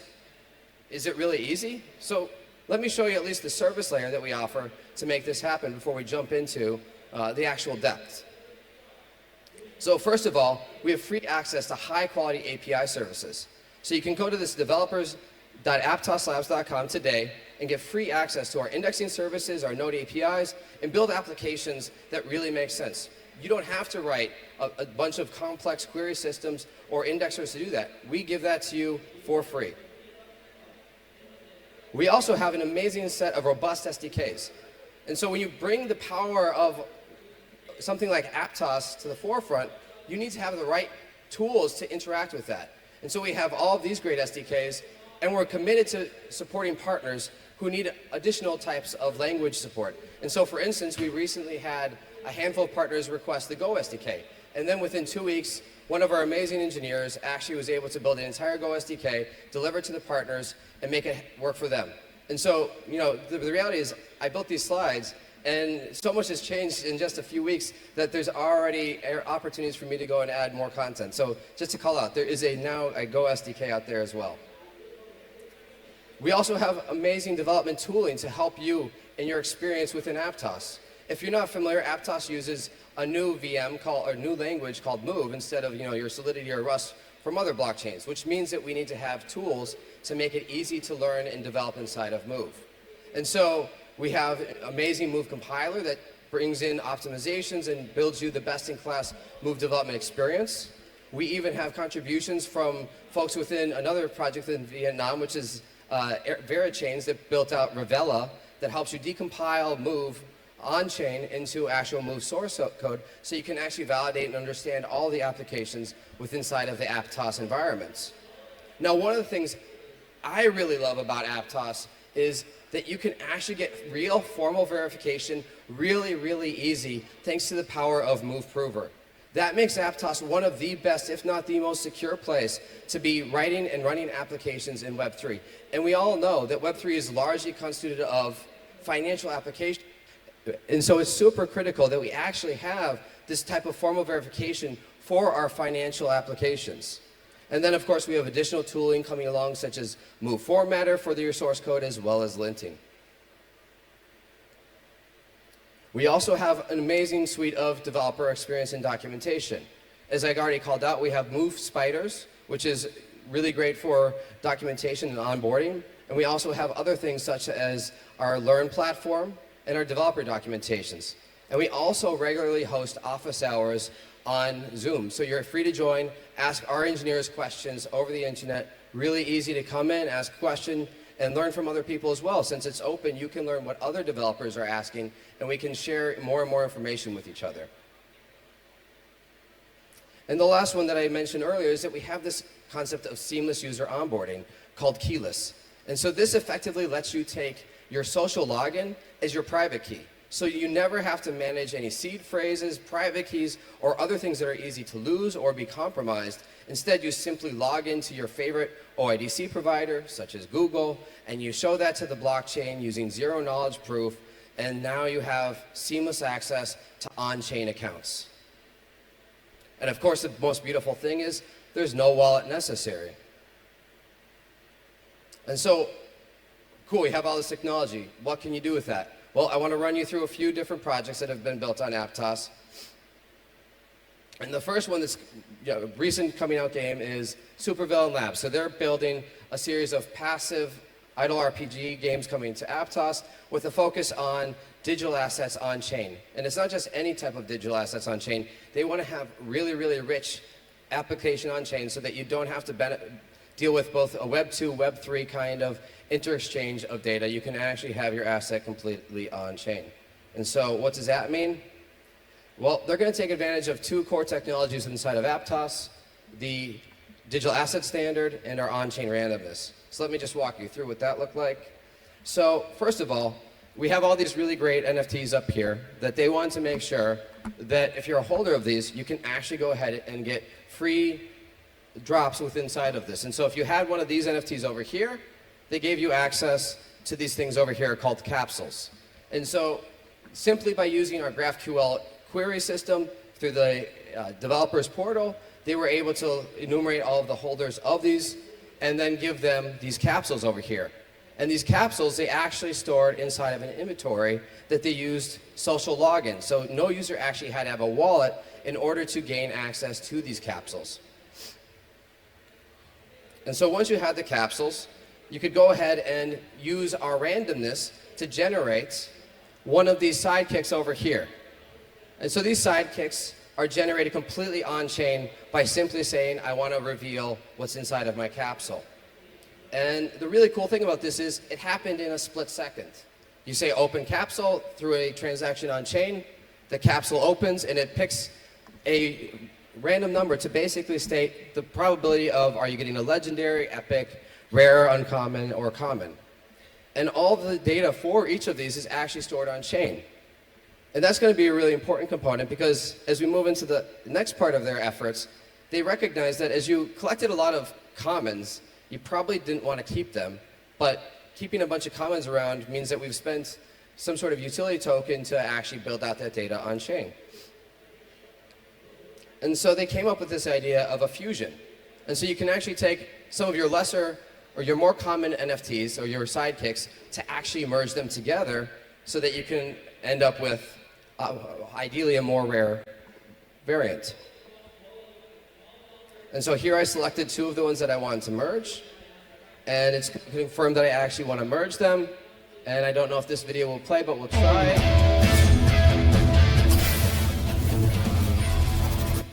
And so after that, well, you can see I wasn't so lucky. My on-chain randomness actually ended up giving me just the same level of rarity. But the cool thing here was all this happened on chain. I merged two NFTs that were both rare. It checked on chain that that data was actually a rare NFT, and it produced me a new rare NFT. And the other thing that's also important here is that as a result of this merging, all the storage fees for one of the NFTs was given back to the Supervillain Lab since they did this for me, but they also didn't actually have to pay for the storage for this new one since it just simply took the place of an existing one. And so here's a quote from the CEO and co-founder of Supervillain Labs, Lucas, who just emphasized how valuable building on top of Aptos has been for them, and it gave them an opportunity to build applications that they couldn't have built on other blockchains.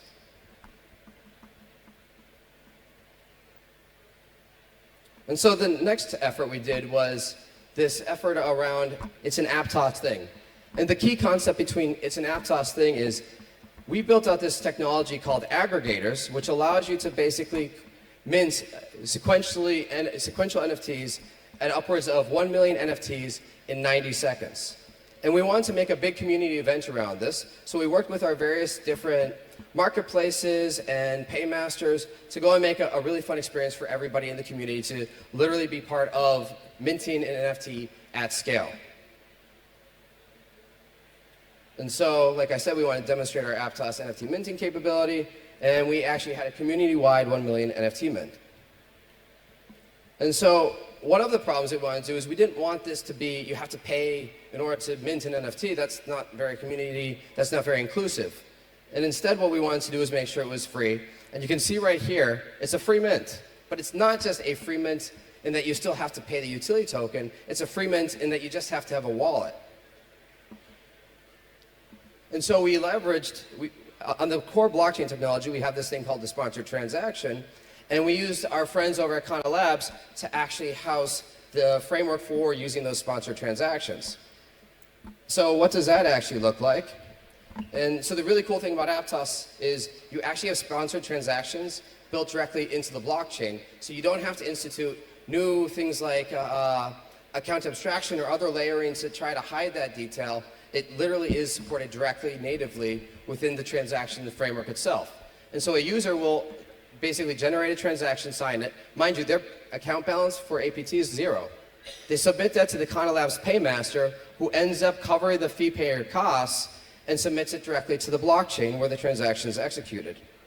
And as a result, the user has a new NFT, and they have paid nothing for it, which is something you can't see anywhere else. And as an outcome of this, what we saw was we had over 1 million NFTs minted in a very brief period of time. We saw over, I think, 500,000 unique users came and minted from within our NFT batches. It was a really great experience. And so the next one is Tapos.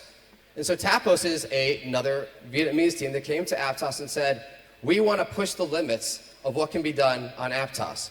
And so this is the actual group that's responsible for pushing our transactions to over 150 million in a single day. And so, for fun, what I did is I had my son over here clicking this rapidly so that he could help me tickle the cat. And so Tapos is just a clicker game with the goal of helping mint or mine for hearts up here.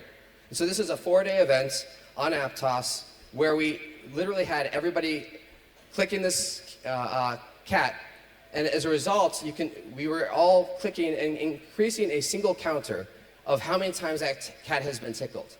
And at different points in time, we saw over sustained 2,000 transactions per second, incrementing the same single counter all at the same time.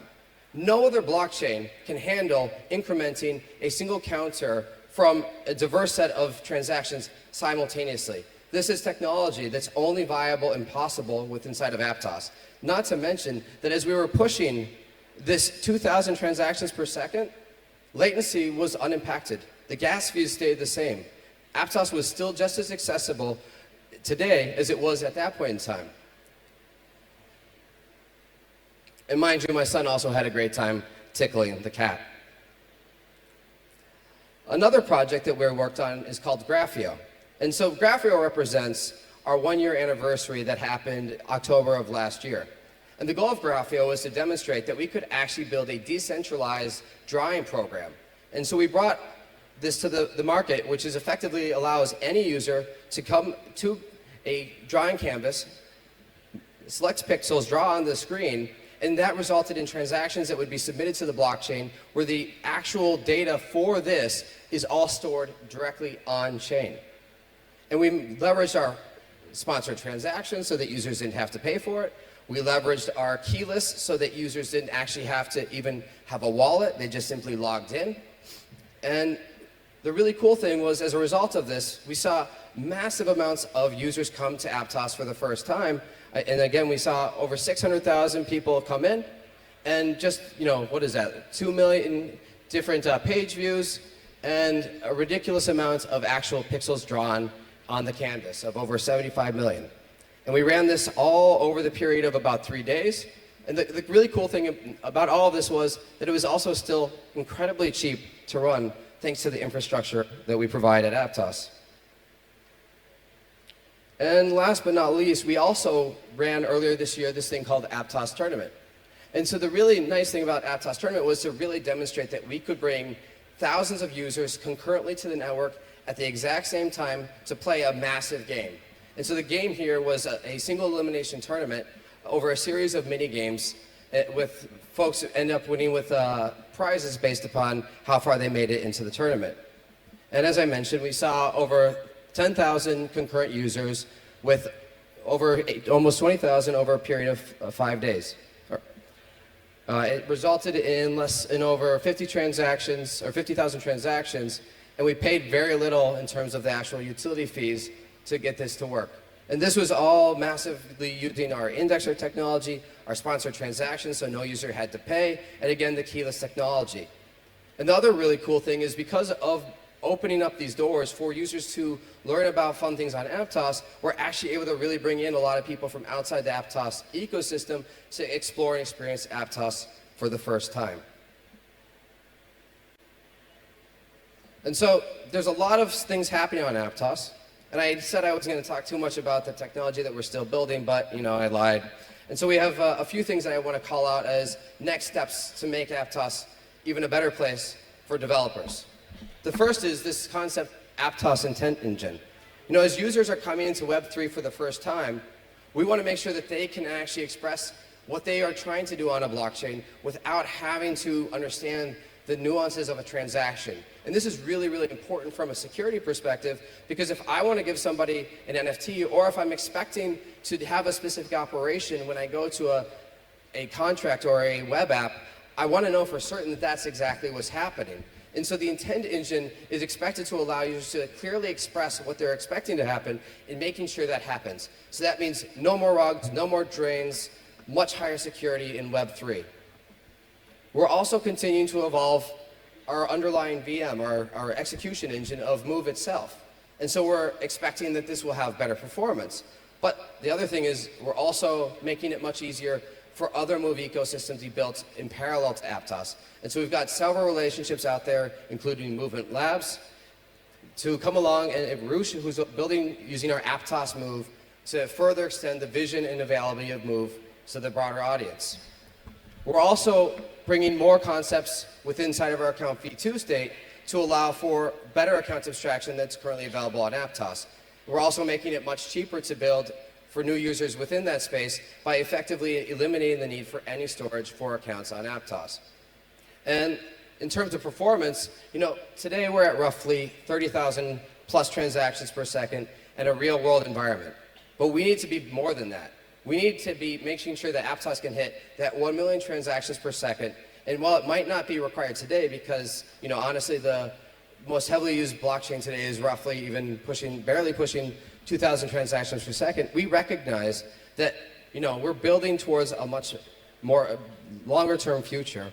And so in order to get there, we're going to continue pushing transactions on Aptos, and we're going to figure out a way to provide data sharding without having to create multiple networks. We want everybody building on a single network without having to think about rollups or think about anything else except just one chain, one environment in which they can build their applications. And so, last slide for you folks is we have a vibrant ecosystem, lots of really great projects going on. You can go Google search some of these out here, but it's a vibrant ecosystem with a lot of really great things going on. And I just want to say thanks to all of our partners who are listed up here, as well as many of those that I called out here. You can check out Aptos on Twitter, and of course there's the Move Spiders Incubator for all the developers that are excited to get into the space. Thank you very much, and come build with us.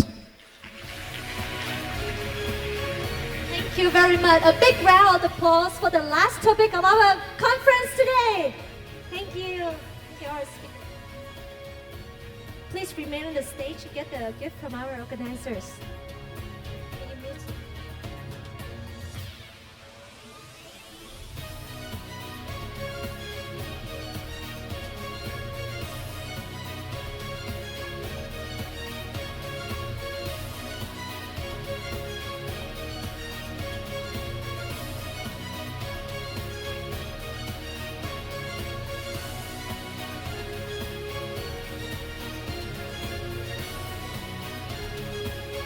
Thank you very much. Vâng, và đây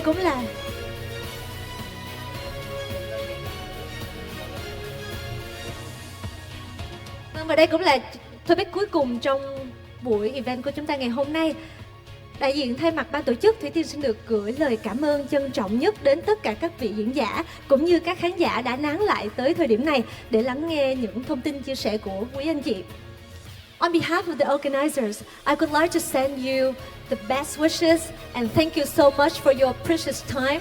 And now let's move on to the very exciting session. Do you know what it is? Mọi người biết chúng ta sắp tới cái phần nào không ạ? Cả nhà có biết mình tới cái phần nào không ạ? Phần game đúng không ạ? Không biết là các anh chị có hào hứng không ạ? Ai hào hứng thì có thể đưa tay lên cho Thủy Tiên thấy được không ạ? Vâng, có rất nhiều anh chị đang rất hào hứng. Và ở phía trên này còn rất nhiều hàng ghế trống. Nên các anh chị ở phía bên ngoài ơi, mình có thể lên phía trên này, ngồi ở bên trên này để chúng ta có thể tham gia 3 cái mini game mà Thủy Tiên chuẩn bị host nha. Mọi người có thể vào đây ạ. Các anh chị cứ mạnh dạn đi lên trên đây nha. Chúng ta có rất nhiều hàng ghế trống ở trên này luôn ạ. Các anh chị cũng có thể ngồi trên các cái hàng ghế VIP ở trên này luôn nha. Mời tất cả các anh chị ạ. Vâng, như Thủy Tiên đã thông báo thì trong chương trình này chúng ta sẽ có 3 mini game đúng không ạ? Mini game đầu tiên là mini game check-in để có thể nhận quà. Và ban tổ chức đã chọn ra 50 bức ảnh đẹp nhất, ấn tượng nhất để có thể trao những phần quà đặc biệt. Và trước khi mà Thủy Tiên công bố 50 bạn nhận được phần quà này thì trên màn hình của chúng ta sẽ hiện một cái QR code cho cái mini game thứ hai. Mini game thứ hai là mini game mà chúng ta sẽ chơi qua phần mềm AHA Slides. Các anh chị có thể dùng điện thoại hoặc là thiết bị điện tử của mình để scan cái QR code ở trên màn hình. Sau đó đăng nhập vào bên trong game và ấn nút Join để có thể đợi trước khi mà Thủy Tiên share những cái câu hỏi nha. Rồi trong cái mini game này thì chúng ta sẽ tìm ra top 25 người trả lời đúng và nhanh nhất.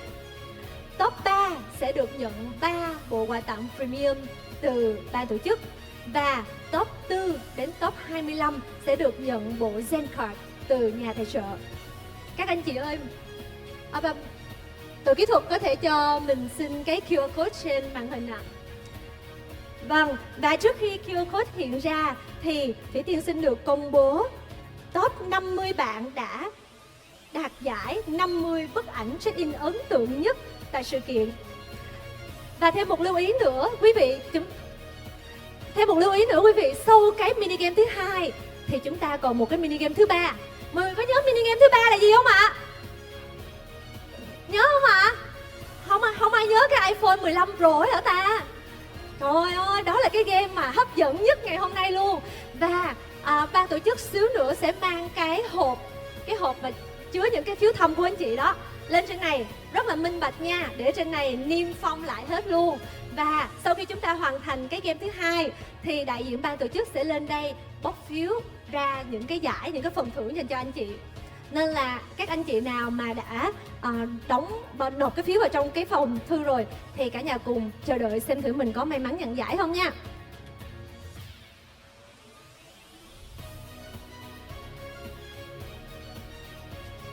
Các anh chị ơi, với cái game mà AHA Slide đó thì cần mọi người có mạng truy cập nhanh.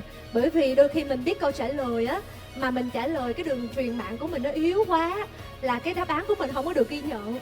Nên là anh chị nào mà có 4G á thì mình bật 4G lên nha. Mình bật 4G lên, ai mà trả lời câu hỏi đó đúng nhất và nhanh nhất ấy, thì cái điểm số nó sẽ cao nhất.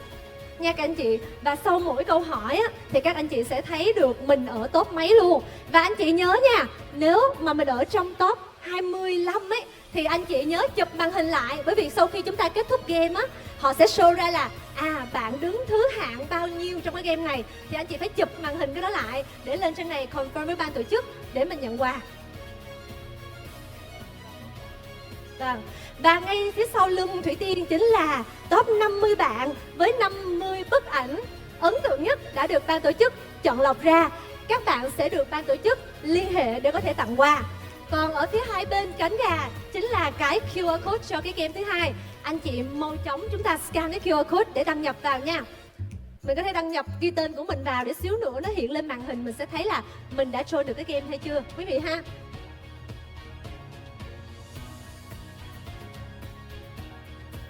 Rồi anh chị nào mà đã truy cập được rồi thì mình có thể đưa tay cho Thủy Tiên biết được không? Mới có vài anh chị truy cập được thôi hả? Rồi mình sẽ cho thêm 2 phút nữa nha. Anh chị nhanh chân nha. Nhầm chứ, nhanh tay. Và đổi qua 4G nha anh chị. Đổi qua 4G. Chứ wifi mà nhiều người dùng một lần thì sợ xíu nữa mình chọn đáp án đúng á, nhưng mà chọn bị chậm hơn người khác. Rồi chọn xong đáp án rồi thì mọi người nhớ ấn cái nút màu xanh nước biển submit cái kết quả nha, là nạp kết quả lên ấy, chứ không là sẽ không được ghi nhận nha các anh chị ơi.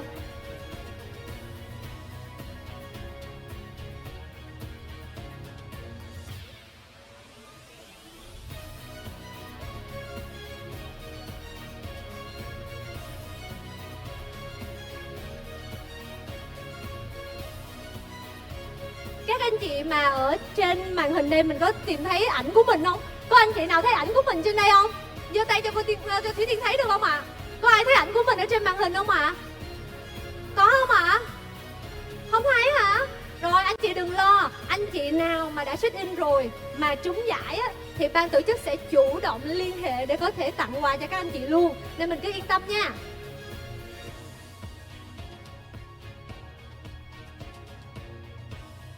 Rồi, không biết là cả khán phòng của mình đã vào được game A2 chưa ạ?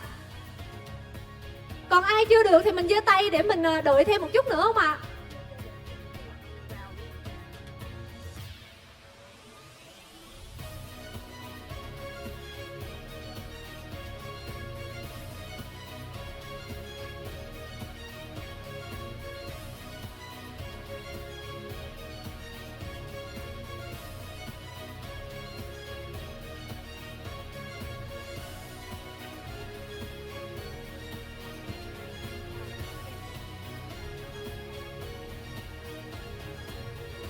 Vâng, đây là top 25 bạn đã trúng giải ở ngày đầu tiên. Và ngay sau đây sẽ là top 25 bạn đã trúng giải trong ngày hôm nay. Mời ban tổ chức ạ. Có mấy bạn nữ dễ thương quá. Mọi người có kìm thấy bức ảnh của mình ở trên này không ạ? Có ai thấy bức ảnh của mình không? Hơi nhỏ đúng không ạ? Hơi nhỏ nên có thể là không thấy rõ. Rồi bây giờ trước khi mà chúng ta vào cái phần game AHA Slides thì bên hiện tại thì mình thấy là có 177 bạn, 178 bạn đã vào trong phòng game rồi, 181 bạn rồi. Đấy, các bạn có say hi với nhau ở trong đây luôn nè. Rồi mọi người có thể comment vào trong đây là GM được không ạ?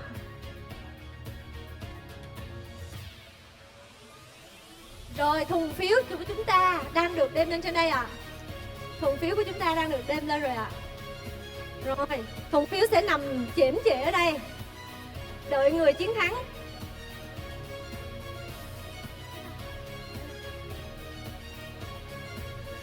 Lên trên này nha.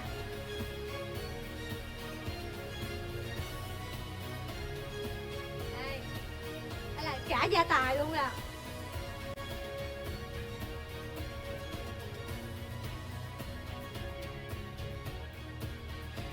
Bây giờ trong lúc mà đợi ban tổ chức và bên bộ phận kỹ thuật hiện màn hình để chơi game thì mình có thể warm up với nhau một chút xíu để chúng ta có năng lượng và trả lời cho kịp 10 câu hỏi của I Have Slide được không ạ? Quý vị có đồng ý không? Say yes được không ạ?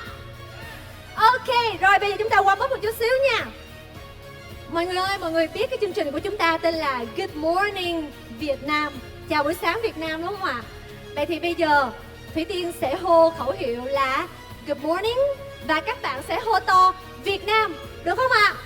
Now I'm gonna shout out Vietnam. Sorry, I will say good morning and you will say Vietnam 3 times, okay? Show me your energy. Okay, everyone? Are you ready? Okay. Good morning. Good morning. Good morning. Okay, thank you very much. Cho mình chào tay cho chúng ta được không ạ? Cảm ơn các anh chị rất nhiều. Để mình xem thử là có bao nhiêu bạn ở trong đây rồi ha. 194 bạn. We already have over 190 players waiting in AHA Slides. Okay, anyone else? Còn ai chưa vào nữa không? Mình nhanh chân đi nha các anh chị ơi. We will have 10 questions. Chúng ta sẽ có 10 câu hỏi and 4 answers for each question. Okay? So try to answer, choose the most correct answer and try to be fast as possible. All right? We're gonna pick top 25 people and all of you will receive some special gift from our organizers. Rồi, các anh chị có thấy tên của mình trên này không? Thủy Tiên thấy hơn 200 người chơi đã ở trong này rồi. Over 205 players is already here. Okay, so let's count down. Chúng ta cùng đếm ngược nha quý vị. 10, 9, 8, 4, 3, 2, 1. Let's get started. Question number 1, câu hỏi đầu tiên.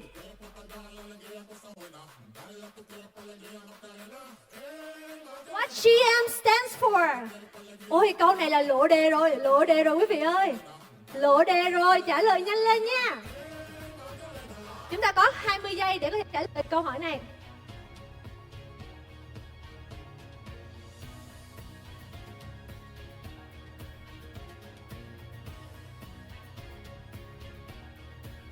Ôi, cả nhà nghiêm túc quá.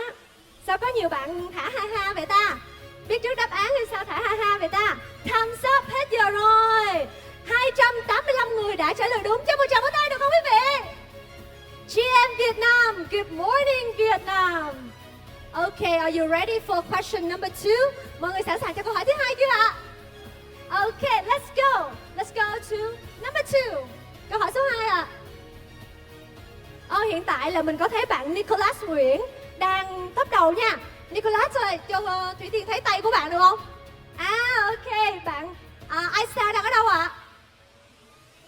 Ok, và top 3 là bạn Minh Quân 0707. Bạn đang ở đâu? Không thấy nè. Rồi, cả nhà ơi, chúng ta cố gắng giữ được cái bảng xếp hạng này hoặc là cố gắng trả lời nhanh hơn để chúng ta leo lên bảng xếp hạng nha. Câu số 2. Ui, tay của ai đây ta? Tay của ai đây cả nhà?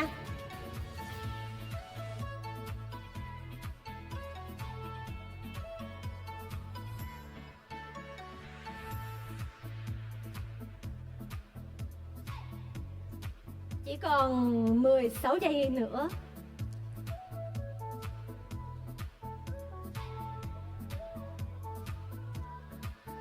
Seven, six, 5, 4, 3, 2, 1. Thumbs up. Hết giờ rồi. Vâng, 260 bạn đã trả lời đúng. Đó chính là tay của CC.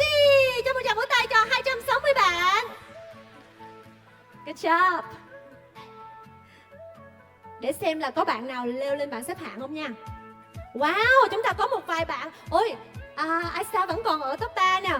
Golden Sun đã leo lên top 1 và bạn Sơn đã ở top 2. Bây giờ chúng ta cùng vào câu hỏi thứ 3. Let's move on to question number 3. Which project is this? Dự án nào đây ạ?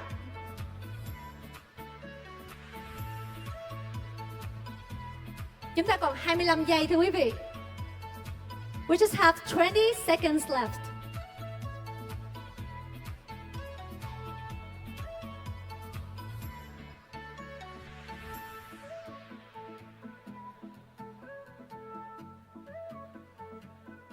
Seven, six, five, four, three, two, one. Time's up. Hết giờ rồi. Vâng, 191 bạn đã trả lời đúng. Đó là dự án Curve. Tina đã lên dẫn đầu rồi ạ. Tina đang ở đâu ạ? Tina ơi, cho mình thấy cánh tay của Tina được không? Tina đâu rồi ta?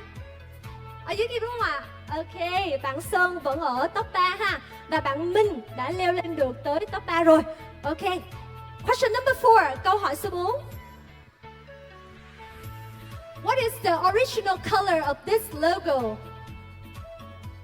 Rồi, cái màu nguyên thủy, cái màu của cái logo này là cái gì á cả nhà?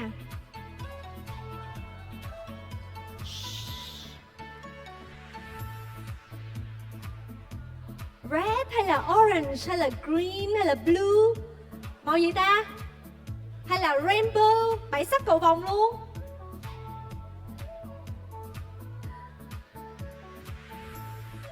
Three, two, one, time's up. Hết giờ.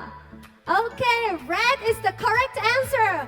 221 people got the correct answer. Very good. Vậy là hồi nãy ai nói blue là nói để cho mấy bạn khác trả lời sai đúng không? Okay, very smart, rất là thông minh nha. Justin already went to top 1, Tina still in top 3, and Sun still in top 3. Congratulations. Question number 5. Câu hỏi số 5 ạ. What is FOMO short for? FOMO là viết tắt của gì vậy ta?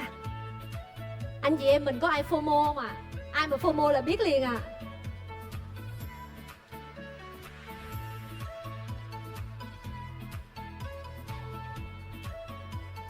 Cô Thủy Tiên nghĩ là hầu hết trong này ai cũng có một lần đã từng FOMO rồi đúng không ạ? Mình phải thừa nhận đi ạ. Sự thật đôi khi nó hơi phũ phàng chút xíu ạ. 3, 2, 1, time's up. Hết giờ. Okay, 228 people with the correct answer. Fear of missing out. Bạn Minh ở đâu rồi? Bạn Minh ở đâu nãy giờ? Wow, bạn Minh leo lên top 1 rồi nha. Lén núp ở đâu lên top 1 rồi. Question number 6, câu số 6 nè. Rồi, quốc gia nào mà đứng xếp hạng thứ 3 ở trên Trend Analyst 2023 vậy cả nhà? Ôi, có Việt Nam mình kìa, phải Việt Nam mình không ta? Hay là Mỹ?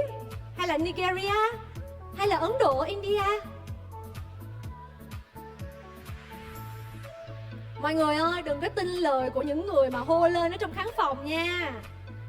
Don't trust what you hear.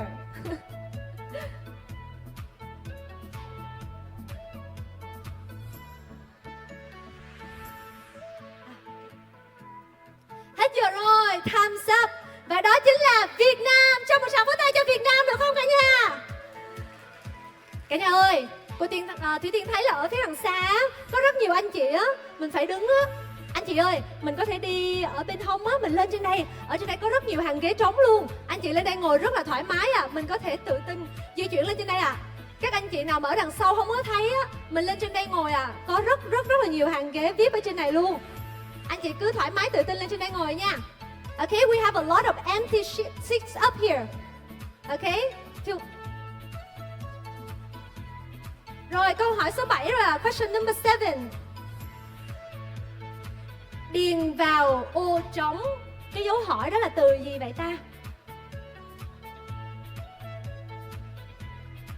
Con bò, con gấu rồi tới con gì? Tới con kangaroo hả ta? Không có con chó. Time's up. Hết giờ rồi. Trời ơi, sao nhiều. Trời ơi, mình làm lộ đáp án mà không ai chọn đáp án của mình hết trơn. Kangaroo hả? Rồi, ok, tới câu hỏi tiếp theo nha.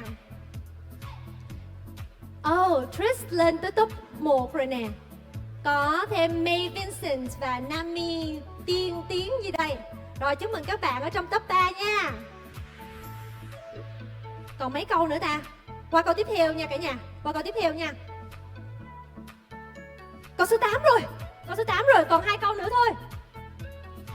Rồi, cái nào là không phải layer 2 on Ethereum?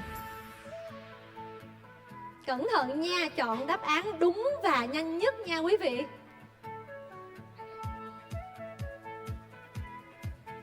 Bây giờ mà cứ thấy ai hô hô cái câu trả lời lên là không có tin. Không có tin. Ok, 10 seconds left. Còn 7 giây nữa. 5 4 3 2 1. Time's up. Hết giờ. Và đáp án đúng của chúng ta là Avalanche. Rồi, 126 bạn trả lời đúng à. Để xem có ai leo lên. Ôi, có bạn Tám Phiện. Tám Phiện là ai à? Cái tên này lạ quá, nãy giờ chưa thấy à. Tám Phiện đang ngồi đâu ạ? Rồi, chưa thấy, chắc xíu nữa để Tám Phiện lên nhận giải luôn ha. Jenny đã lên nè và bạn Ari. Rồi, May Vincent đã xuống top 4 rồi. Ok, bây giờ chúng ta sẽ cùng nhau đi qua câu hỏi tiếp theo. The next question. Question number 9. Just 2 questions left. Còn 2 câu nữa thôi nha. Rồi. Với câu hỏi này thì các bạn có 28 giây để trả lời. Nên là các bạn hãy suy nghĩ thật là kỹ nha. Think carefully before you choose the answer, okay? We just have 2 questions left. 15 seconds left. Và chúng ta còn 10 giây nữa. Anh chị ơi, nhanh chân lên. Nhanh tay lên, nhanh tay lên. 3, 2, 1. Time's up. Hết giờ rồi. Và chúng ta có 138 bạn trả lời đúng. Và bạn Jenny đã leo lên top 1 ngồi rồi. May Vincent đã gỡ gạc để lên top 2. Và chúng ta có một bạn mới là Wesa. Rồi, Tám Phiện ơi, từ top 1 xuống top 4 rồi nha. Bây giờ từ từ hãy show cái câu cuối này để mọi người thở đã. Mọi người ơi, thở cái đã. Rồi, tay nè. Vô thế nha cả nhà. Mạng chạy nhanh nha. Câu cuối nè, quyết định nè.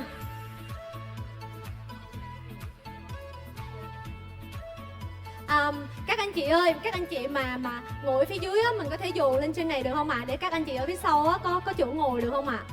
Chúng ta còn cái game phía sau nữa, nên là Thủy Tiên mong là ai cũng có chỗ ngồi thoải mái.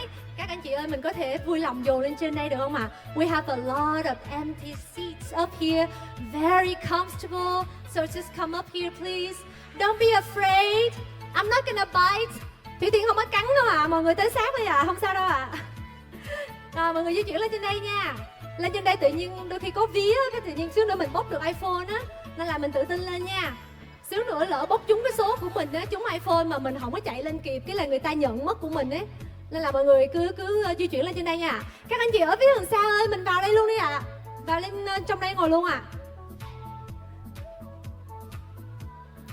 Rồi. Ok. Cả nhà ơi, mình đã sẵn sàng cho câu hỏi cuối cùng chưa? Are you ready for the last question?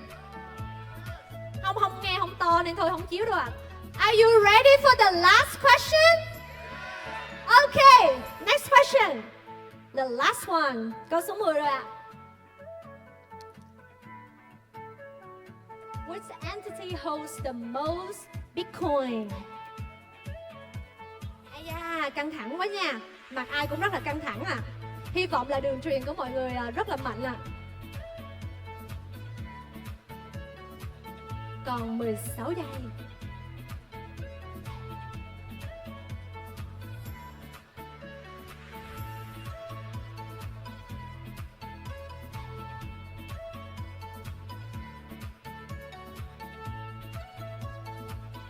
Time's up, hết giờ rồi.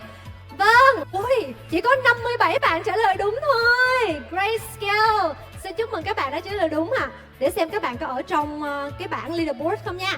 Let's see if you guys are in the leaderboard. Top 1, Alika, Tuấn Cùi, Ari, Phong. Bây giờ mình sẽ đọc từ trên xuống dưới nha, tới top 25 nha. Rồi, ban tổ chức kéo xuống giúp nha. Ban tổ chức ơi, mình ấn vào cái ấn vào cái nút bát á, Cái nút trên cùng bên tay trái á. Nút trên cùng bên tay trái á. Trên cùng bên tay trái à. Rồi ấn cái nút dấu chéo mà ngay chỗ ở dưới cái chữ aha slide á, nó có một cái dấu chéo à. Dạ, đúng rồi, ấn vô đó ạ. Rồi kéo xuống à. Kéo xuống ha. Rồi top 5 ring. Ring có ở đây không ạ? Không có là đổi người khác nha. Ring ơi, ring có ở đây không ạ? Rồi ok, tiếp tục nào.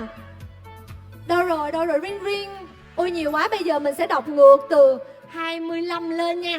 Mình đọc ngược từ 25 lên nha. Ok. Rồi, kéo xuống tới 25 được không ạ? Mình sẽ mời tất cả các bạn từ 25 đến top 4 lên sân khấu để nhận được bộ danh thiếp điện tử thông minh Zen Card từ nhà tài trợ chương trình của chúng ta. Kéo xuống nữa được không ạ? Kéo xuống nữa được không ạ? Từ trên xuống ạ. Rồi.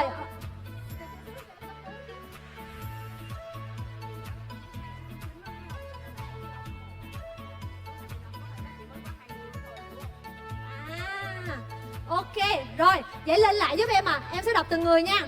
Em sẽ đọc từng người nè. Lên cho em từ top 4 nha. Top 4. Top 1 luôn đúng không ạ? Rồi ok, lên đi ạ. Lên lại nha. 5 là ring rồi đúng. Rồi, 1 Alice, 2 Tuấn Cùi, 3 Ari, 4 Phong, 5 ring, 6 Jenny, 7 May Vincent, 8 Chrissy, 9 Wesa, 10 là Minh, 11 sẽ là Tám Phiện, 12 Thiện, Def, 13 Du Dân, 14 Duy Tôm, 15 Blockchain, các bạn dần lên sân khấu à. 16 Rosa, 17 Sơn Đặng, 18 Anh Trương, 19 Chat, 20 Trace, 21 Daisy Bùi, 22 Kim, 23 Viction, 24 Thiện, 25 Huy Phạm. Rồi, ok, mời tất cả các bạn lên sân khấu ạ. Rồi, các bạn từ top 4 đến top 25 sẽ được nhận bộ Gen card. Và xin mời Kimmy, đại diện ban tổ chức, lên sân khấu để trao quà cho các vị khách của chúng ta. 3 bạn top 1, 2, 3. Ngoài bộ Gen card thì các bạn còn được tặng thêm một bộ quà tặng premium từ Good Morning Việt Nam. Chào buổi sáng Việt Nam. Vâng, bạn nữ nào mà mình nhỏ con mà đứng ở phía trước, mình đứng thành hai hàng được không ạ? Top 3 ơi, top 3 có thể lên đây đứng với Thủy Tiên được không ạ? Top 3. Ai là top 3? Top 3 ở đây đúng không ạ? Dạ, top 3 đứng đây nha.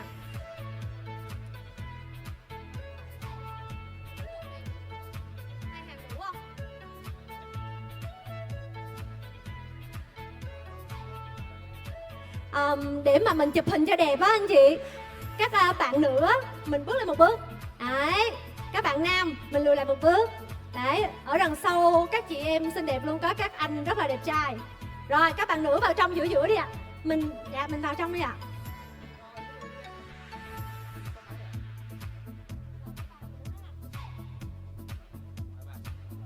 Rồi, anh chị mình có chụp hình lại cái màn hình là mình thắng rồi đúng không ạ?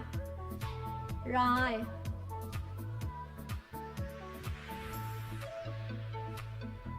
Kimmy ơi, Kimmy đâu rồi ta?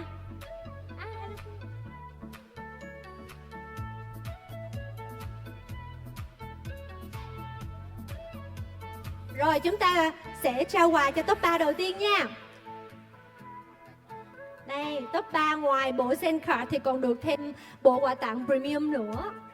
Các anh chị ở dưới ơi, đừng có buồn nha. Biết đâu không nhận quà này mà mình nhận được cái iPhone thì sao, đúng không ạ? Cho một tràng vỗ tay cho các anh chị trên này đi quý vị. Cảm ơn các anh chị ạ.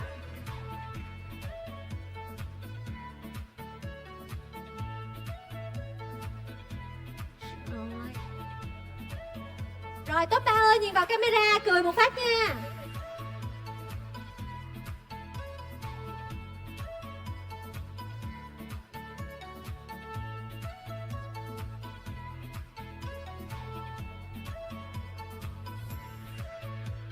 Rồi các bạn nữ ơi, các bạn nữ mình tĩnh tiến qua bên trái chút xíu được không ạ?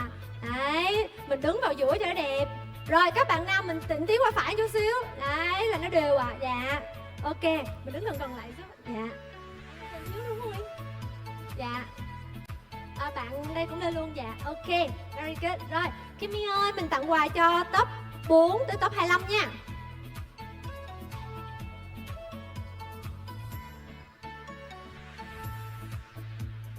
Giỏi quá.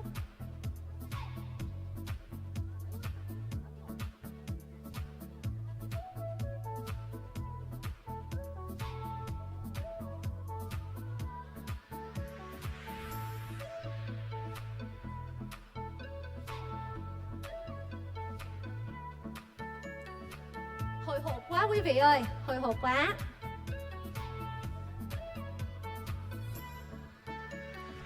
Rồi các anh chị nào mà hồi nãy ở trong cái giải mà 50 bức ảnh đẹp nhất ấy thì mình nhớ check inbox nha, check hộp thư nha, biết đâu mình cũng nhận giải dưới đó đó. Rồi Kimmy, rồi Kimmy trao gần xong rồi. Top 3 vào trong chụp hình chung luôn cho vui ạ. Rồi. Rồi các bạn sẽ qua Kim chút xíu. Dạ rồi, ok.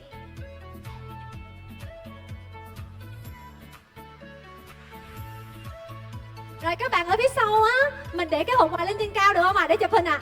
Rồi các bạn phía trước thì cứ cầm thôi. Ok, mình nhìn vào camera nha. Cả nhà ơi, 1, 2, 3, cheese. Tươi quá, ai nhận quà cũng tươi quá. Rồi cho một tràng vỗ tay nữa được không quý anh chị ơi? Một tràng vỗ tay thật lớn nữa à. Rồi mời các anh chị mình về lại vị trí ngồi của mình à. Các anh chị nhận giải ơi, mình ngồi ở trên luôn đi. Mình ngồi ở trên hàng ghế VIP luôn cũng được ạ.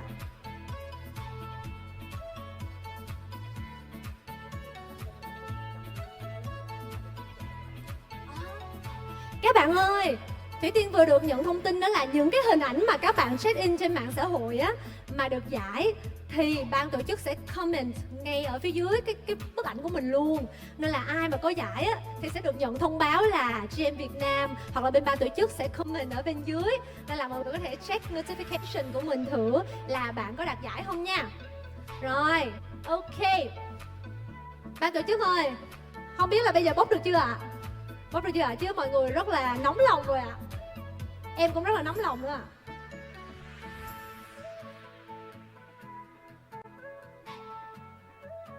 Rồi, trước khi bốc thì cũng phải biết là bốc là được cái gì chứ đúng không ạ?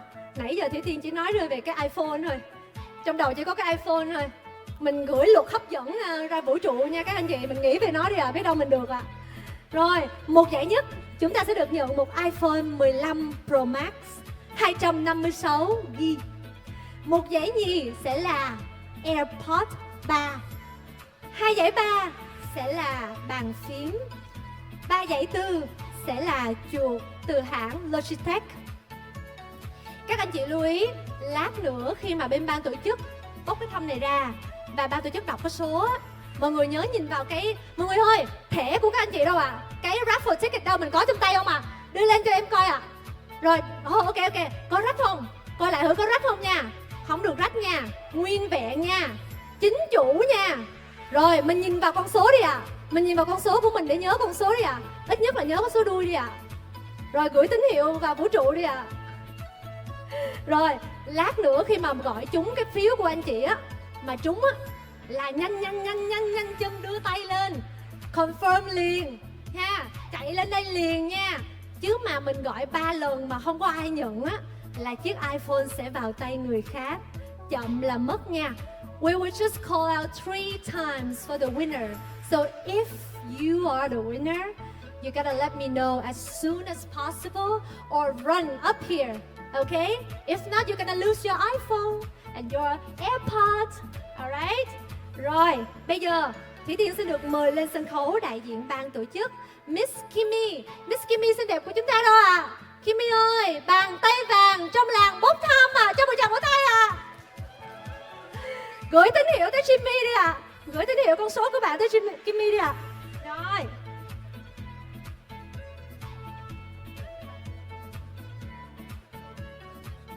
Rồi, bây giờ để mình di chuyển cái bàn này vô giữa nha.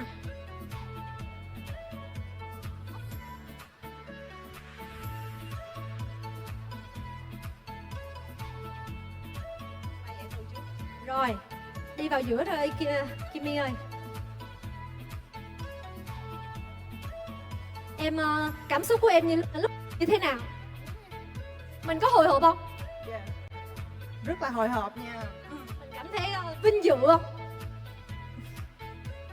Áp lực quá. Rồi. À ok. Rồi, anh chị ơi, thùng phiếu đang được niêm phong. Từ từ anh. Từ từ anh. Đây, đang được niêm phong nè. Anh đưa cái dao đó cho bạn Kimmy cắt luôn nè, cho nó hấp dẫn ạ.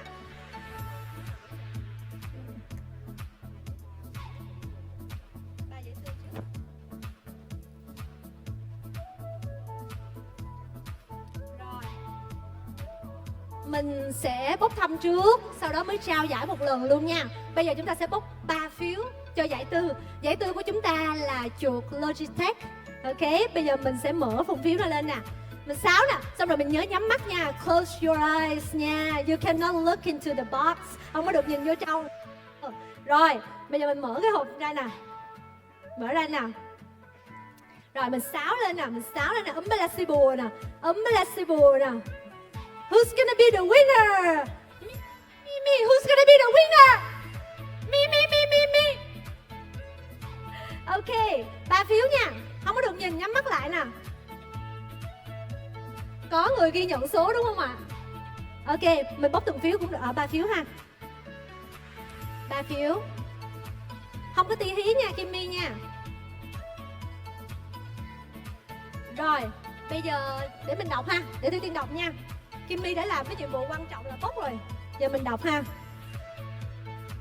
Rồi, bạn đầu tiên được nhận giải tư sẽ có số phiếu là the one who get the fourth prize with the number 1554. 1554. Ai có số 1554 đưa tay lên ạ? Có ai không? Có đúng không ạ? Rồi, mình giữ cái phiếu đó đi ạ. Mình cứ bình tĩnh. Ai cũng có phần ạ. Dạ, mình chờ trước. Kimmy, cầm giúp nha. Ok. Lên luôn. Bạn ơi, lên luôn ạ. Để bạn tổ chức kiểm tra lại phiếu nha. Rồi, bạn vui lòng đứng một bên đây giúp ạ. Vâng, cảm ơn ạ. The next one who has the ticket with the number 3037. 3037 ạ. Ai có 3037? Nhanh quá ta. Chắc là nãy có gửi tín hiệu rồi. The next one. Sao giống trao giải hoa hậu quá ta. Chào giải phụ trước nha. The next one who has the ticket number is 2735. 2735. 2735. Ok. Vậy là chúng ta đã tìm ra được 3 giải tư rồi ạ. Kimmy ơi, bây giờ chúng ta sẽ cùng nhau bốc thêm 2 giải ba. 2 giải ba và cuối cùng sẽ là một giải nhất. 2 giải ba nha. 2 giải ba nè. Ủa nãy giờ chưa thấy bạn nữ nào hết vậy ta? Cố gắng các bạn nữ lên giật. Không, các bạn nữ đợi cái giải cuối. Không có thèm giải nhỏ đúng không? Rồi xem thử nha. Let's see. The next one who gets the second prize. Bạn đầu tiên có giải thưởng thứ hai với số vé là 2587. 2587. Ai có số phiếu 2587 ạ? 2587 lần 1. 2587 lần 2. Mình có nghe cái tiếng Á một phát, không biết phải bạn không? Đúng không ạ? Dạ rồi, ok. Bạn tiếp theo. Cái giải này là giải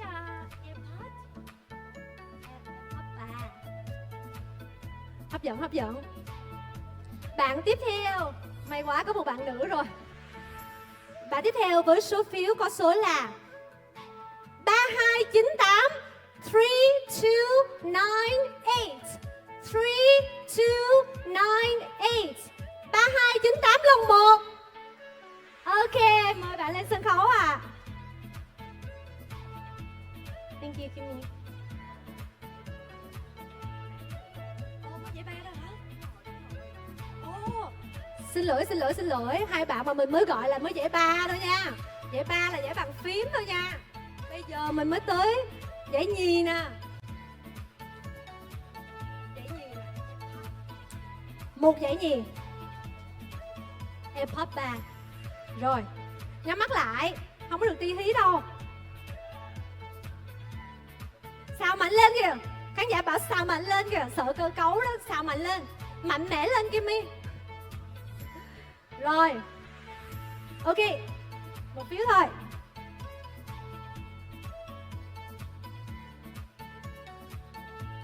Bạn có số 4 8 48 48. Sao biết hay vậy? 4869 4869. Mời bạn lên sân khấu ạ. Giải nhì rồi đúng không ạ? Bây giờ tôi giải nhất. Trời ơi, đoạn này rung quá. Toát mồ hôi hột. Thở miếng ra để cho mọi người thở miếng, hấp dẫn quá.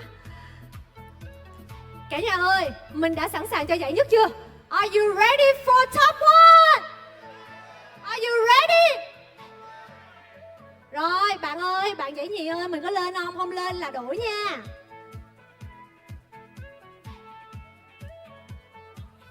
Đúng không ạ? Đúng số không ạ? Kimmy, cái số của giải nhì.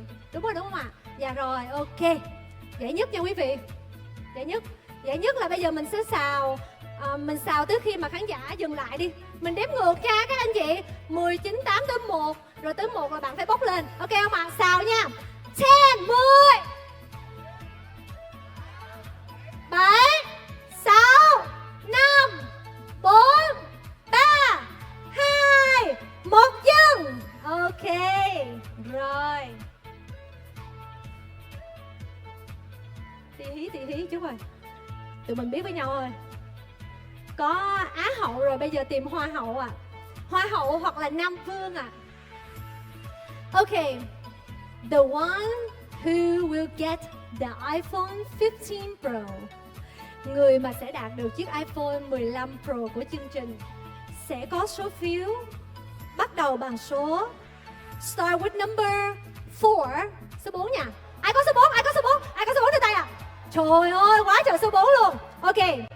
Ai có số 3? Who has number 3? 43. A lot of you have 43.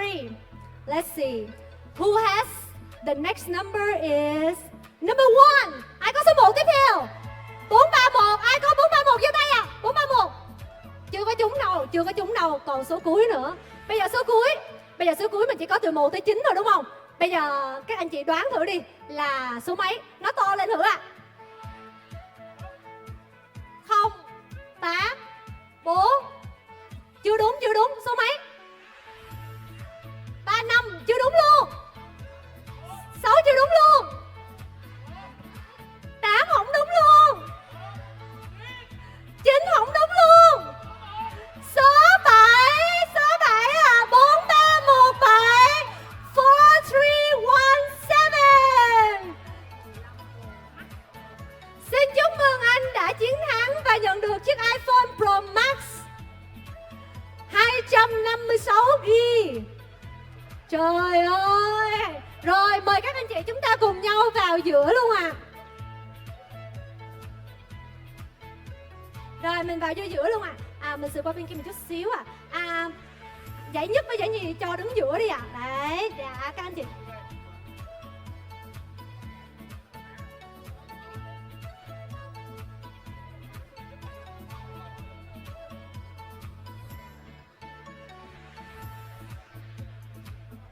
Rồi mình đứng gần lại tí ạ. Dạ rồi, ok. Ok, mời Kimmy, đại diện ban tổ chức trao giải ạ. Đây, số vía của mình đây ạ. Số vía của mình mình về mình giữ làm lưu niệm 4317 à.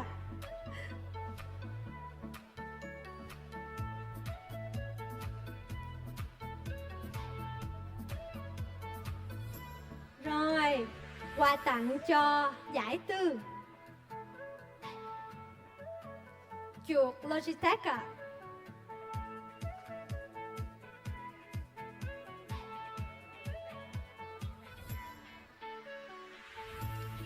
ba của chúng ta là 2 chiếc bàn phím đến từ đơn vị VGN. Giải nhì là một cặp AirPods 3. Và giải nhất là một chiếc iPhone Pro Max 256GB. Vâng, các anh chị ơi, chúng ta cho một tràng vỗ tay cho các người chiến thắng của chúng ta ngày hôm nay được không ạ? Về mình xuống mình nhớ share cho các đồng đội đã vỗ tay cho mình nha các anh chị. Rồi, các anh chị ơi, bây giờ mình có thể chụp hình lưu niệm với nhau à?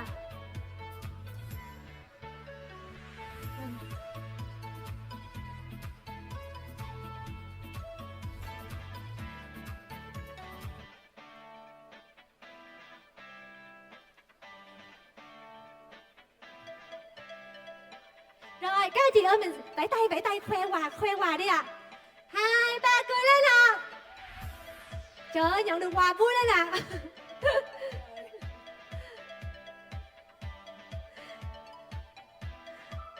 Vâng, xin cảm ơn ạ. Mời các anh chị về chỗ ạ.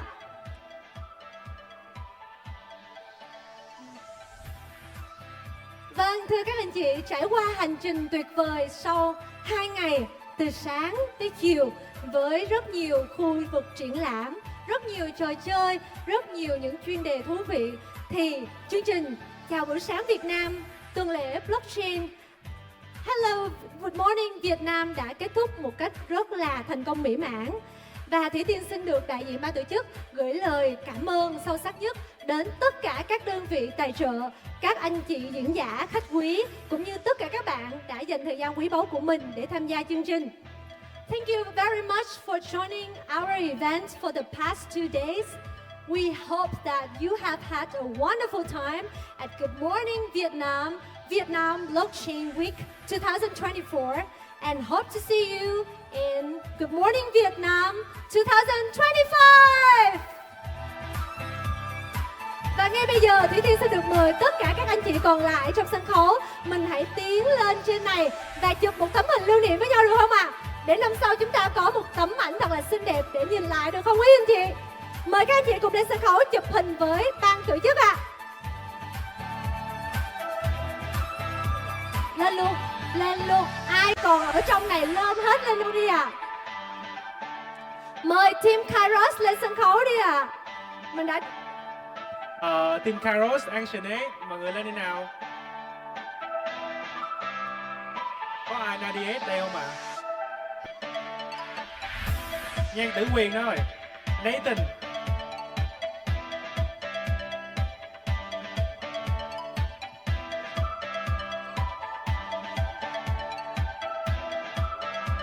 Ơi, team mình lên đi.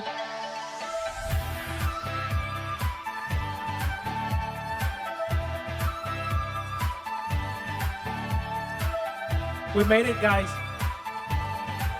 What doesn't kill you make you stronger, bro.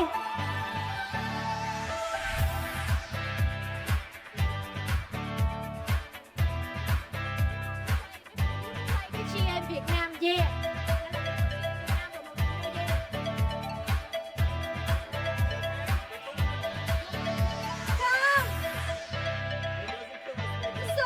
You look so cute. Đó. Rồi, ủa bên này còn trống quá trời nè. Bên này còn trống quá. Mình xuống đây ngồi luôn. Đây, xuống đây ngồi luôn. Rồi. Cho MC kéo chỗ này nha. Ok. Rồi. Cố gắng có nhiều bức ảnh mỗi năm nữa nha. Mỗi năm là ngồi y cái chỗ đó nha. Team Kairos, ban tổ chức, các anh chị chạy event hậu cần mình lên đây mình cùng lưu lại một tấm ảnh kỷ niệm với nhau à. Rồi bây giờ mình nói chị em Việt Nam yeah hả? Team ơi, Zen nhờ cái có 2 câu muốn hô nha. Chị em Việt Nam yeah. Cỡ 30 giây nữa nha, mọi người đang hô. Chị em Việt Nam yeah. Đó là câu đầu tiên. Câu thứ hai là Zen sẽ nói là what doesn't kill you make you. Ok. Tắt nhạc thứ nhất, cái là tắt nhạc, cái hai là mình hô, mọi người đừng dùng mic này. Ok. Tắt nhạc được rồi á. Chắc chờ 30 giây nữa đi.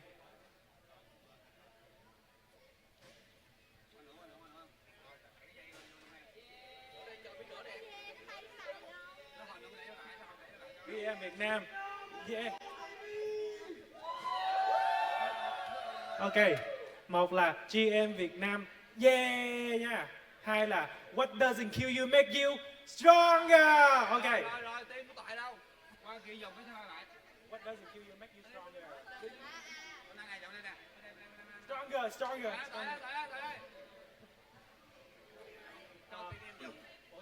Bạn mic. Gọi nói bằng mic hay không là tốt hơn.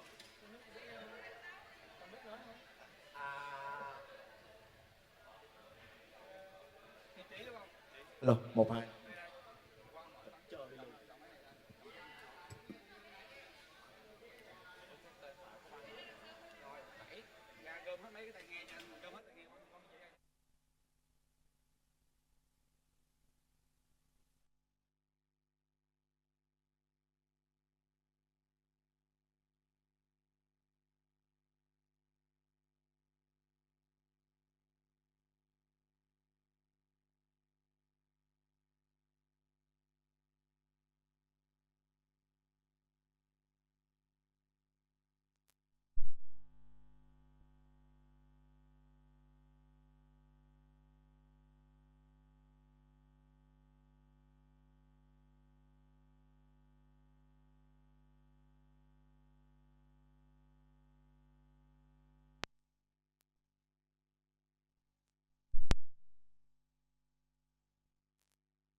Ok, không chứ chị. Ủa, đủ chưa?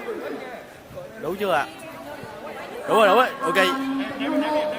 Ê, em đếm nha. 3 3 2 1.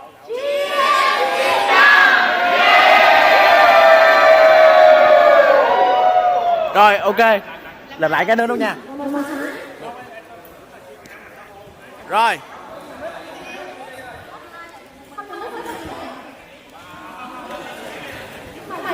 Trên là người nói trên Việt Nam nha. Trên là người duy nhất nói trên Việt Nam nha. Nói luôn đúng không? Ok. Rồi. 3, 2, 1.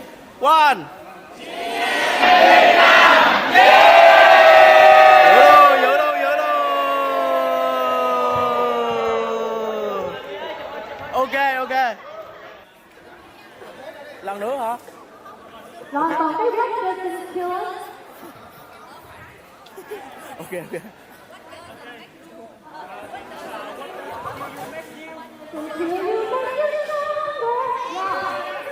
Ví dụ anh nói cái cách chết.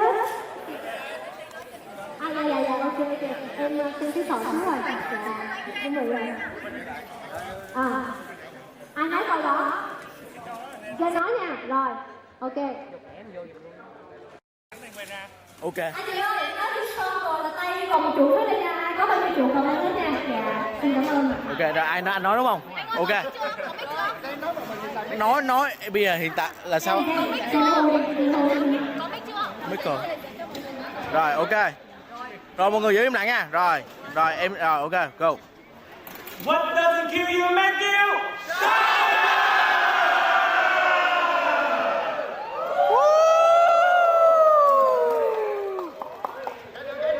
Ok. Mọi người chụp hình nè.